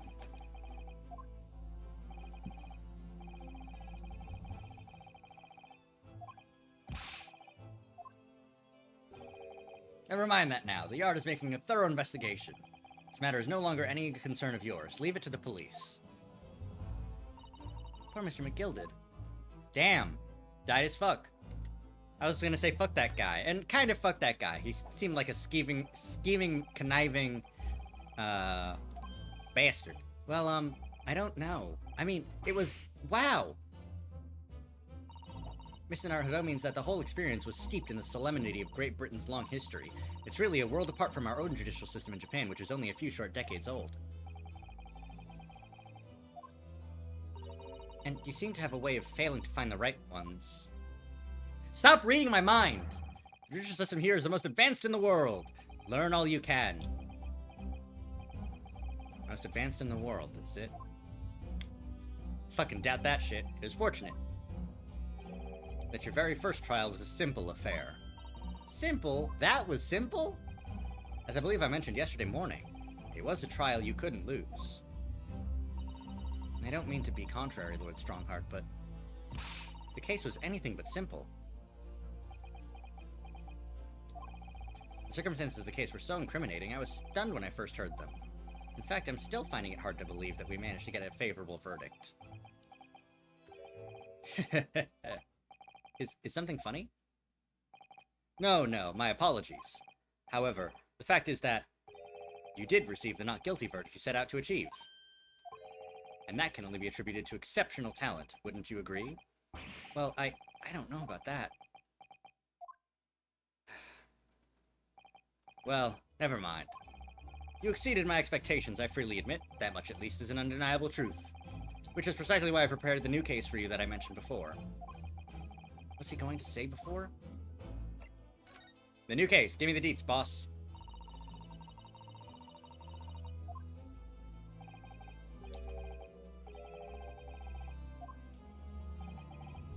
Don't worry, it's nothing so alarming or quite so urgent as your last assignment. It's completely different.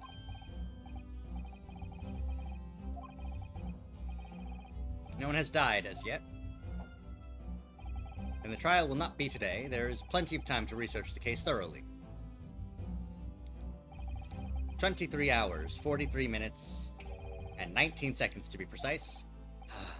So the trial's tomorrow then. Is everything alright? Oh, yes. I'm just a little confused, that's all. Yesterday's trial was... well, it's left me wondering if I'm really cut out for being a lawyer. Oh, Mr. Naruhodo. I don't know if I could face standing in that courtroom again after Mr. McGilda's trial. Ah, yes, I nearly forgot. There is one similarity with yesterday's case. Once again, there is currently no one to advocate for the defense. Oh, if the situation remains unchanged, the trial will start tomorrow with the defendant unrepresented.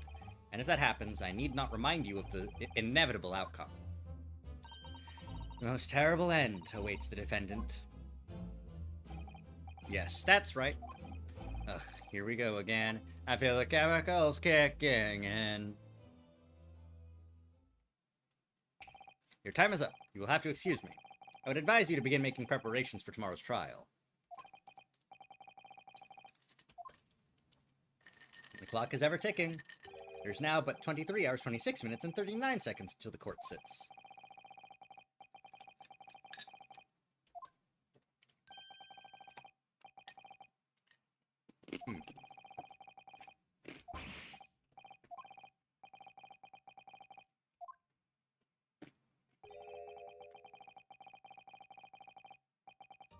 Yep. That's true. I would be interested to hear what exactly you mean by that. Inside 34 seconds. Oh, well, Kazuma always used to say, you see, that he wanted to learn how the greatest justice system in the world works so he could change ours in Japan. Now that he's gone, I'd like to work towards that myself. And there's another thing. Oh. Another thing? Continue. On the way here, on the steamship, he said something to me. There's something very important that I have to do. Something very important? And what exactly would that be? He never had a chance to tell me. I suppose he would have done if he'd ever made it to Great Britain. You're out of time. Well, thank you for an enlightening discussion. Mr. Naruhodo, what's all this about? Mr. Asogi never once mentioned anything of the sort to me. I urge you to both focus your attentions on the matter at hand. I've taken the liberty of summoning the police inspector in charge of the case. He'll be able to apprise you of the defendant, of the details. How long has he been there? So, I wish you the best of luck, and bid you farewell. He's gone. There's something very important that I have to do. Kazuma-sama, what did you mean? I wish I knew, but honestly, he never told me. Anyway, we had better talk to the detective, don't you think? Yes, you're right. I hope I'm just imagining it, but I wouldn't say he looks pleased to see us at all. Is it because you're racist? Could that be it?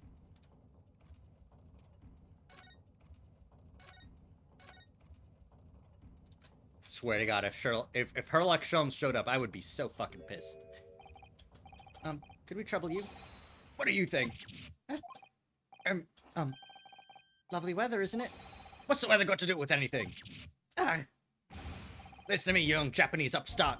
Some frippery about the weather doesn't get every English gent eaten out of your hand, you know. But Sato-san told me it was foolproof.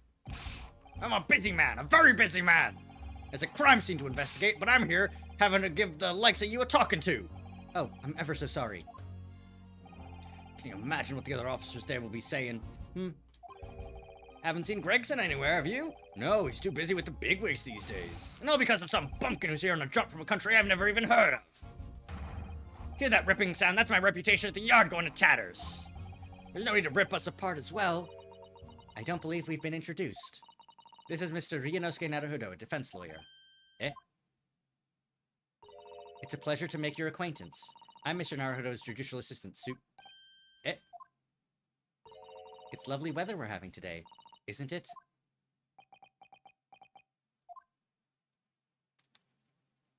It's unseasonably fine, I grant you. London winters don't see a lot of sunshine. Unbelievable! How did you pull that off?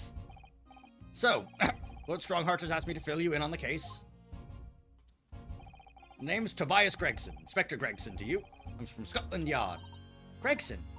Inspector Gregson? What's the matter with Susato-san? Does this detective's name mean something to her? Inspector, are you perhaps the Inspector Gregson? Ugh.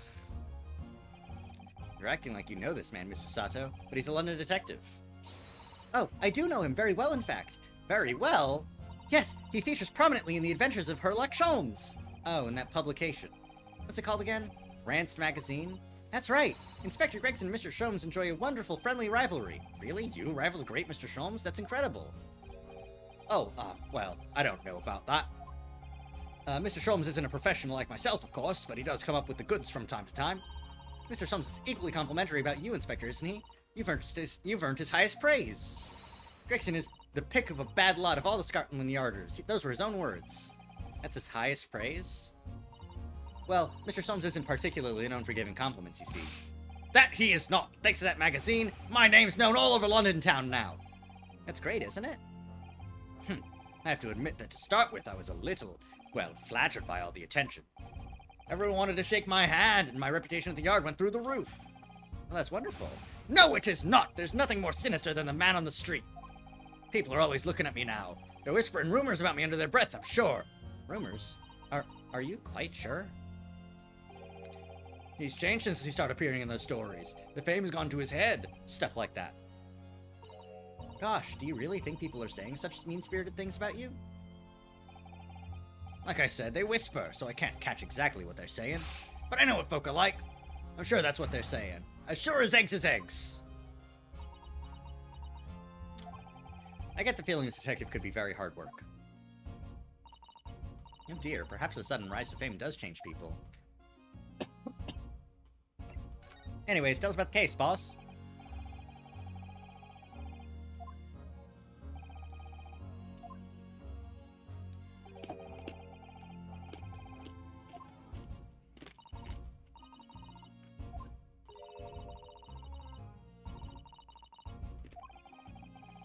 I sure wrong about that, but yeah.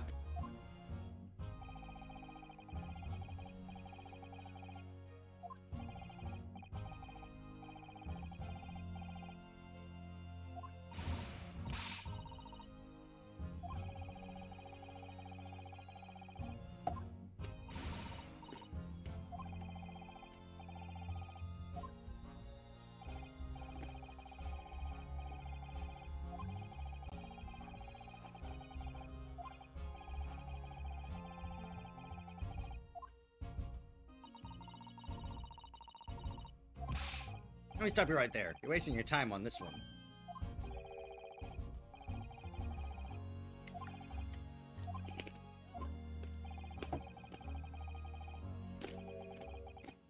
Yeah, but we already beat Minzy.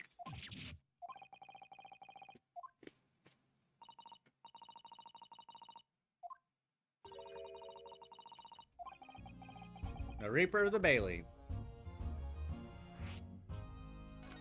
Yeah, but I fucked his shit up.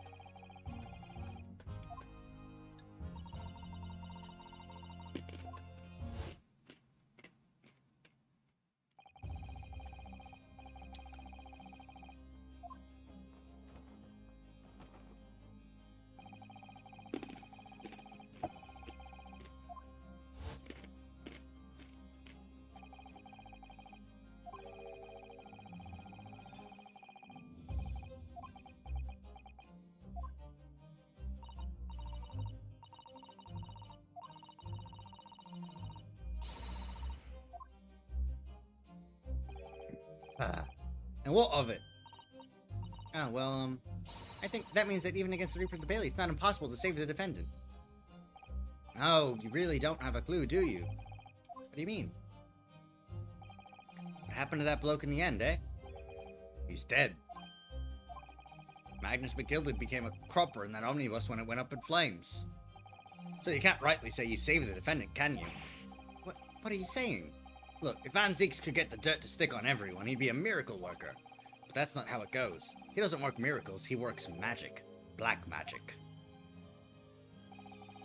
I'd have a good long think about that if I were you.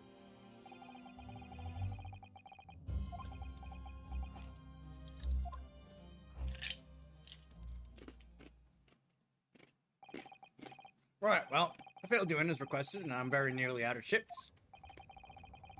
So I'll be headed back to the crime scene now. We're still carrying out a few investigations there.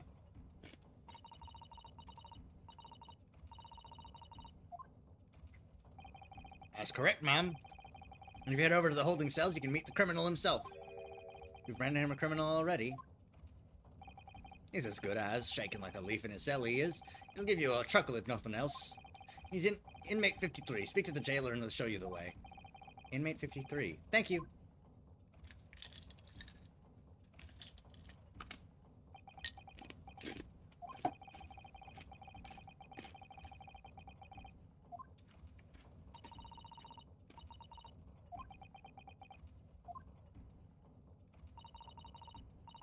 When I recall the trial yesterday, I can't stop myself from shaking. Nah, fuck him. He's easy money. Easy money.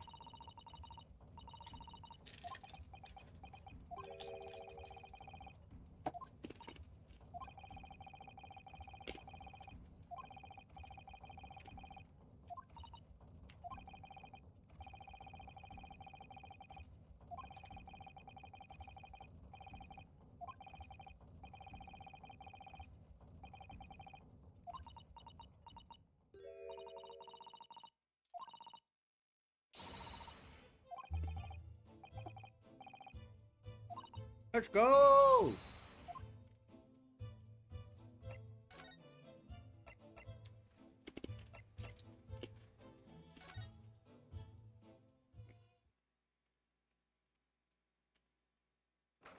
Ah, fuck. This is jail, huh?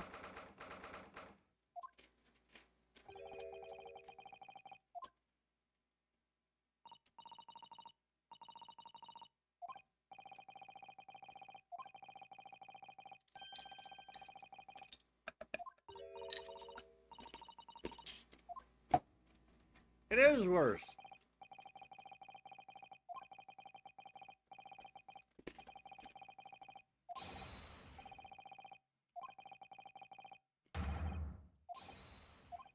Am I a cat, as yet with no name? Calling me by a number, it's utterly, unbelievably, untrustly, unreasonable. I refuse to answer. Commissioner Naruto, what do you think is going on here? I have no idea.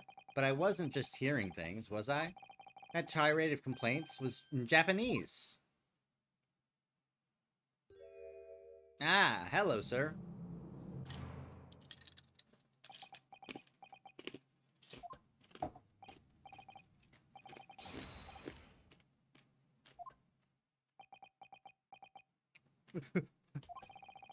They're all around, hiding. I know they are. They're watching, listening, even now. I can sense it.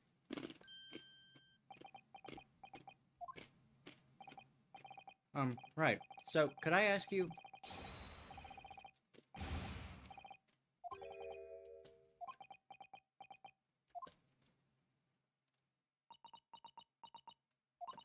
We mean you no harm, prisoner-san. Are you... Japanese by any chance? Oh.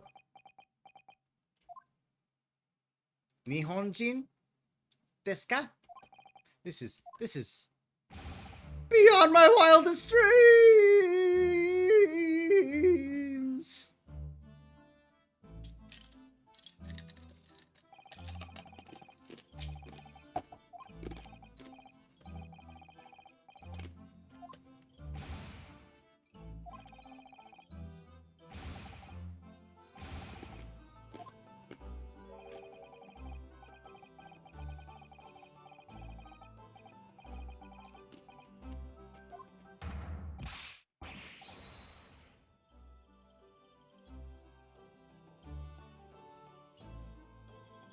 Give me a second. Give me a second.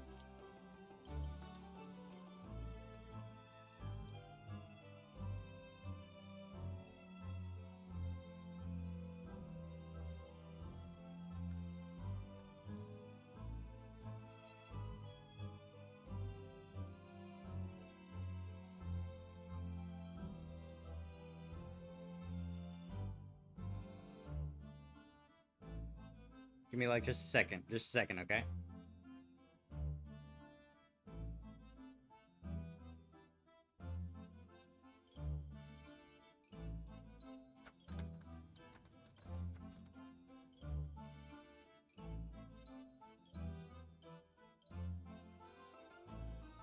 I just need to add something real quick.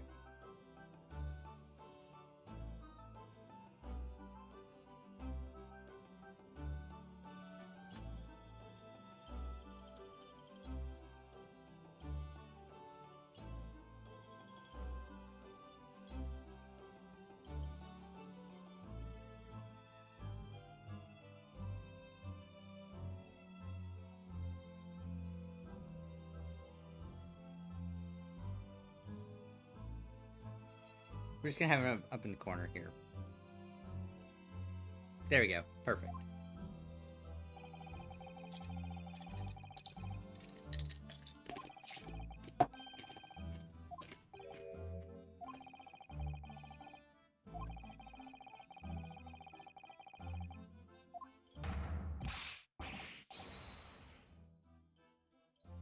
Yeah.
I see.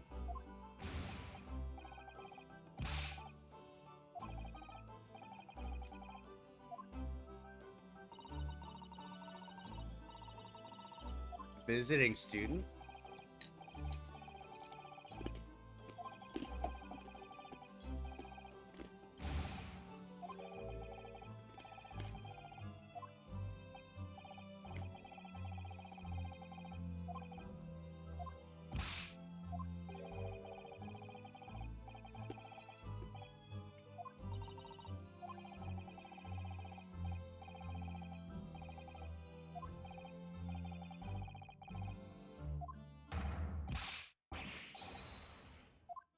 Hmm.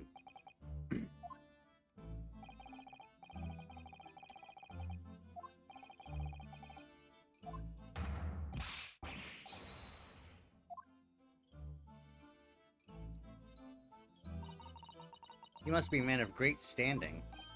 Oh, yes. So I'm often told. And often like to be told, it seems. Alright, what's the accusation against you? So, Seki-san? I didn't do it! I didn't commit that atrocious murder! Murder? Oh, no, no, it's alright. The woman didn't actually die, did she? But she was stabbed with a knife! Right before my eyes! Before your eyes? You mean you saw the attacker? Well, I didn't see anyone. What? If I'd seen the person who did it, do you think I'd be locked up in here? Oh dear, it seems this case is becoming rather complicated. Why me? Why me? Why did that silly woman have to be stabbed in front of me? It's the curse of London. It's incredibly, inexcusably, irritatingly inconvenient. He didn't see the attacker. It's vital that we find out more about the case.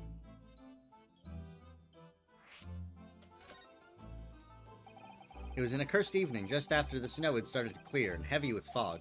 I'd been to the bookshop to buy some books, and I was on my way back to my accursed lodgings. Sure, the bookshop wasn't accursed too. As I was walking along that accursed pavement, I could make out the sole silhouette of another ahead of me. A woman wearing a green overcoat she was, and just as I went to overtake her,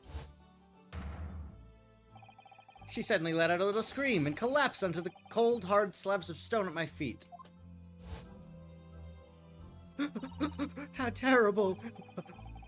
I called out the woman, but she didn't move. It was like a ghostly, ghoulish, grim graveyard! Slight exaggeration there, perhaps. I was terrified. I had to get away from there. So I ran as fast as my legs would carry me back to my accursed lodgings. That's not good.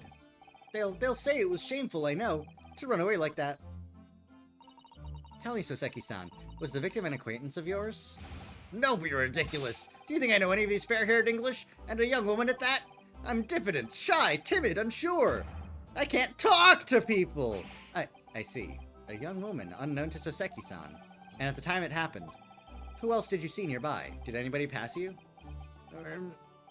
Regrettably, apart from myself and the woman, I didn't see a soul. No one? Oh, great. So the victim was unknown to you, and there was nobody else on the street at the time. That creates something of a conundrum, doesn't it? What conundrum?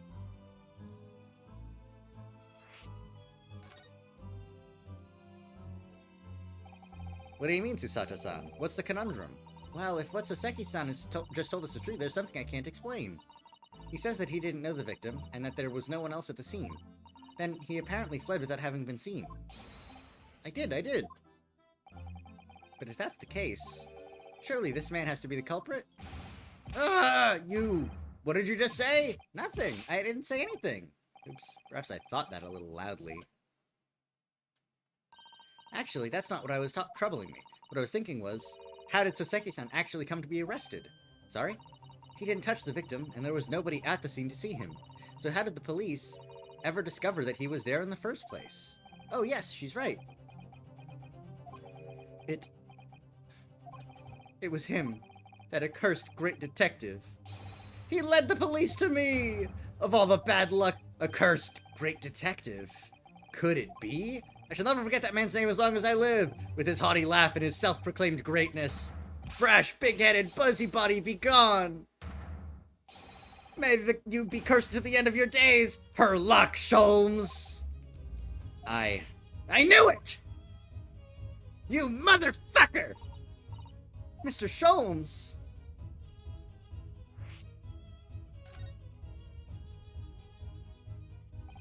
Well, I didn't expect to hear that name from this man's lips, that's for sure. It was the morning after that nightmare had unfolded on the pavement before me. I was gnawing on a sliver of hard cheese when some men suddenly burst in through the door. They started shouting at me, "This is the police, put the weapon down!" Yes, it was a thin sliver, and yes, it was hard, but I wasn't eating a weapon! Disgusting dietary discrimination devils! You clearly had a trying morning yesterday. And there he was, in the middle of all the policemen, grinning like a Cheshire cat. That Herlock Sholmes! It's actually just Herlock Sholmes. He's English. I've since found out that he's a famous name in detection here in London. Yes, the great detective is really very well known. And his overly sharp mind managed to deduce my whereabouts, apparently. He thinks I'm the knife-wielding madman! Me, this weak-stooped kitten of a man! I wonder what great deduction process led to his conclusion this time. Do you mean to say that Mr. Sholmes' deduction was the only reason the police arrested you? That would be really most unreasonable. Well, the thing is, I was thrown into a panic when they barged their way in. Of course you were. That's only natural. I was terrified and trembling, and they kept throwing question after question at me, in impossible English. Fiendish, foreign, flammery! Well, we are in England. You can't really blame them for questioning you in English. Good point, but my mind went blank. I knew I had to answer, but I didn't know what to say. So I just kept repeating things like, "Yes, I do," and "I'm fine." The next thing I knew, I was in manacles, and before I knew it, I was thrown in here. Oh dear, I'm afraid that's hardly surprising. I'm fine? He's not fine now. Miss Naruhodo Esquire! Oh, you can just call me Naruhodo. And when we're speaking English, a simple mister is more than enough. Oh, yes, alright, yes. They've really got to me. This country is poisoning my mind. But please, I beg you to defend me in court tomorrow. You can tell them what really happened. You'll do it, won't you? Well, Why? Why is it so hard to say yes to me? Well, the thing is, I'm just a student like yourself, on a study tour. A student? I have defended a case in the Old Bailey. Only the one, though. But at this moment in time, I really don't know what I'm supposed to believe in. I'm confused about what justice in this country even means. Oh, Naruhodo-san. I'm not even the foreign student who is supposed to be here. I'm a sort of locum lawyer, I suppose. But that armband! That's the mark of a defense lawyer from a great empire! It's a keepsake from the man who should have been here. He was my best friend. A keepsake? I know exactly what they're saying about me. Oh, who do you mean? The lawyers. All the British defense lawyers. They won't defend me. Goodness, why? Why do you say that? For the same reason as you noted before. When it happened, there was only the victim and myself around, and I ran away from the scene of the crime. I'm not a fool. I know it looks as though I must be the culprit. It must be very hard for you, Soseki-san. And anyway, I'm a student from overseas. I'm just a foreign nobody to them, someone not to be trusted. I heard them openly laughing about me before, in my earshot, without any compunction at all. Any trial for this man would be a waste of time, they said, and of course the foreigner did it. They even had the gall to say, the man doesn't understand half of what's being said anyway. It's awful. They're wrong! I studied more English than half of the policemen out there on the streets. They've traveled halfway around the world to learn about these people's country and its great history. But no one here wants to listen to a man with a strange accent. They all hate me. So, at the very least, I'd like to entrust my fate to someone who can listen to me in my native tongue. You could do it, couldn't you? Oh, fuck, why is this stuck?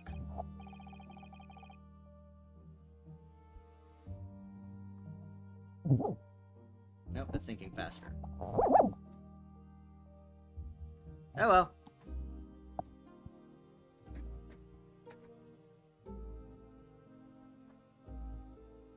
When I look into your eyes, I can see it. I can see what you've been through. So Seki-san, it's just that... Give me a little time, please. I'll do what I can, for the time being. What do you mean? We shall investigate the case as thoroughly as possible. If we can find some clues, it will give us a much better chance, I'm sure. Oh, yes, thank you.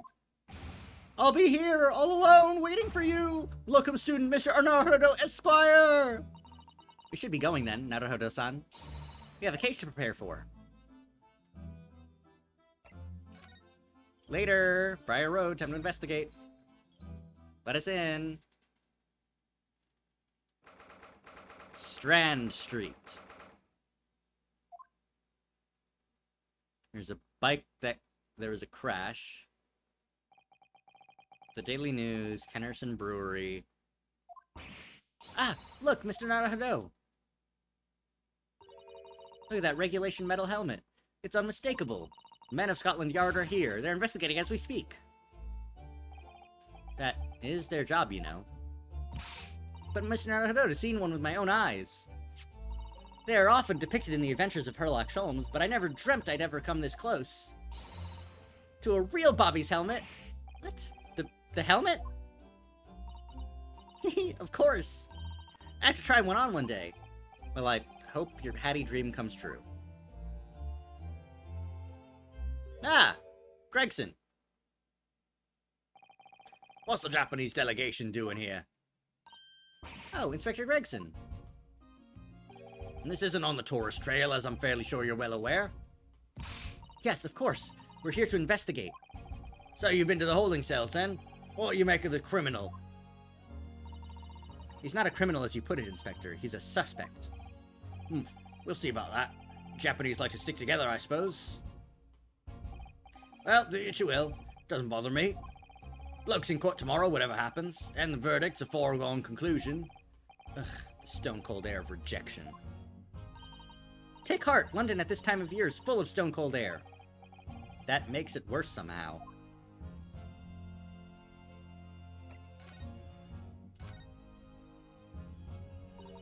Tell me about Scotland Yard, Inspector. Ever since I read about it in the Adventures of Sherlock Holmes, I've been fascinated by the place. The Yard is the most sophisticated policing organization you'll find anywhere in the world, ma'am. Oh, and you know I've always dreamt of wearing a real Bobby's helmet. It does make them look the part. seeing that policeman there with his helmet on. You certainly get the sense that this is a man who will take no nonsense in his duty of protecting the city. Oh yes, doesn't he look wonderful? Being a London Bobby is hard going, I can tell you. Oh really? First thing in the morning, you know what he does? Goes round and rouses all the labourers on his beat so they can get off to work. What? He wakes people up? Oh, raps on their windows with a long pole. Did it myself going back a bit. I had no idea. Bobby works for the people of the town. It's just another one of his duties. After that, he starts tirelessly patrolling the streets all day long. Yes, to cover 20 miles a day, that's the regulation distance. I can't really imagine how far that is, but it sounds like a long way. Let me see. 20 miles? That's approximately the distance from Tokyo to Yokohama. On foot? That's definitely taking things a step too far. And when it gets dark, of course, he has the important job of lighting all the gas street lamps. Oh my. I suppose in between all of those duties, Bobbies are expected to investigate cases as well. And chase after criminals trying to evade the law. I'm not sure you could call it in between exactly. More alongside, but yeah. They're expected to handle those jobs as well. We do have men keeling over from time to time, I admit. I'd always dreamt of wearing one of those helmets, as I said. But it's with a heavy heart that I shall have to relinquish that dream to you, Mr. Naruhodo. Your heavy heart will be my heavy head if you do. Anyways, about the case. Happened around 5 in the evening 2 days ago. Just there on that open bit of pavement. Victim, a young woman, was stabbed with a blade from behind. Is it right that the lady is still unconscious now? You mentioned that she's being treated in hospital. Never said she was a lady. Truth is, unless she comes around pretty smartish, we won't be able to find out much about her at all. I suppose that means they haven't been able to take a statement from her, of course. Here's a map of the local area I happen to have on me. You can take it if you want. Really? Are you sure? It's the odd policy to give lawyers defending suspects the odd bit of information to go on. I haven't actually accepted the job yet, but still. Thank you, Inspector. We gratefully accept. Anyway, as far as we know, there was no one else on the scene other than the victim and your fellow countrymen. So who did it, do you think? Not much of a head-scratcher, is it? Well, I know Mr. Natsume is also claiming not to have seen anyone else around, but just because he didn't see anyone, it doesn't mean we can be sure that nobody else was present. Sorry to have to tell you, but we most certainly can be sure. How? Because, ma'am, the precise moment of the stabbing didn't go unnoticed. What? We have 2 very reliable witnesses, no less. It was a typical foggy London day, and your client obviously didn't see him. There were witnesses now?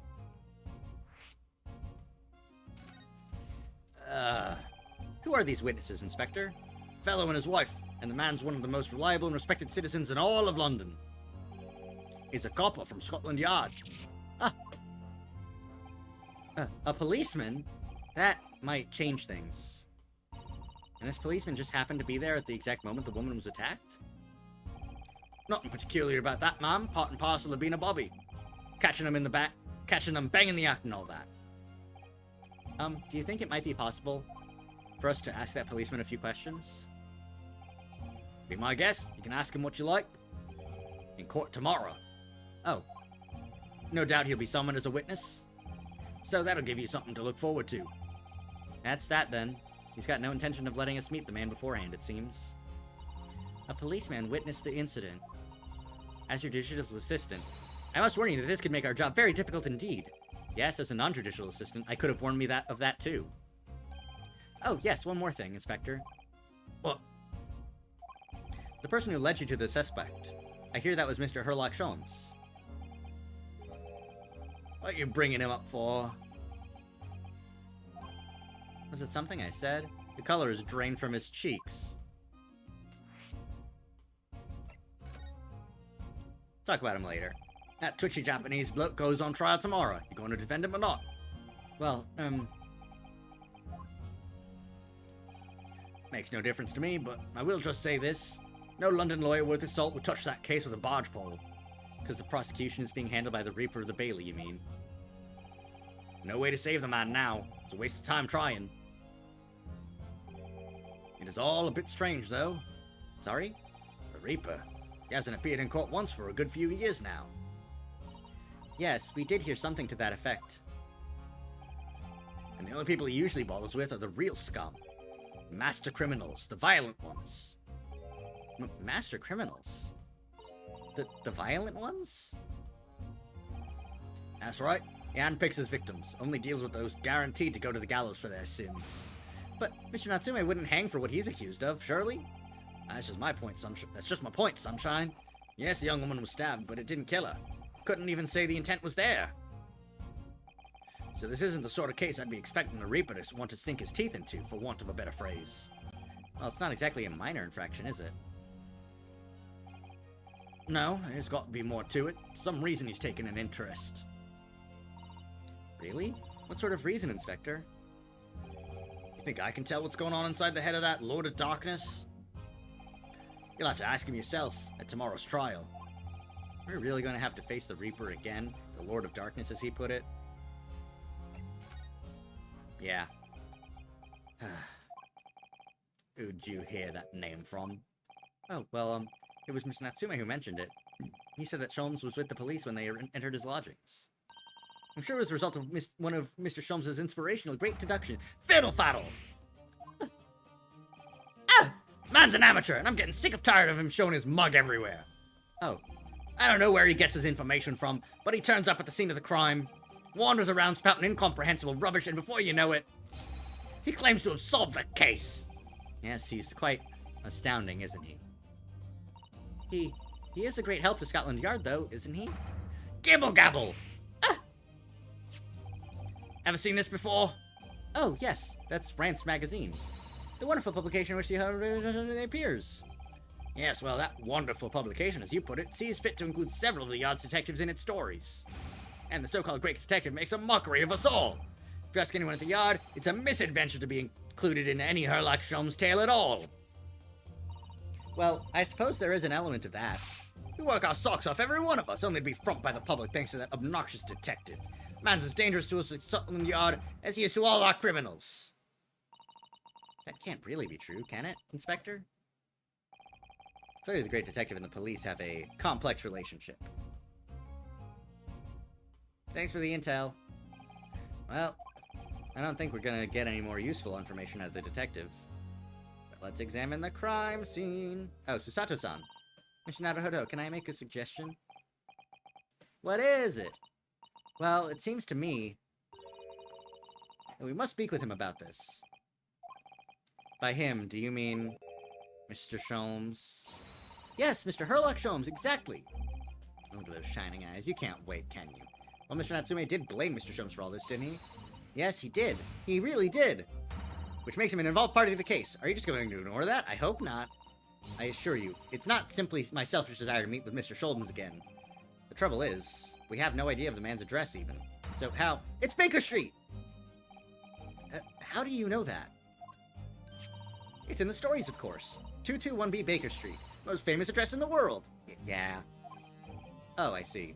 Well, there's nothing to stop us from going, I suppose. We better try to find our way there before Susato-san gets any more excited and unpredictable.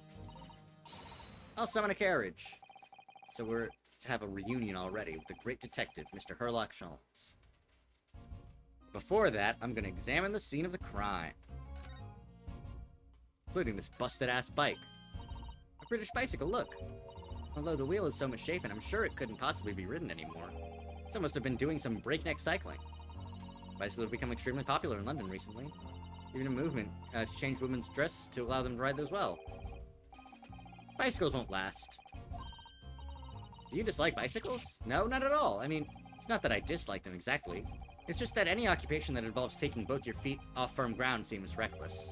If you'd ever tried walking on stilts and fallen into a river, I know you'd agree with me. I'll have to hire a bicycle sometime. You can sit behind me while I ride you around. That's a rather typical old brick building, isn't it? I'm sure it has a long and interesting history. Well, time certainly seems to have taken its toll on the place. It's crooked and sagging all over. In fact, it looks in decidedly worse shape than the other houses around here. We must find some cheap lodgings ourselves as soon as possible. Yes, you're right. Cheap, but ideally with reasonably level floors.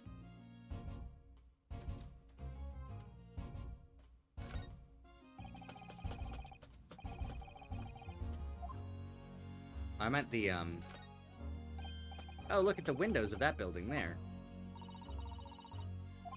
The brick ones. But they're all filled in with bricks. Oh, you're right. Wonder why. Perhaps it's an empty property where nobody lives at the moment? There's smoke coming out of the chimneys, though. Oh dear. Everything still feels very foreign. There's so much we have to learn about this place.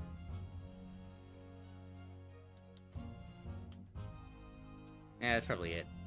That's important here. Let's see. Snowman? What a delightful snowman. I didn't realize the English had a tradition of making snowmen as well. It looks a little creepy, though. Oh, it has a scarf. Look. You'd need one if you were out in this freezing cold all the time. I wish I had one. I'm afraid our budget is somewhat frozen at the moment, too. We certainly can't afford a scarf. Surely the snowman here wouldn't miss his. But the person who made the snowman certainly would. Yes, I know, you're right. Anyway. Even if I borrowed it, it wouldn't do much to warm my neck, would it? It's covered in snow.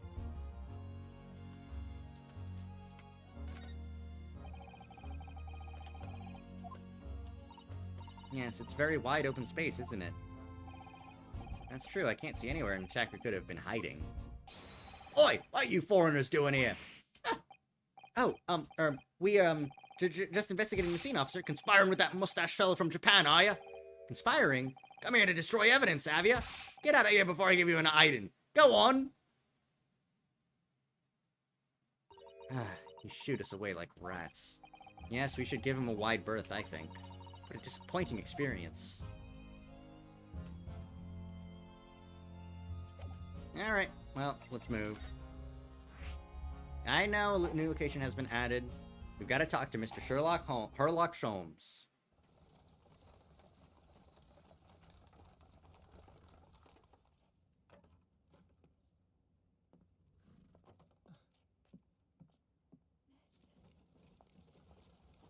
Thank you very much. It's just up there overlooking the street. Good day.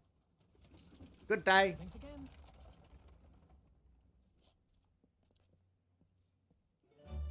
Hey! This is it.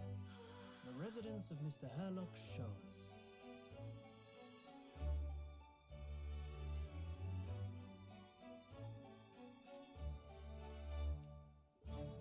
Quite fancy, innit? Quite fancy.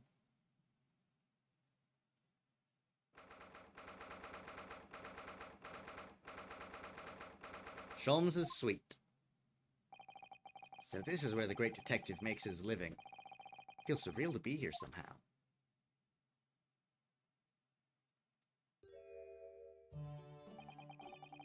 Is it as described in the stories, Miss Susato? Susato-san? Many famous cases have been solved here in this very room. Oh, I suppose they must have been, yes. I've never read the stories, so it's hard to get quite as excited about it as she seems to be. The detective chases the villain relentlessly as he disappears into the fog down an unlit London street. Oh, and the thrill of it, the romanticism. Can't you feel your heart thumping in your chest? Can't you, Mr. Naruto? Oh, I suppose I can, yes. So if you don't mind, I'll just stand here and soak up the atmosphere for a while longer. Please, don't mind me. She's obsessed.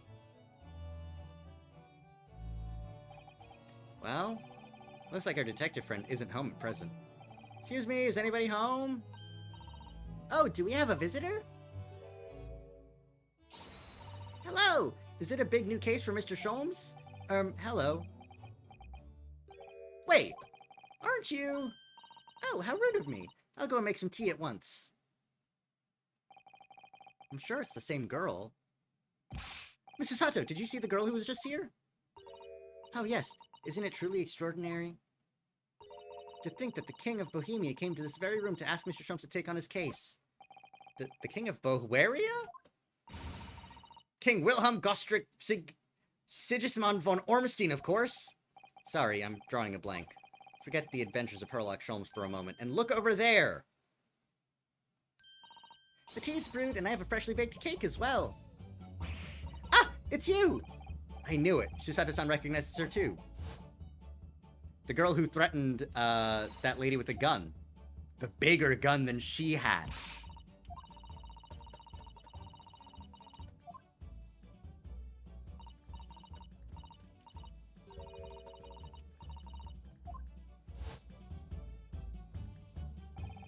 It's the girl who turned up at the end of Mr. McGilded's trial in the defendant's antechamber.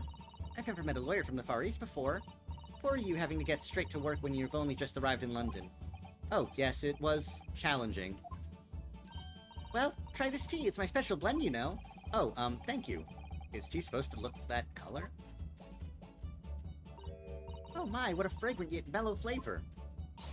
Hooray, it's a winner! I tried blending different leaves designed to alleviate fatigue, you see. You must be exhausted after your long voyage here, and you have yet another ticklish trial tomorrow.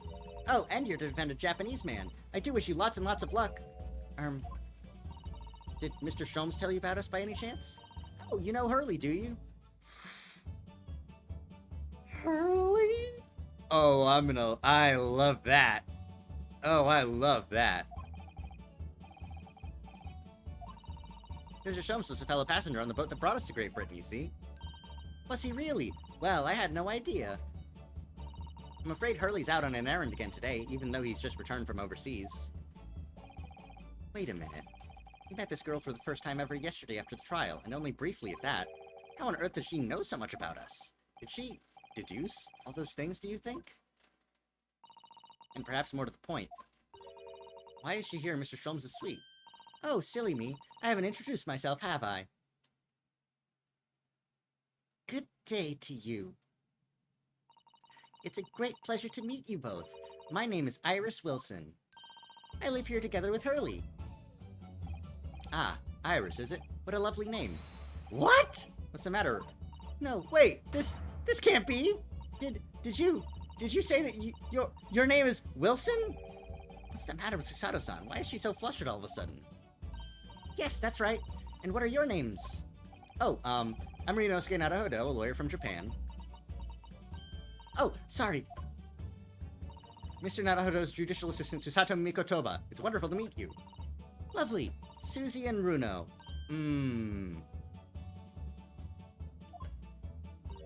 Susie? And Runo? There's more to this girl than meets the eye. I have so many questions for her, I don't know where to start. Yes, and so do I!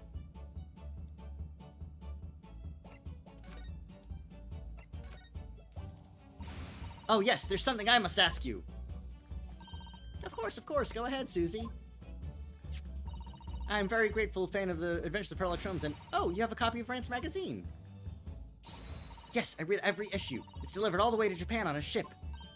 Oh, this is so exciting. My stories are being read on the other side of the world. My stories? That's right. Hurley is always solving such amazing cases, you see, and he tells me all about them. They really are quite fascinating. It'd be such a shame if I was the only one who ever heard them, don't you think? Goodness! Last night, he was telling me all about a new case he just solved on a steamship traveling from a faraway land. So I was just in the middle of typing up the manuscript for the next issue before you came. So you are the author. I am the author of the journals. The Speckled Band? That's certainly very familiar. Of course, I always change one or two details in the stories, here and there. This time, I had the idea of making a venomous snake be the cause of all the trouble. Oh, that was Mr. Sholmes' first thought as well, actually. Yes, and of course I know that a snake might not be a credible fit for the facts of the case exactly, but... It's a story! Some poetic license is justified to make it more thrilling, I think, don't you? So, do you mean to say... Are the stories about Mr. Sholmes that are published in Rance magazine all written by me? Yes, on my wonderful and very modern typewriter. But all the stories I've ever read are written by a doctor of medicine, Dr. John H. Wilson. Sato-san's getting more and more worked up. Ah, yes, that's me. I mean, my name really is Wilson. But what about the doctor of medicine part? That's all true too. I am a doctor of medicine. No, at 10 years old? At 10 years old? Well, that's quite incredible. But...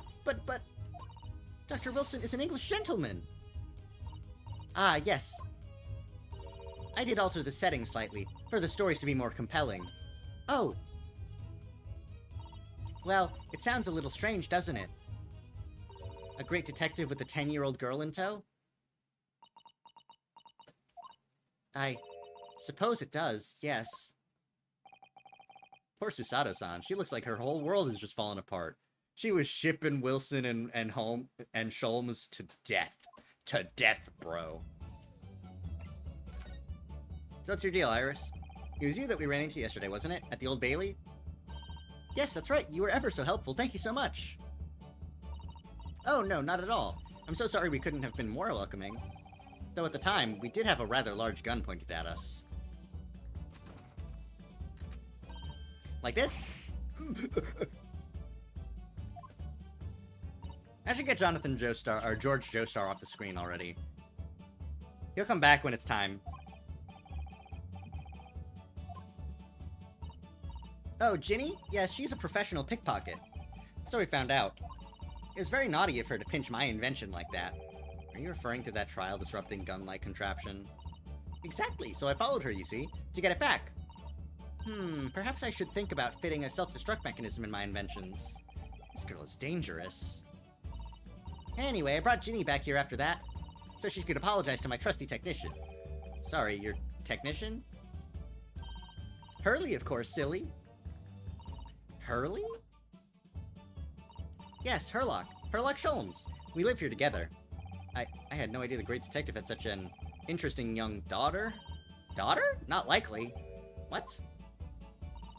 I wouldn't call him Hurley if he was my father, would I? Well then, what is your relationship with Mr. Sholmes? Well, I expect you found out that lodgings of any kind in London are very expensive. So the solution is to share the cost with a partner, a roommate. Your roommates? I hope you don't mind me asking, Iris, but how old are you? 10 at last this year. Well, what of your mother and father? Oh, no. They're not around. Oh, I see. I wonder what the story is there. But I don't, your dad's probably the John H. Wilson that was murdered in the, overseas. About before. Yes, yes? What's on your mind, Runo? Do tell me. How did you know that I was a lawyer and we just arrived in London, I mean? Yes. Oh, and that we have a difficult trial tomorrow. How did you know all of that? Oh, that's what you mean. Please tell us how you did it. Explain every detail. Sure. No, there's really no mystery. Now, let's begin. Iris Wilson is proud to present her Logic and Reasoning Spectacular! Yeah! First of all, I knew already that you were a lawyer, Runo. After all, I met you yesterday at the Old Bailey in the defendant's antechamber. But you also said that we'd only just arrived in London. How did you know that? I've observed passport and travel ticket protruding from your breast pocket. Oh! So I was reasonably confident that you must have only just arrived in the country. And on top of that, you accepted a case against that particular prosecutor, telling me you were unaware of London's court affairs. The Reaper of the Bailey? I walked right into that one, didn't I? Then I noticed a red ink stamp on the back of Susie's hand. You were given that when you visited the local prison to meet with the suspect, weren't you? Earlier today. Ah! They use those stamps to keep a close eye on comings and goings, you see. I didn't realize. And a red stamp is only used for people visiting foreign inmates. So, that told me that even though you had only yesterday concluded the trial of Magnus did, the two of you had already caused to visit a foreign inmate at a local prison. However, neither of you was wearing a particularly sad expression on your face, so I concluded that the prisoner was unlikely to be a friend or a relative. That led me to believe that you must have accepted a new case. I see.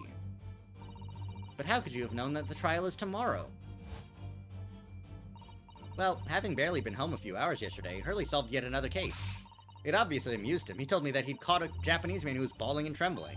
A Japanese man? Well, clearly that must have been Mr. Natsume. Now, Runo has that fancy Japanese sword. And I think your outfit is called a kimono, isn't it, Susie? Well, anyway, it was clear to me that you both come from Japan yourselves, so I put two and two together and decided you must be defending the Japanese man Hurley caught. And there was only one conclusion those facts could lead me to. You both came here to ask Hurley about the case. There's a note on the mantelpiece that says the man's trial will be tomorrow. Hurley's always stabbing his notes with a knife, you know. He's silly. And that's all there was to it, really. Thank you for listening. I'm Iris Wilson, and that was one of my great deductions. Yeah! Well, was it a winner? Were my deductions correct? They were spot on. That was amazing, Iris. Truly a great deduction. You even managed to certain something of Mr. Sholmes' delivery. Oh, well, I was just copying Hurley's style for that. This is really very good news. You could tell us all about the case involving the Japanese man. You will, won't you, Iris, please?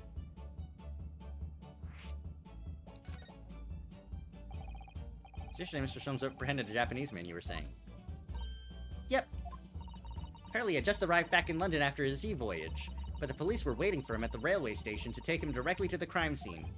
Ah, the great detective is a popular man, it seems. Apparently, a woman was stabbed on a quiet street somewhere in town. There were witnesses who had seen a short, shifty-looking, stooped man running away from the scene. Short, shifty-looking, stooped man? Mr. Natsume, beyond any doubt. Soseki-san said that he didn't see anybody else on the street at all, but it seems there were witnesses after all. Hurley used his great deductive powers to determine the man's dress. There's a lodging room very nearby. He went directly there with the police, and what did they find? A short, shifty-looking, stooped man, shivering in fear.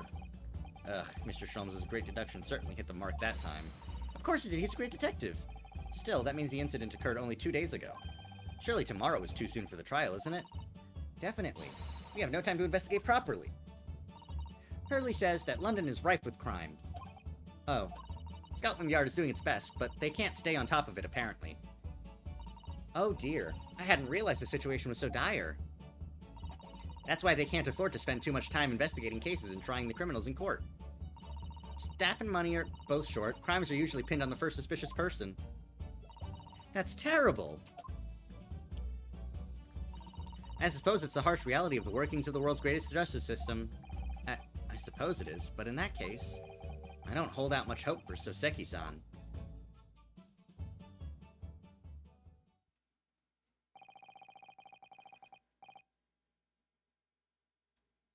Thank you for answering so many of our questions. This has been very informative. Oh, you're most welcome.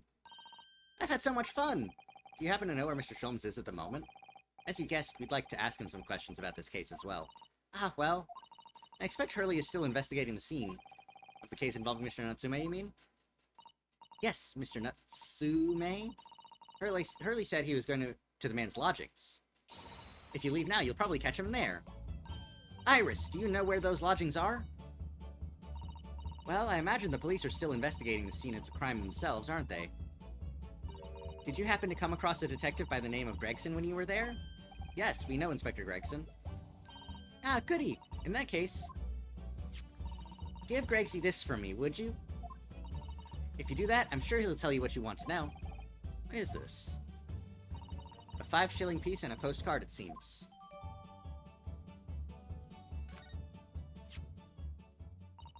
It reads, "Tell the gentleman in black whatever he wants to know. I trust that won't be a problem." Gosh, this will make the inspector help us, will it? Well, thank you, Iris. We'll give it a try.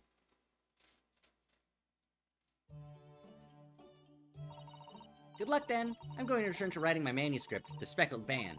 And I'll be making more special blends of tea. So come back again soon! We'd be delighted. Thank you so much, Iris. Well, Mr. Nadahodo, it's back to the scene of the crime. So, somewhat dubious that they would exert any influence over the men of Scotland Yard at all, we headed back to the scene with Iris's curious note and one of the world's heaviest silver coins in hand.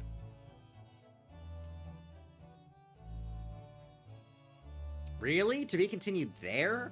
That's so nothing. That's so easy. That was nothing. I guess if you're not, like, beelining it. I'll save it. You know, whatever. Okay, we're in investigation part 2. Patois.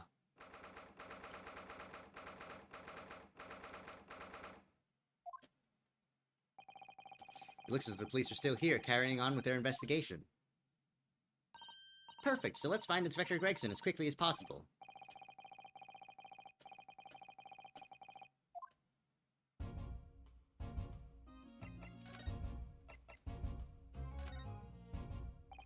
Inspector Gregson, do you have a moment? Sorry to say I don't. I'm a very busy man. Much too busy to talk to a pair of foreign gadabouts, that's for sure. We have these for you. A present from Miss Iris Wilson. What? For me? From her ladyship? Her ladyship? Give that here at once! Come on, hand it over, that's for me! Don't wait for me to give it to you, will you? What was that coin exactly? It's a silver crown, obviously. But it's a lot more than that. It's, well, it's an appearance fee, that's what it is. An appearance fee? Oh, I see. You mean... That's right, for the adventures of Sherlock Holmes. Her ladyship always offers me a little financial reward for featuring me, every time. Yes, yes, of course. I know all about your exploits, Inspector. I read them avidly. Of course, her using my name without my say-so does make me the butt of a lot of unpleasant jokes, but still. I am sorry, Inspector. That must be difficult for you. Never you mind that. So, what do you want to know then, eh? Sorry? Tell the gentleman in black whatever he wants to know. I trust that won't be a problem. Says... Obviously, it's not a problem. Go on, fire away. What do you want to know? Well, if you wouldn't mind, Inspector, we'd very much like to know the address of Mr. Natsume's lodgings. Ah, a little knife-wielding, mouse-stashed Japanese fella. Lives in a right old hovel. It's just over here. There. Look. Oh, you've got to be fucking kidding me. You've got to be fucking kidding me. Oh, we got to figure out where he lives. Oh, he ran away back to his home. Oh, it's a great deduction figuring out where he lives. Fuck, he lives in the shithole right across the goddamn street. That is nearby, indeed. If I remember rightly, landlord is a Mr. John Garrideb. Right, well, if you see her again, you make sure you give her ladyship my regards, here. I mean it, you tell her that Gregson sends his very best wishes. Don't worry, Inspector, we will. Bye for now, then. And long live her ladyship. Isn't it supposed to be the queen? Aren't you supposed to be the queen? Whatever. No. So then, shall we go and see what we can find in Mr. Natsume's lodgings?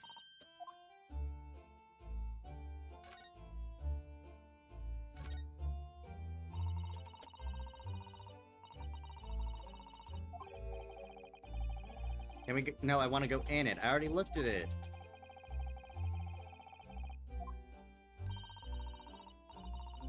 Okay, yes. Yes, just across the road from where the incident took place, I see. Must be awful for Soseki-san getting caught up in something like this in a foreign land. Oh, so we do move. Yeah, okay. Alright, Sholmes, where are you at this time, you fucker? You bastard.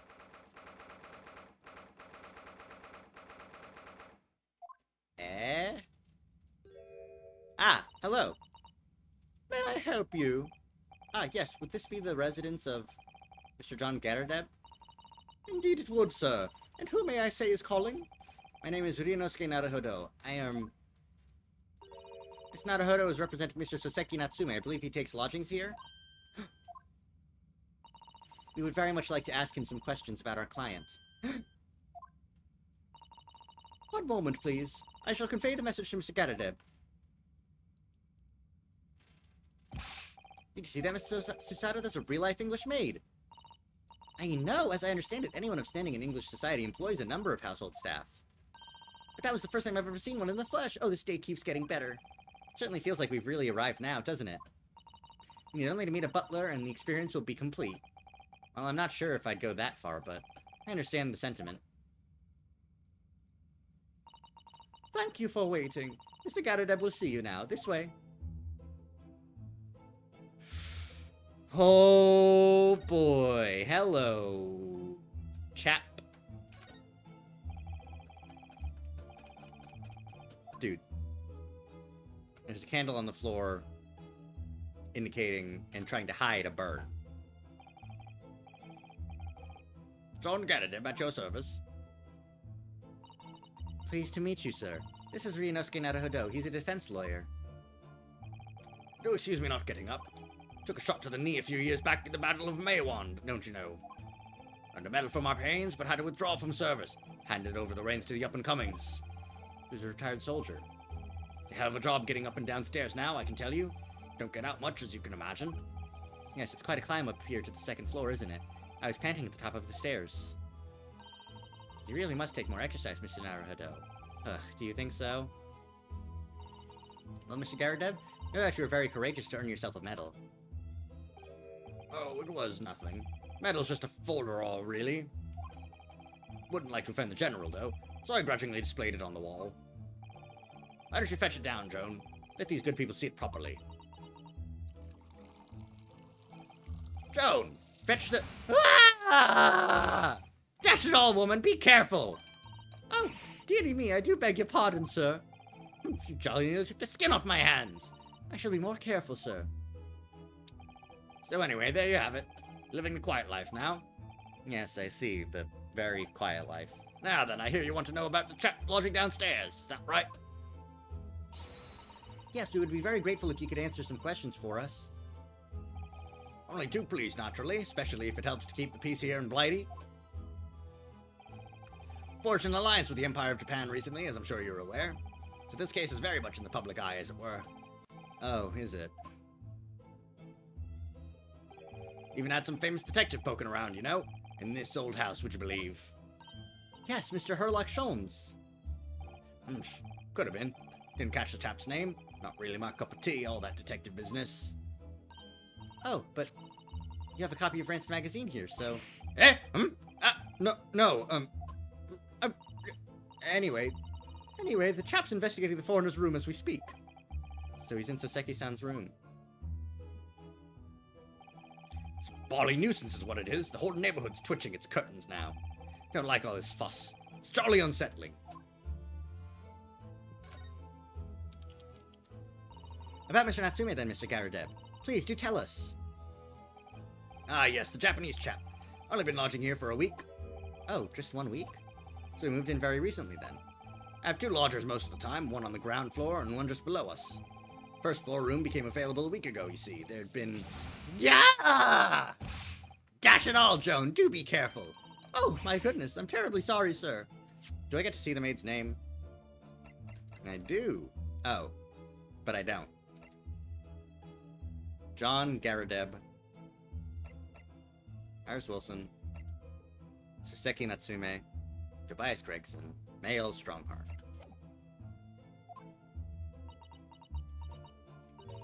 If you want to know my opinion, I thought he was a shady sort from the moment I set eyes on him. Oh? Why? He seemed to have a most nervous disposition, always shaking and looking over his shoulder. The man had shady written across his sweat-soaked brow, if you ask me. I said to myself, Joan, that man is trouble. Sooner or later he's going to do something untoward. But I'm rarely wrong about anything. We won't be calling this maid as a witness, that's for sure. Was there anything else that struck you as suspicious about the man at all? Yes, oh yes, indeed there was. And she's dying to tell us. Okay. Did you notice anything else at all about your lodger, Mr. Natsume? Oh my word, yes, the man was shadier than an orchard. Could you elaborate? Well, take the man's room. Absolutely stuffed full of books it is. More than anyone could ever read. And he never so much as passes the time of day with another living soul. I haven't seen a single visitor call. He just trots off to that old bookshop every single day and comes back at 5 to light the gas fire. And the funny little man is up long past the time everyone else is in the house, has gone to bed too. Oh, I see.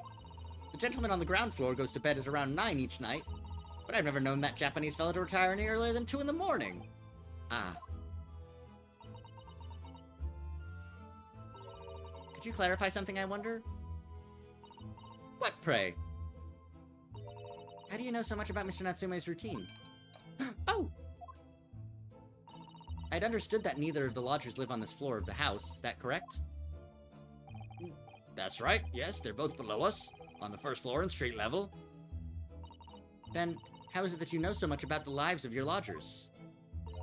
The precise times that they come back in the evening, for example, even the times they go to bed.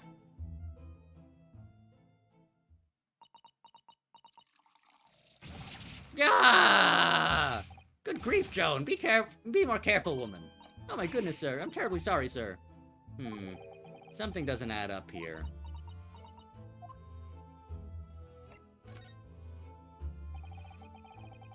Incident took place at around 5 in the evening. Did you happen to look out of the window at around that time? A window? Yes, we noticed that window over there looks out over Briar Road. The incident took place on the pavement, just out on the far side of the street. Was there anyone suspicious loitering nearby? 5 o'clock is dinner time in the Garadeb household, so I'm afraid I don't remember seeing anything. How about you, Joan? No, sir. It would have been dusk outside already at that hour. And with the fog as well, I should think it would have been quite impossible to see the other side of the road. Oh, I see. Did you notice anything else out of the ordinary, then? Such as? Anything at all, even if it seems unrelated. Well. Yes? Was there something, then? Well, it's nothing particularly significant, but at around that sort of time in year, there... Ah! For the love of God, Joan, watch what you're doing! Oh, dearie me, what have I done? I'm awfully sorry, sir. Do be more careful, woman. Of course, sir. If I may, Mr. Naruholo. Oh, yes? I have an exceedingly good memory, and as far as I remember, nothing of any significance took place here at that hour. Nothing at all. Oh, really? Mr. Garadeb? The way you were talking before, it sounded rather like there might have been. Oh, well, as I was saying, it was just a trifling matter, really. Nothing of... Ah!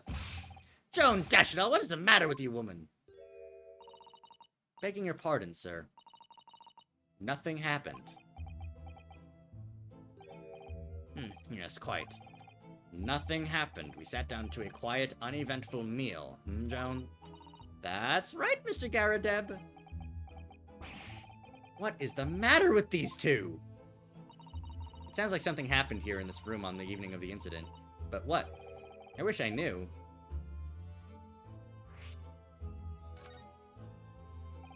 Could you tell us which floor Mr. Natsume's room is on? Why, certainly, just below us on the first floor. Mr. Solms is investigating there even as we speak? Yes, told me that's his name and asked him to look into the matter, so I gave him the key. Mr. Natsume has engaged Mr. Solms' services? It's a blatant lie. Would it be alright if we also had a look around? In Mr. Natsume's room, I mean? Don't see why not. It's just down one flight of stairs. Who knows if we'll find anything that could help us with the case, but we have to try. We need all the clues we can lay our hands on, shall we? And while we're there, we can speak with Mr. Solms again. Perhaps he'll be able to tell us more.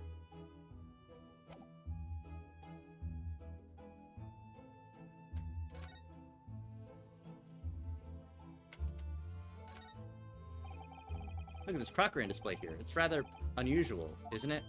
Oh my, a genuine London dresser. Isn't it delightful? Yeah, it would be if it wasn't busted.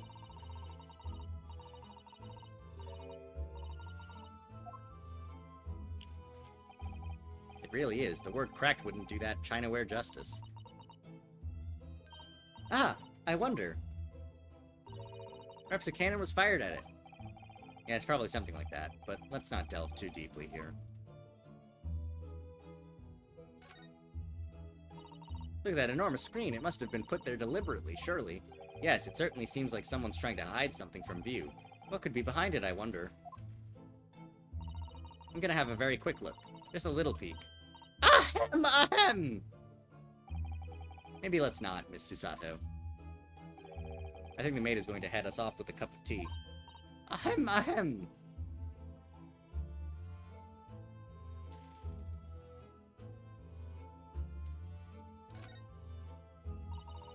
It looks like a Medal of Honor, and it's showcased on a very grand banner. Yes, it's displayed with some pride, I would say, although it bothers me that it's not straight. What? That old thing? Sorry? I should be glad to see the back of it, but the general would turn in his grave if I disposed of it. Wall's best place for it. Keeps the bally thing out of my way. So it's just been polished to shine by accident, I suppose. There appears to be an inscription on the medal itself. Look, let me see. It says, "For distinguished participation." Well, one doesn't like to blow one's own trumpet, but I was given that for my time in the army. Can't measure an officer by the number of medals to his name, of course, Common knowledge in military circles.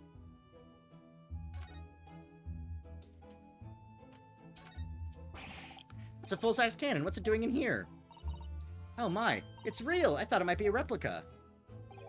That old thing? Ah, it's little more than a toy. Sorry? The army was selling it off when I retired, so I decided to give it a new home. Never know when the enemy might attack next. Jolly useful to have a cannon about the house. Really? It isn't overkill? Be prepared, I always say. You never know what this twisted world's going to throw at you next, boy. Do you think there may be trouble brewing, Mr. Garadeb? Always is. Take Joan here. Never fails to have a clean apron in reserve. Dries them over the barrel, you see. You dry very well in the cannon there, Joan tells me. Which rather proves my point, I feel. It's been reduced to a drying rack.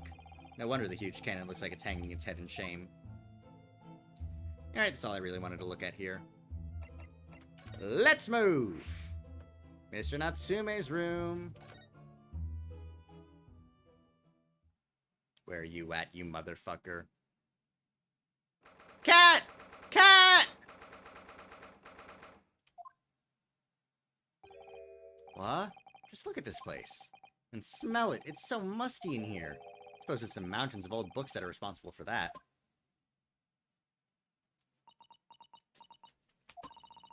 I don't think I've ever seen so many books in all my life. No, me neither. It's so dark in here, too. Is that the window over there? Well, it was the window, I think, yes, once upon a time. But for some reason, it's been closed up with bricks and mortar. So this is where Mr. Natsume lives. By the way, I haven't spotted Mr. Sholmes anywhere. Have you? No, that's true, but according to what Mr. Garadeb told us, the great detective should be around here somewhere investigating.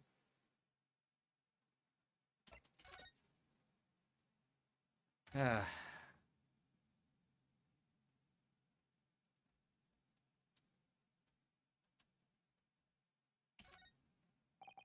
at all those books stacked up there.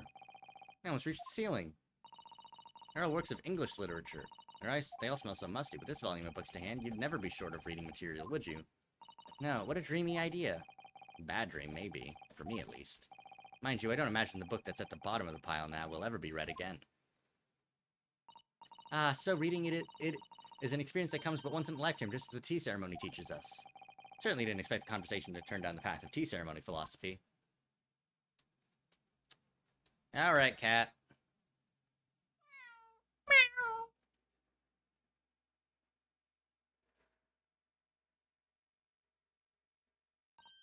Oh my, what an adorable little cat! Perhaps he's looking after all his books while his master is away. I don't know about that. He disappeared into that pile of books as quick as a flash. It was a tricolor Mikke, wasn't it? Do they even have that sort of cat here in Great Britain? Perhaps Mr. Natsume brought the little creature with him from Japan. That's made me feel homesick now. Already? We've only been in the country for 2 days.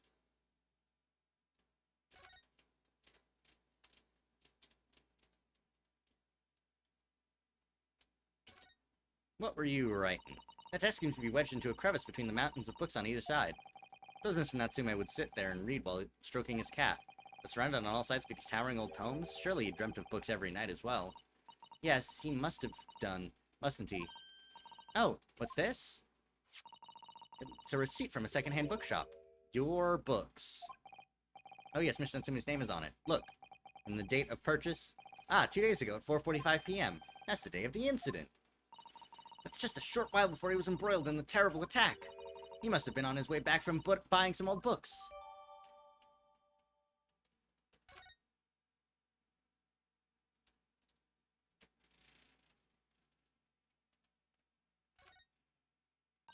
Oh look, it's a beckoning cat from home. It's a bit big and bulky, isn't it? Surely Mr. Natsume didn't bring that Maneki Neko all the way from Japan with him.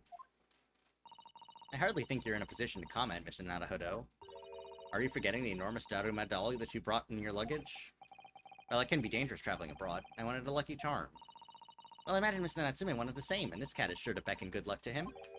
It's not doing a very good job so far, is it? You mustn't say such things.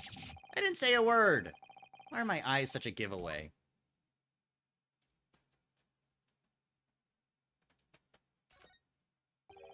This appears to be some sort of meter on the wall here. Looks very robust. Wonder what it's for. There's a slot for inserting coins here, too. I believe that is a gas meter, Mr. Naruhodo. A gas meter? Yes, it seems there is piped gas in this district, which consumers pay for by putting coins in the meter. So, if we were to put a coin in the slot, that would be enough gas to use the lights in the gas fire for the whole night. So, if you're too poor to have a coin, you'd have to spend the night in the dark and freezing cold.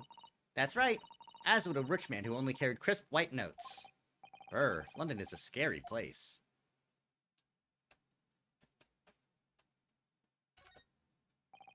Could you even call this a window? I think so. It was a window at one time, after all. Although, all that remains is a frame around some bricks now. So really, it's just a wall then, isn't it? But why would anyone deliberately brick it up like that? I'm afraid I have no idea. Perhaps Mr. Natsume painted the brick design on in a fit of whimsy. Ugh, that's alarmingly feasible. Anyway, whatever the reason, the lack of ventilation in here makes the place very oppressive. It does. I imagine being cooped up in a room like this would be extremely trying. How did you get there? Why are you here? Fuck you! God damn it! Look, Mr. Naruhodo! Aha! There he is! Where did he appear from? He seems to be engrossed in the pages of an old book. I hope he won't mind if we disturb him. Hello, Mr. Sholmes! Ha! You two! Good day! Now, let me see. Where was it that we met? Oh, Mr. Sholmes, we were together on the SS Buria. Yes, of course, the Buria! And let me see. What happened on that voyage? It was Kazuma Asogi. He died, tragically. But you were a great help to us. Ah, yes, but of course! The case of Mr. Asogi. It was the one with the snake, wasn't it? Oh.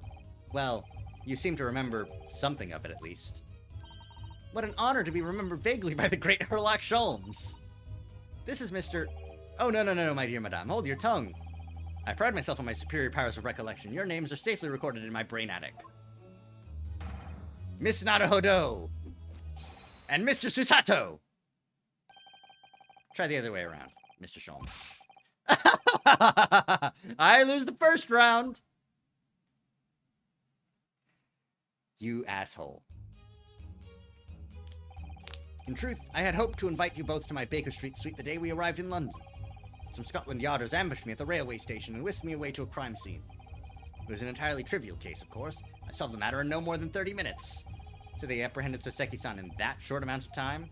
I'm afraid the pursuance of a new case has dulled my recollection of my past involvements a little. A little? It is a mistake to think that one's brain attic has elastic walls and can distend to any extent. I do my best to forget useless facts, lest they should have elbow out the useful ones. Yes, those are my own words of inimitable wisdom, you know, from an adventure entitled A Study in Scarlet. Please, there's no need to quote yourself. I don't always remember my pearls of wisdom, but fortunately my associate pens them beautifully. He means Iris, I suppose.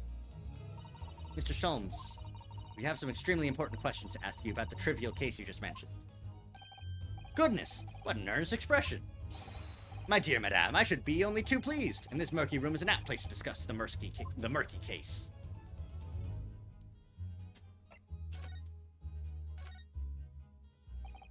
We know this to be the lodgings of a Japanese foreign student by the name of Soseki Natsume. It seems that you assisted in his arrest, Mr. Sholmes, for the stabbing of a young woman outside here on Briar Road.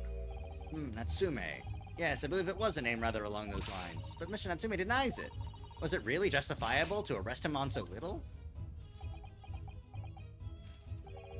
I'm sorry, Miss Susato, but I have not the slightest idea what you mean. What? I can't believe he was looking Susato-san squarely in the eye while feigning ignorance. I assure you, I am not merely feigning ignorance. It would appear as the pair of you are under some misapprehension. Oh? How? I assure you, I have no recollection of accusing your stooped compatriot of the crime. But that doesn't make sense. The good detective of Scotland Yard made the following request of me, and I quote verbatim. We need you to ascertain the identity and whereabouts of a man seen fleeing the crime scene. Ah, a man seen fleeing. There were a number of books scattered on the pavement at the scene. From the book plates, I was quickly able to determine the bookshop from which they had been purchased. On speaking with the proprietor, I was immediately led to this address. Elementary, wouldn't you say? I believe there's a receipt around here somewhere from the establishment in question. So you don't think Mr. Natsume is the culprit, then? That I could not tell you. But it was aggravating my faculties, hence why I returned here. However, this place is such a trove of fascinating books I found myself quite lost in bibliophily. Bibliophily. Do not be deceived into believing that I am a man of leisure. No, no! No, no, no! Oh dear.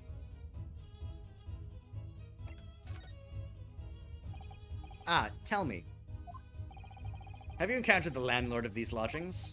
Yes, Mr. Garadeb, a retired military man. It was the first time I've ever met a soldier from the great British institution that is the services. And it was the first time I've ever met a maid from this great British institution that is service. I didn't think it was that funny. I do apologize. As you may well be aware, many households in London employ a maid. Yes, I read as much in my Great Britain primer. And so, conversely, whether or not a household employs a maid has come to betoken the social standing of those dwelling therein. Betokened by their social standing? Sorry? Put simply, my dear fellow, those who employ at least a single maid are considered middle class. Those who do not are beneath that. In the upper echelons of society, of course, households employ enough staff to constitute a large family. Goodness, how extraordinary. As you can appreciate, for those on the precarious boundary between the middle and lower classes, being able to afford just one maid is of the first importance. I had no idea. And it is for precisely that reason that I find great stimulation in the situation upstairs, specifically in the retired Army veteran Mr. John Garadeb. Oh? Affable as he is, the fellow is hiding something. Whether or not it imposes on the circumstances of this case, I am as yet unable to ascertain. I'm thoroughly lost on what he means to say. This room is thoroughly suffocating for the soul, my dear fellow. I assure you, any man whose lot is to dwell in a place such as this will stab somebody sooner or later. Mr. Natsume has stabbed no one. Ah, but sooner or later, as I said. I don't believe that's the issue here. About this dark little room, Mr. Sholmes. Why is there no longer a window? Do you have any idea? No window? Well, I mean, I can clearly see that there is a window of sorts. But it's been completely blocked with bricks. Ah, I see. The answer to that question is quite simple. Window tax. Window tax? What is that? Surely, not a tax on windows. Precisely that. Oh my goodness! Until relatively recently, a tax was levied on households in this country by the number of their windows. Those of lesser means, having inherited a sizable and costly family home perhaps, rapidly closed windows up, while the rich opened windows here, there, and everywhere, in an effort to curry favor with those in power by furnishing them with large sums of tax money. How awful and unjust, forcing people to live in rooms devoid of light. Indeed, disease was rife as a result, so some 40 years ago or thereabouts, the window tax was abolished. But its legacy remains, as you can see, in squalid lodgings such as these, for example. Suppose Mr. Natsume's stipend for living here in London isn't very generous, perhaps. It appears so. I've done a little digging, and discovered that these lodgings were offered at an extraordinarily low price. Because the room is so awful, I should think. Apparently, Mr. Natsume only moved in here about 1 week ago. Yes, that's correct. However, I don't believe the low rent is explained by the shabby nature of the accommodation. Oh? Still, that is of little relevance here, a matter not worthy of further attention. Are you sure? I'm curious now. Well, thank you, Mr. Sholmes. Well, I believe I've told you all I can now. Thank you, Mr. Sholmes. Ah, yes, Mr. Naruhodo. Was it not your intention to become a practitioner of law? You remembered that, did you? Will you perhaps be offering your services in this very matter, I wonder? To the occupant of this room, Mr. Natsume, was it? I'm not sure. Not sure. On what grounds? Well, I actually defended someone in court here only yesterday. Really? Well then, I congratulate you, sir, on an ambition realized, and so promptly, too. Thing is, it's really made me question things. Am I right to believe in my clients? To trust in their innocence? Yes, trust. Mr. Sholmes. Mr. Natsume didn't do it, did he? My dear fellow, I haven't the first idea! Oh, but I thought that's why you were here. Didn't you come back to investigate? Ah, yes, that was indeed my initial intention, but there are simply too many fascinating books here. I couldn't possibly ignore them. Oh, I see. Nevertheless, there are two facts that I can state quite unequivocally. The man who fled the scene of the crime 2 days ago was the Japanese occupant of this room, and there are witnesses who swear to having seen the same man commit the crime. That is all I can say. Ah, and one more thing. Oh, what is it, Mr. Sholmes? Tell us! I cannot say with any certainty whether or not it is of relevance to this case, but I am quite sure that the retired army man who owns this property is hiding something. Mr. Garadeb is? Anyway, at present, that is really all that plays on my mind in relation to this case. Mr. Naruhodo, as yet our investigations have uncovered nothing that could help establish Mr. Natsume's innocence. No, you're right. Perhaps it's time we probed a little deeper into Mr. Garadeb's secret. Just remember, I cannot be sure whether the landlord's secret will prove to be of relevance or not. But I wish you every success, of course, Mr. Naruhodo. A busy man indeed. Gone back to his book in the corner of the room.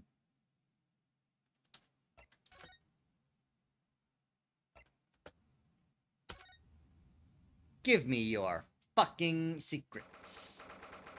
Your secrets and lies, you bastards. Ah, you pair again. Tell me, was the detective chap... I forget his name. Still hard at work down there? Mr. Herlock Sholmes? Ah, yes, rings a vague bell. All that detective business isn't really my thing, I'm afraid. Well, Mr. Sholmes is in his element down there. Jolly good show. Another cup of tea, if you please, Joan? Now then, why don't you tell me what... Ah! For the umpteenth time, woman, will you watch what you're ballywell doing? I shall be serving dinner shortly, sir. Ah, yes, of course. Frightfully rude of me, but I'm afraid I shall have to ask you to take your leave, if you'll be so kind. Oh, yes, of course. We are deeply grateful for all your assistance. Not at all, not at all. Don't get much chance to talk with young foreigners like yourself. It's been a pleasure. Best of luck and all that. Perhaps you could see yourselves out. According to Mr. Sholmes, Mr. Garadeb is hiding something. Since no other avenues of investigation seem open to us at the moment, perhaps we should do some digging.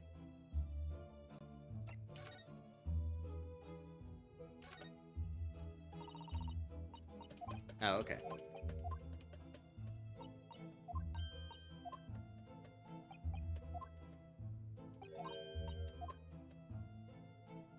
Let's take a look at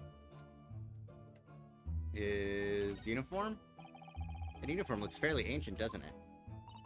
It's clearly been well looked after, though. That old thing? Pah, not much better than rags, really. Oh? Wore that ceremonial garb at my retirement bash, you know? I'm not one for dwelling on the past. Me would have gladly thrown it out, but you know how it is.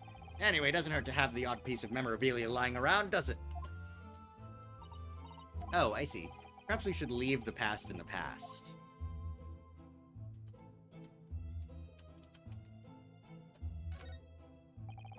I notice you have a pile of books here, Mr. Garadeb. You enjoy reading? Ever experienced the London winter, boy? The nights are long. No better way to pass the time than in front of the fire with a jolly good book. Oh, there's a copy of Rent's magazine here, I see. No doubt Mr. Garadeb enjoys the adventures of Herlock Sholmes, too. The great detective has a great many followers, it would seem.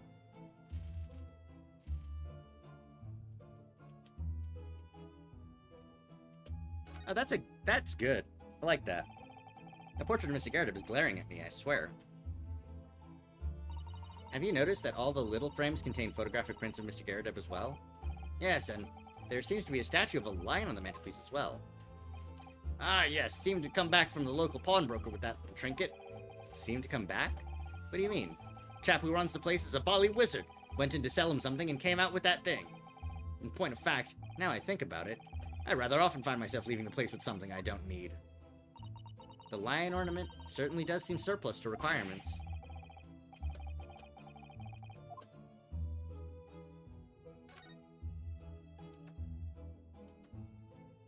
Ah!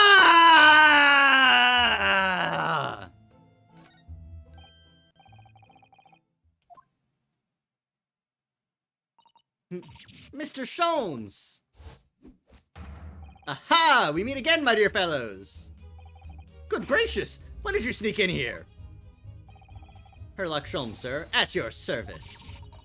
Whatever were you doing over by the window? I'm given to watching the evening sky as the sun sets, madam. Yet sadly, cheerful as the room downstairs undoubtedly is, it lacks an aperture for such observation. So I took the liberty of borrowing a small corner of space by the window up here. Humph. Well, keeping an eye to one's windows at dusk is the prudent thing to do in London, I'm gathering. Ah, and one other thing, Mr. Naruhodo. Oh, me? I thought perhaps you might be in need of a certain great detective's great mind. Wait, he's not talking about... Is he? I didn't expect to be going through that again so soon. Do you mean Mr. Sholmes? Oh yeah, baby. My eyes see even the most trivial of trifles. I think so. There's just time enough for one of my greatly admired great deductions. Let's conclude the matter before dark.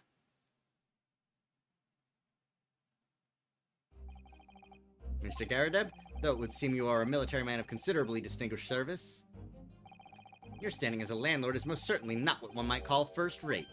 I'm afraid, sir, that it is all too clear to me. There are two conclusions I have been able to draw by careful observation of your living arrangements. I beg your pardon. The first is that even as we speak, you are concealing the presence of a ferocious beast in your care. Eh? And the second is that as a result of the beast's violent rampage, you have lost something very dear to you. Mr. Naruhodo, look. The old man's broken out in a cold sweat. Unbelievably, it seems Mr. Sholmes' conclusions both spot on. How? How could you possibly?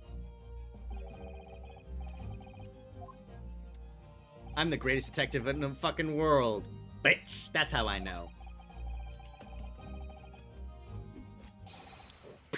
I am the king of beasts. Ah! And I know only too well that wild beasts are not easily tamed. So, shall we begin? Once again, Herlock Sholmes is proud to present his Logic and Reasoning Spectacular. The game is afoot.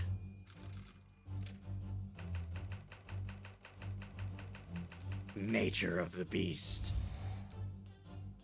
God, this part rules.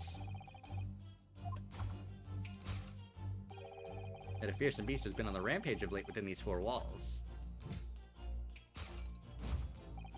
Thus we are faced with a question. What form might this beast take? Ah, for a man with a military breeding, your eyes are uncommonly candid. Oh, where are we leading? Where are we leading? No, you dumb fuck.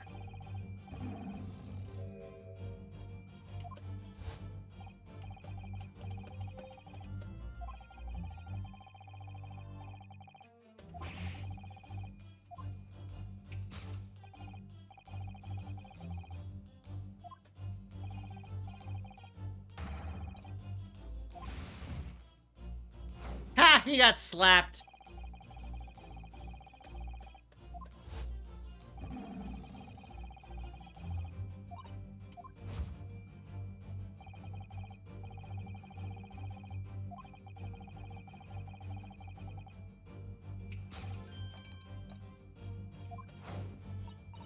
Me? I pray you do not consider me unchivalrous, but it is plain to me with one glance in your direction. It is? The dress pocket gives us a handsome clue to the beast's current whereabouts. No, not quite. From protruding it is a handbill advertising a circus show.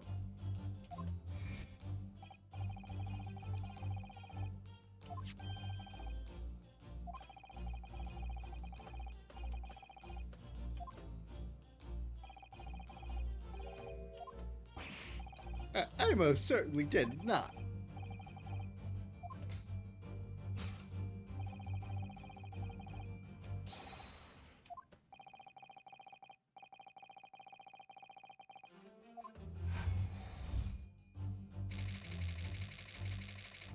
A rampaging Asiatic lion. Not quite, Sherlock.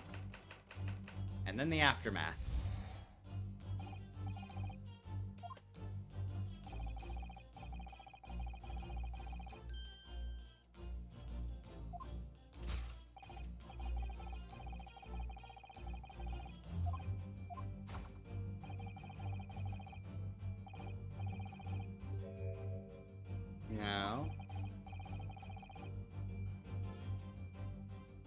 Sorry, I just got some notifications.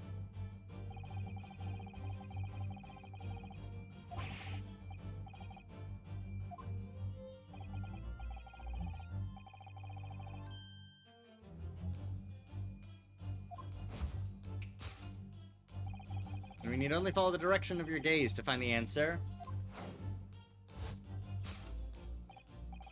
Pile of bills that has given rise to the pain you suffer.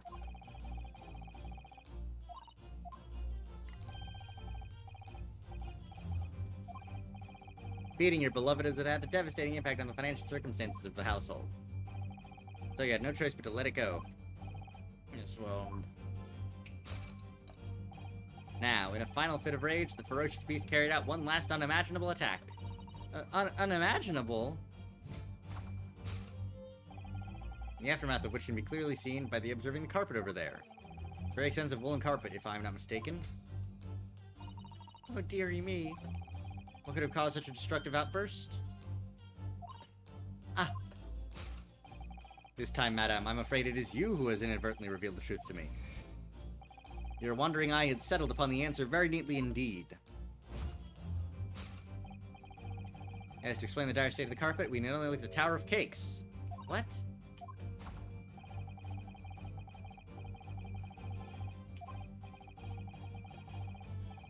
If they have no bread, let them eat cake. Food is at the heart of all tragedy, in fact. Whatever do you mean? Having tired of the taste of cake, the beast began to stalk its next prey. I'm sure I need not spell out the nature of this final act of destruction carried out by the beast.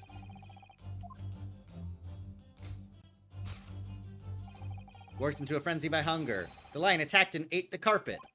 The teeth marks in the carpet are a perfect match with those of a lion I once saw in India. Okay. Alright, boss. Whatever you say.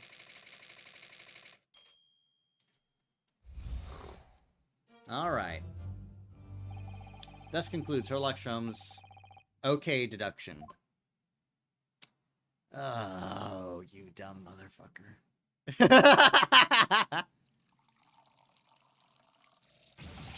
Ah! What is the matter with you, Joan? You're pouring scalding hot tea all over me. Oh, I'm sorry, Mr. Garadep. I'm afraid I didn't notice.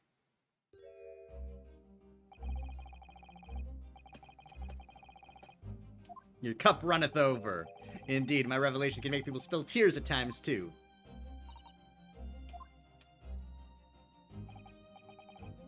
Mr. Sholmes, sorry to butt in again, but could I make an observation?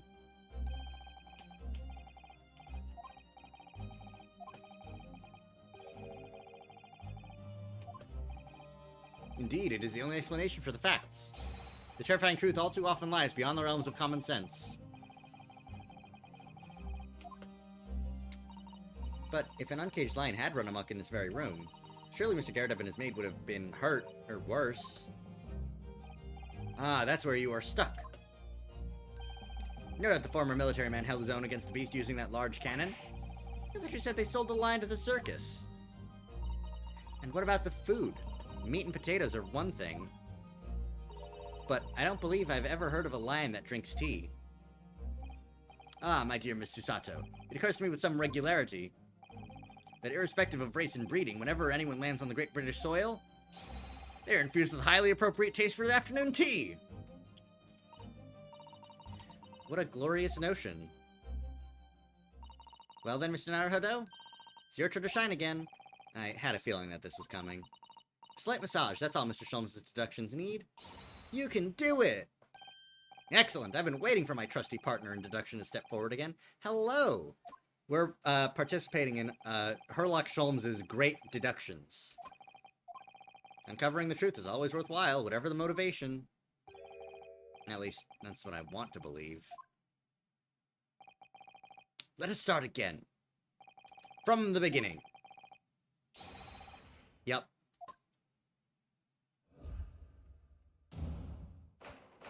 Course correction. And thank you.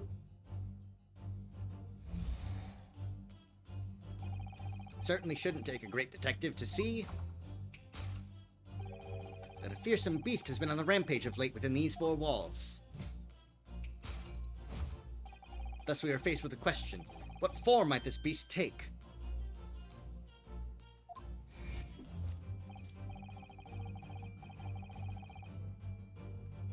Uh-oh. Uh-oh.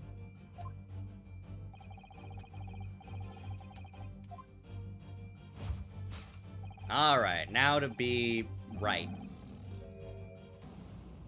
Objection! You're stupid!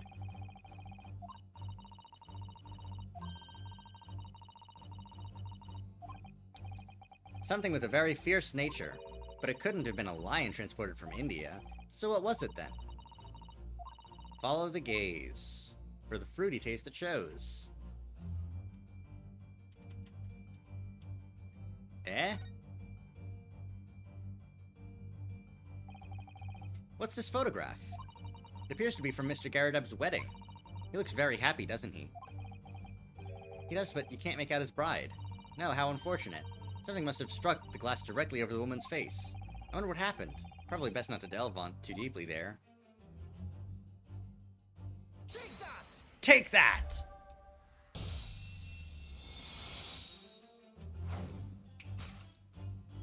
The true nature of the beast that has run rampant here is revealed by that newlywed bride. Precisely, Mr. Naruhodo. No other explanation could possibly fit. Yes, this framed print pictures your wife, Mr. Garadeb. And while we lament the fact that her face is obscured, we can still make out her mighty arms and note the considerable horsepower they must contain. Oh, indeed, surely any woman of such powerful constitution would be honored to be described as a beast. Honored might be stretching a point. Too late! The fact remains that the beast who which so clearly savaged this room was your wife, Mr. Garadeb. Gah! The chilling traces of a wild rampage are still very much in evidence. Well. Yet as we look around, the beast in question fails to represent itself.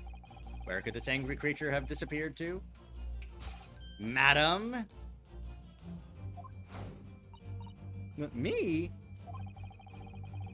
I pray you do not consider me unchivalrous, but it is plain to me with one glance in your direction. It is? Nope. Does she have the ring on her hand? Does she have the ring on her hand? Do I have to investigate her person? Well, I don't know about fragile. Oh dear. Anyway, Mr. Sholmes is quite right. There's no sign of a Mrs. Garadeb anywhere, but it seems there may be a clue as to her whereabouts. A clue that this maid is trying to hide.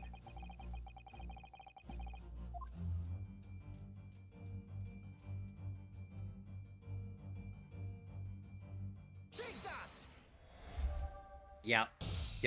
Called it. Fucking called it. Fucking called it. Your wedding ring gives us a handsome clue as to the beast's current whereabouts. Ah. Hoo-ha! Hoo-ha! Indeed it does. The flower band gleaming on your finger gives you away. For it is identical to the one shown on the hand of Mr. Garadeb's bride in this photographic print. In other words, you are no ordinary household maid. No. You are Mr. Garadeb's lucky bride. You are Mrs. Garadeb herself. Oh my word!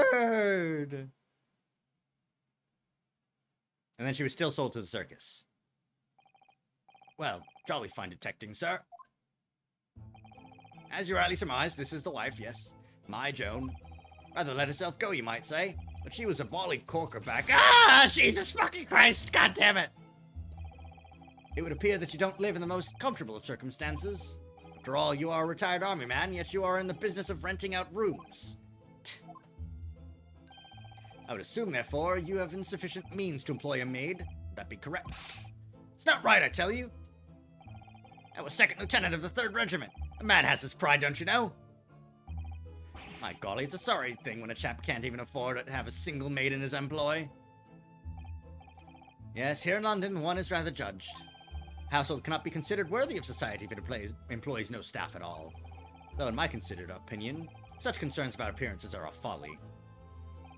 You mean Mr. Garadeb has his wife work as his maid? Precisely. Am I right, Mr. Garadeb? Only in company, obviously, but listen here. This must remain a secret. Tip-top secret, please!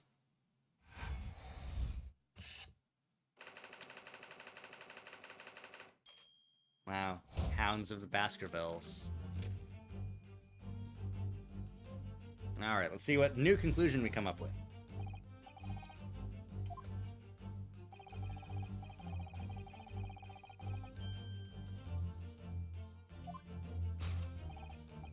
In that blithe pose, the distress this loss has caused you is veritably tangible.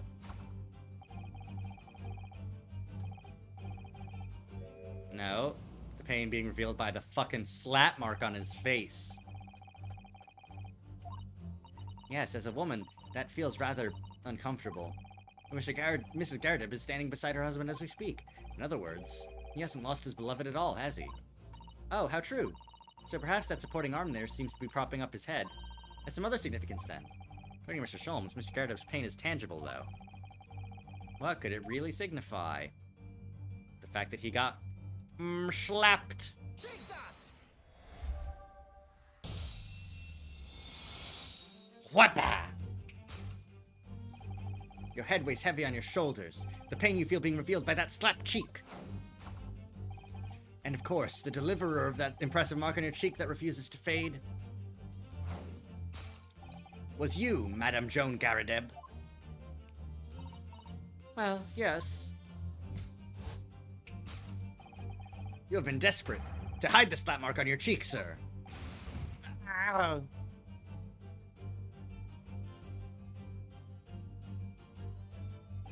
How the blazes? How did you work that out, man? Nothing escapes the notice of one trained in the art of observation, my dear fellow. That's why you haven't looked directly at us, even once. To keep your other side from view. Well, Now, let us proceed to the next conundrum. Why were you subjected to such a violent slap? In other words, we must ask ourselves what caused Madame Garrideb to fly into a rage. And we need only follow the direction of your gaze to find the answer. Yes, it is the pile of bills that has given rise to the pain you suffer. Ah, it isn't the bills. I thought it might still be the bills, actually.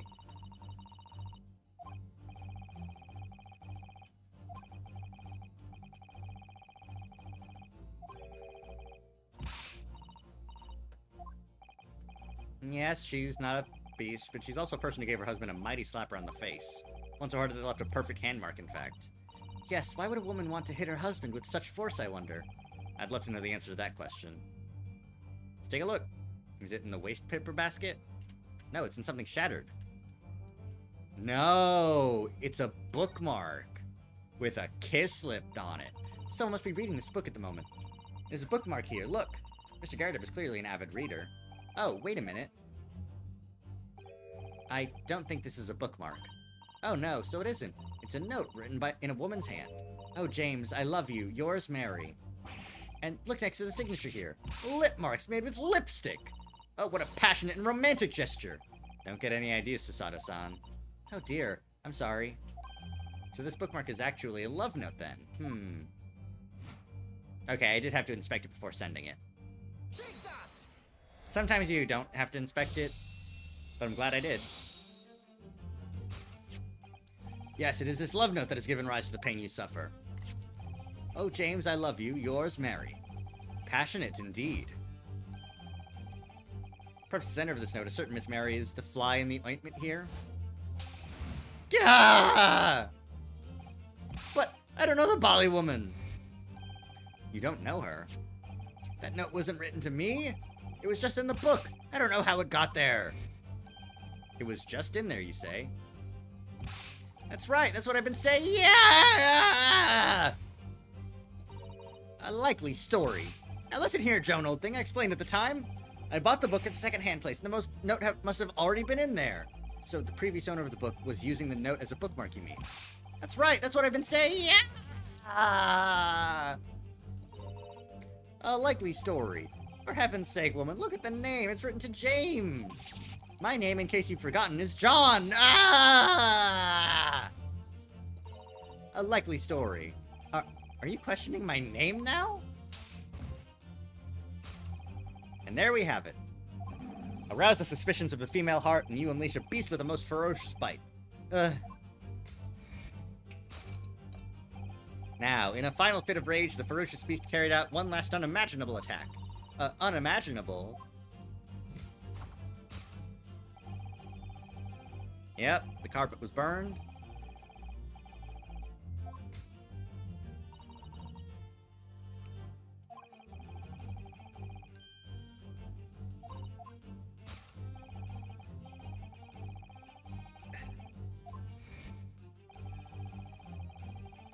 She got tired of eating cake.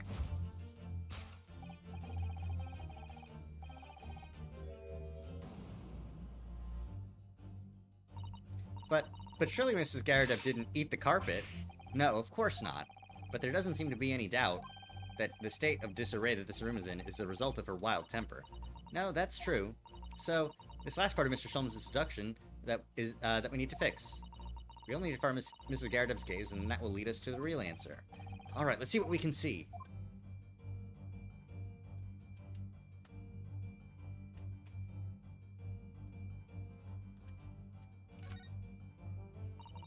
This looks like a very old candlestick, doesn't it? Base looks too small. Surely it's very unstable. Looks to me like even the slightest knock would make it topple over. Oh dear, that would be dangerous. Wait, take a closer look at this. There's one candle missing.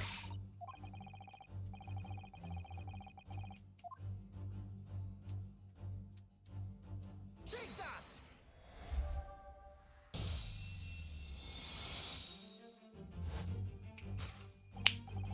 Yes, to explain the dire state of the carpet, we need only look at the candlestick. Most illuminating, my dear fellow, and of course, the only possible way out of this logical labyrinth. Yes, the remnants of a ferocious attack in which the carpet was devoured are clearly visible. Indeed, they are. The scorch marks at the edge clearly give the truth away. Scorch marks? It would appear that this room was the scene of a little marital altercation. Mrs. Garrideb's mighty arm must have left an impression not only on her husband's face,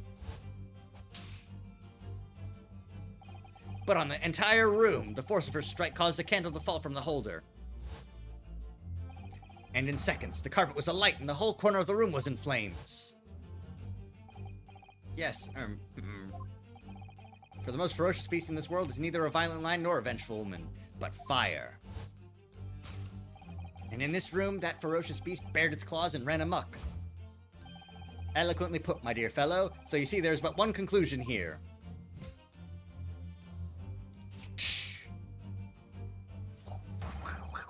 After the sparks of marital discord flew, this room was the scene of a fire.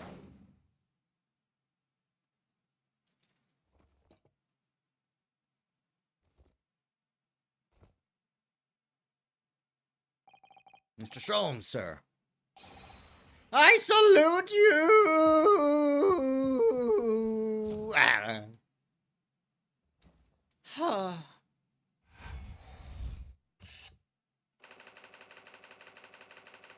Get wrecked. Carpet scorched by a small fire. The truth is revealed. The truth come out. Does Herlock Sholmes is gay? The answer is yes. It's these dashed long winter nights, you know. Nothing to do but read in front of the fire. Luckily, there's a jolly good second-hand bookshop just around the corner. Buy all my old novels there.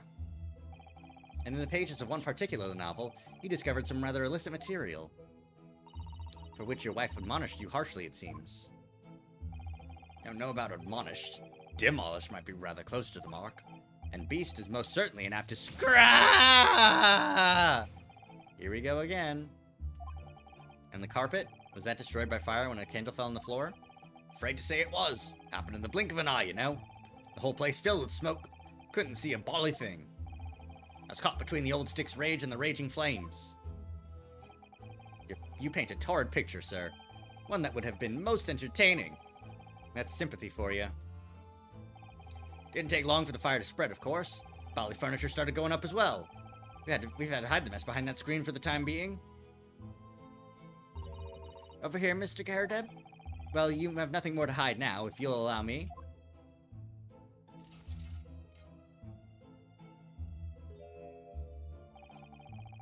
Had all my favorite novels in that case.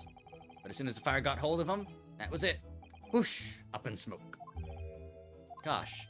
Then the wife started hurling things at me. What a terrible sight it must have been. There was I, back up against the window, under heavy enemy fire, incendiary books coming 10 to the dozen. Worst of it is, I lost my favorite, book called The Lion's Pride. The Lion's Pride? Ah, yes, your notorious love of big cats coming through again. I assure you, the title didn't influence my choice in the slightest. So the poor man really did lose something dear to him as a result of the ferocious beast's rampage. Mr. Sholmes' deductions turned out to be correct once again. It can only be described as a great British wonder. I tell you, it was total carnage, flames everywhere, and the old stick in full fettle. Out of interest, what time of day was that? Not sure I can remember. It was 2 days ago now. Let's see. Around 5 o'clock, I think. So at exactly the same time, as a terrifying incident was unfolding outside your window on the street below. Even more terrifying on the inside, I can assure you. The whole of Blighty could have been flattened outside my window at that moment, and I wouldn't have noticed the dashed thing. Oh, really?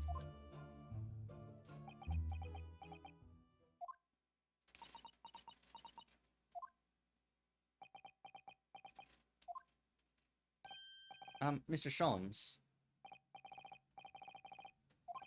Well, I think we've got to the bottom of Mr. Garridub's situation now, but what does that have to do with Mr. Natsume's circumstances? I can't help you there, I'm afraid. What? My dear fellow, if you recall, I did say as much from the outset. I warned you that, although I knew the retired army man was to be hiding something, I could not be sure whether his secret would prove to be of relevance, or not. I just knew you were going to say that. Now, Mr. Naruhodo, you mustn't lose heart. Bear in mind that all things fall into one of only two categories. Those relevant to the case and those not. That makes no sense to me. Well, no matter. It is of far greater importance that you make up your mind now. Sorry? Visiting hours of the prison will soon be over. Oh no! Is it that time already? If we're to accept Mr. Natsume's case, we have official paperwork to attend to. So that's it. No more time to think. Perhaps you'd like to betake yourselves to bidding us farewell now? I must prepare supper for Mr. Garridub. Oh yes. I'm so sorry. But what about those fucking scratch marks? Like, those are important, don't you think? And is that a mark in the wood? So Seki-san will be waiting for us. And I'm going to have to give him an answer.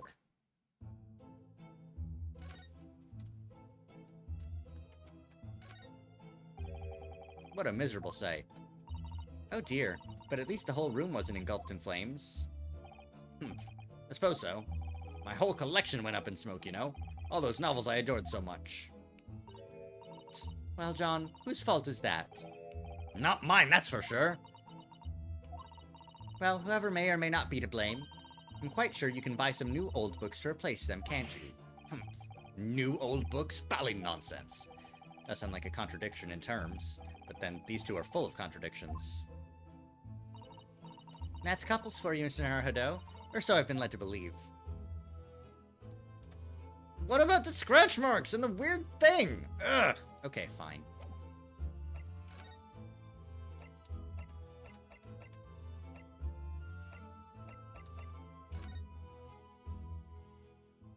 Okay.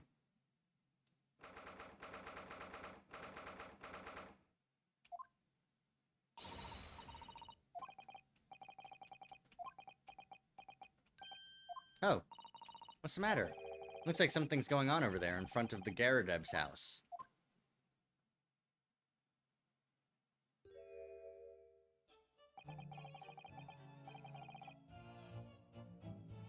I know thee not, old man. Fall to thy prayers. Who are you calling an old man, you rum-looking niminy-priminy? There are more things in heaven and earth, Horatio, than are dreamt of in your philosophy. Who's this Horatio fella, eh? What are you on about? Excuse me. Eh? What the? Who are you now? I'm sorry, it just looked as though there might be some problem here. And my associate here, Mr. Ryunosuke Naruhodo, is a lawyer, you see. Eh? A lawyer? What? If I can be of any assistance, I'd be happy to help. I'm from Japan, but I have studied English law. Fine, I'll be on my way for today. You mark my words. This ain't over yet! Get thee to a nunnery! Fuck off, bitch! Do I look like a bloomin' nun to you?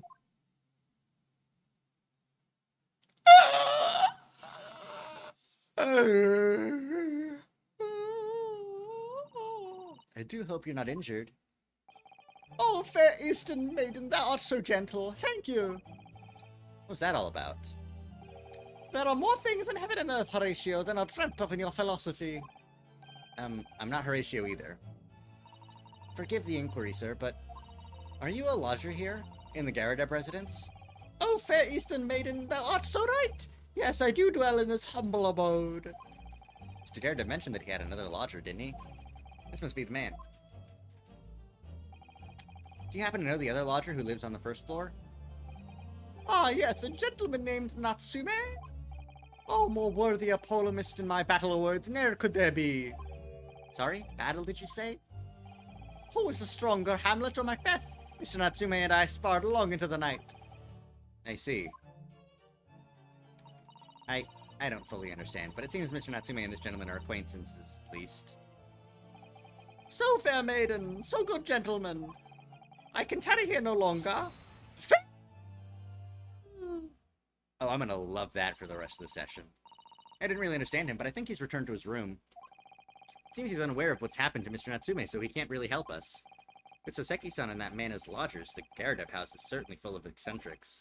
Anyways, I'll go and find a carriage.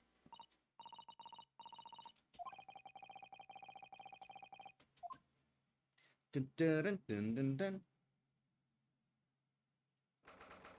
Alright, we did it.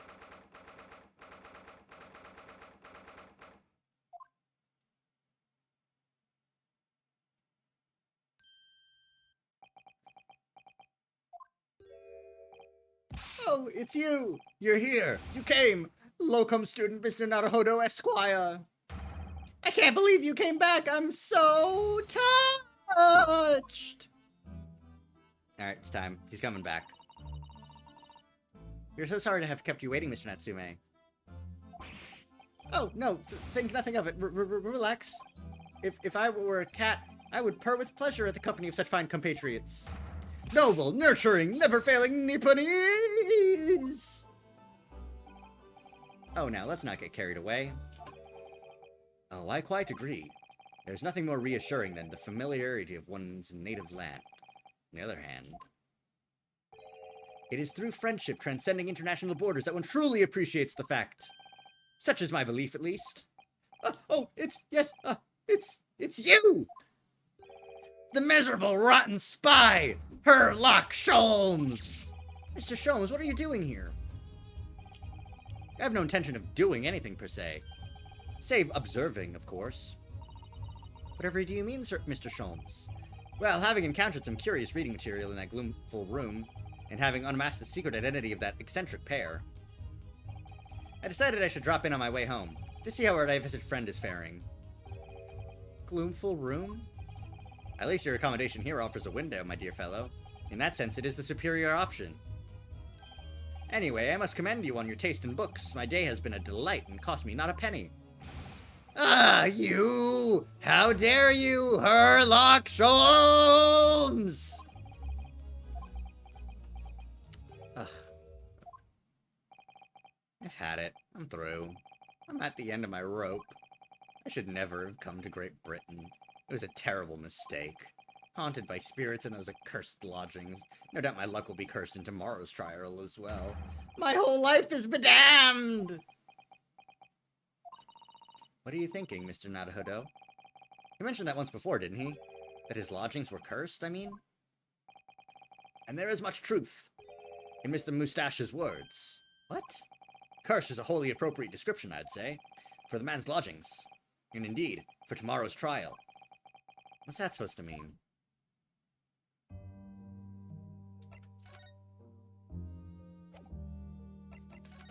I wish I could present my sword to people. I think that'd be pretty good. Let me also examine the map. Calabash Road, Mearsham Street, and Briar Road.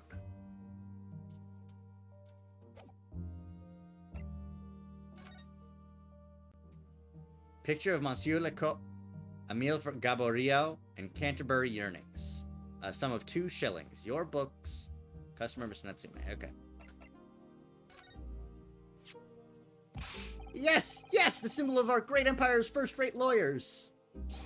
Which means, of course, you'll stand by my side, you'll defend me! Oh, no, sorry, that wasn't why I was showing it to you.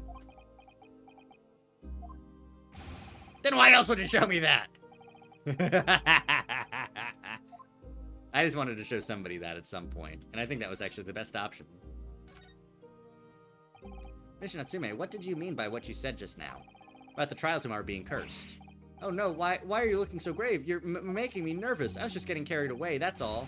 I didn't mean anything by it. Oh, I see. That's really agitating him. You don't mean the trial really is cursed somehow? Are you referring to the prosecutor, the Reaper of the Bailey?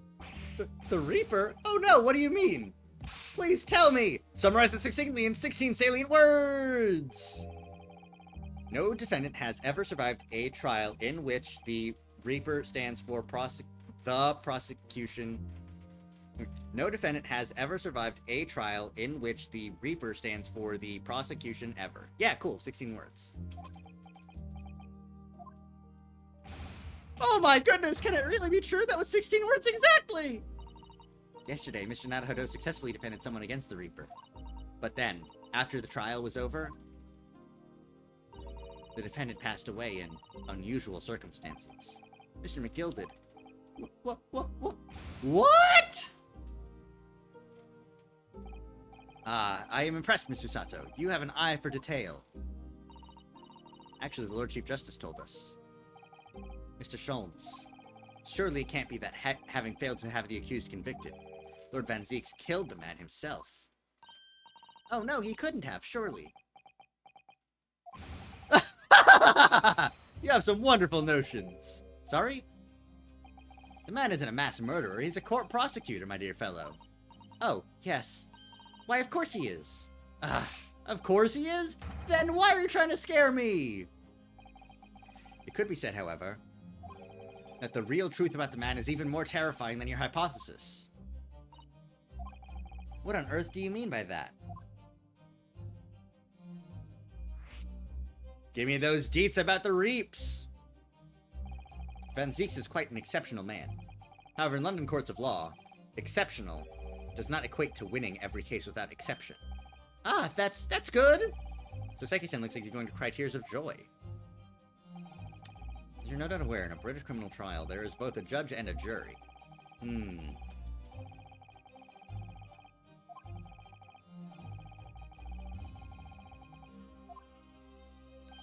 However, public opinion in particular is somewhat easily manipulated. Right, criminals and corrupt lawyers, for that matter, can use it to their advantage. By any means at their disposal, contriving evidence, calling imposters as witnesses, and so on. By such underhanded means, those who would want to are able to sway the jury, which means that even in the light of irrefutable evidence, the prosecution can fail. But it means the wrong verdict can be passed. And sadly, as from time to time, my dear madame, it is simply the reality of the situation. That's all right. However, those indicted by Lord Van Zieks cannot escape justice. Their fate is sealed. Oh my. Though the adjudication may see them leave the courtroom with their freedom, within months, they all disappear. It is most striking. Disappear? But how? By all manner of misfortune, sir. Perhaps they are trampled under a passing carriage. Perhaps they fall into the Thames and drown. Perhaps they are suddenly overcome by a raging fever, or perhaps attacked by highwaymen. Oh, no. All examples of the reality of events here in London, I'm afraid, Mr. Naruhodo.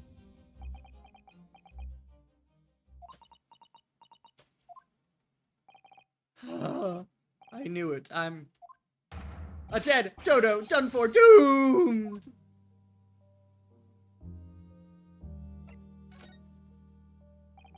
When you said accursed lodgings before, you were referring to your room at Mr. Garadeb's house, I assume. Do you mean to say you believe the place is cursed? It's been a year now since I came to Great Britain, but I'd only been in London a week before I started to notice strange feelings in myself. That didn't take long then. Everywhere I looked, there were foreign faces staring at me, laughing behind my back. I was sure people were talking about me. I started becoming nervous about going outside. They were always staring at me, all the time, from dawn till dusk. So I shut myself away in my room, but even that didn't help. The fear wouldn't go away. You must have been very lonely having been away from your homeland for such a long time. I've had to move a number of times, most recently to that room on Briar Road a week ago now.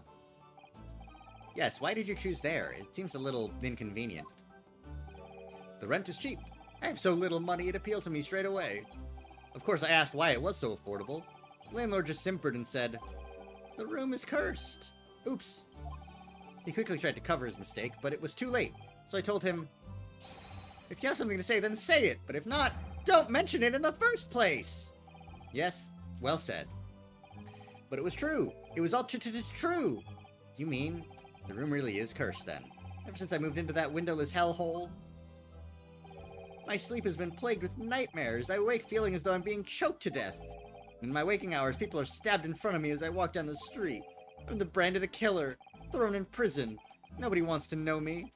I'm surrounded by scary, sinister spirits. You see, Jojo, this is what we call a stand. Can no one find out in his or her heart didn't believe in me? Really, no one at all? To believe. Yes, to believe. To believe.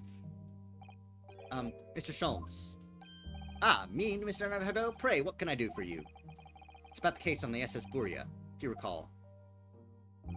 The Buria. Ah, that case. The one with the snake. Well, yes. At that time, I was the suspect, but you believed in me and listened to my side of the story. And you helped us to investigate.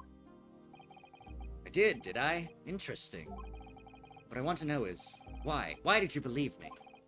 I see, yes. You mean, because you were a grimly dressed, shady Eastern fellow found with the victim in a locked room.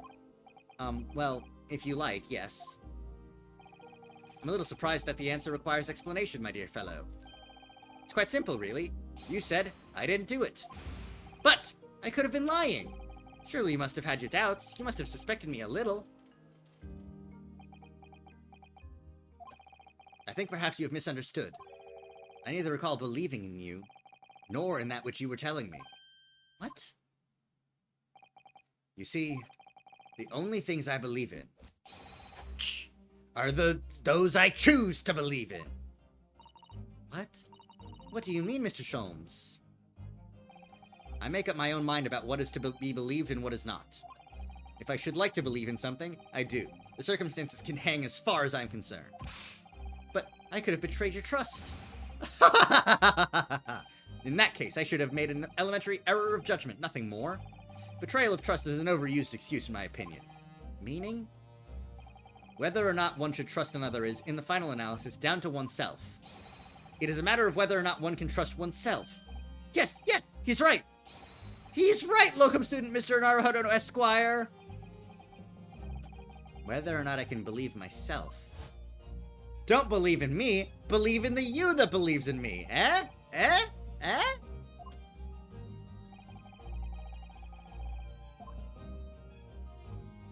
Thank you, Kazuma. You are so right, Kazuma. I've got renewed faith in myself now. I'll represent you, Natsume-san. Well, my dear fellows, it is time we were leaving, I believe. Already? Visiting hours are over. The guard will be here shortly to escort us out.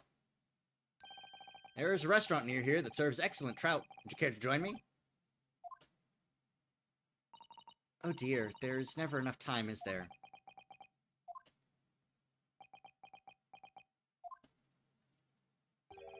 Mr. Natsume? If you'd like, in the trial tomorrow, I'd be happy to represent you.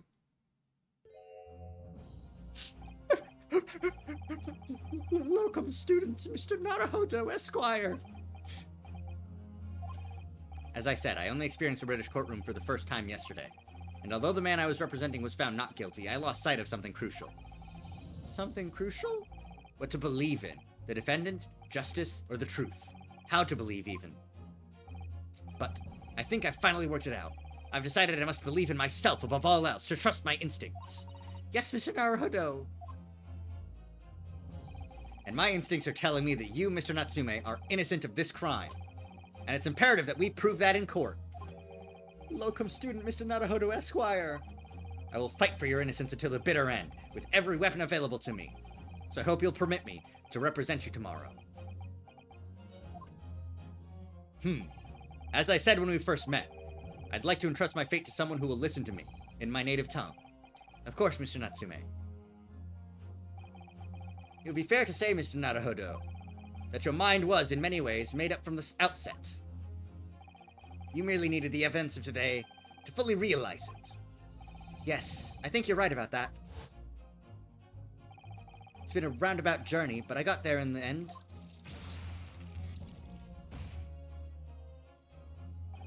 Miss Usato, yes? Would you be willing to stand by my side tomorrow, help me in court? Absolutely. As I said this morning, you may consider me your personal judicial assistant. Yeah. The shocking events of yesterday's trial still weigh heavily on my mind. But it's time to stop looking backwards. Cosmo believed in me, and Mr. Sholmes believes in me now too. So it's time that I learned to believe in myself! So Seki-san has no one. He's all alone, so it's my job to help him, to fight his corner. Tomorrow, in the courtroom, with all the strength I can muster.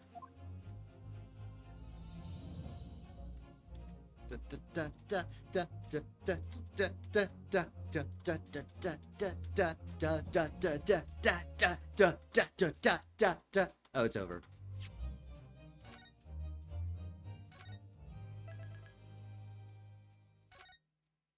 Oh, man. It's been a long stream. Let's see, how long have we been going for? 6 hours. Yeah, we're gonna call it. Great stream, everybody. We got through one trial and one investigation. Part 1. Part 1 and 2. I don't know if there's gonna be a second investigation part if this trial goes on for multiple days. You know how it is with Ace Attorney cases. Sometimes it's sort of hit or miss. But anyways, thank you all for coming out and hanging out. I will see y'all the next time I stream. I might stream tomorrow. We'll see. We'll see how we're feeling. So yeah. Later, skaters.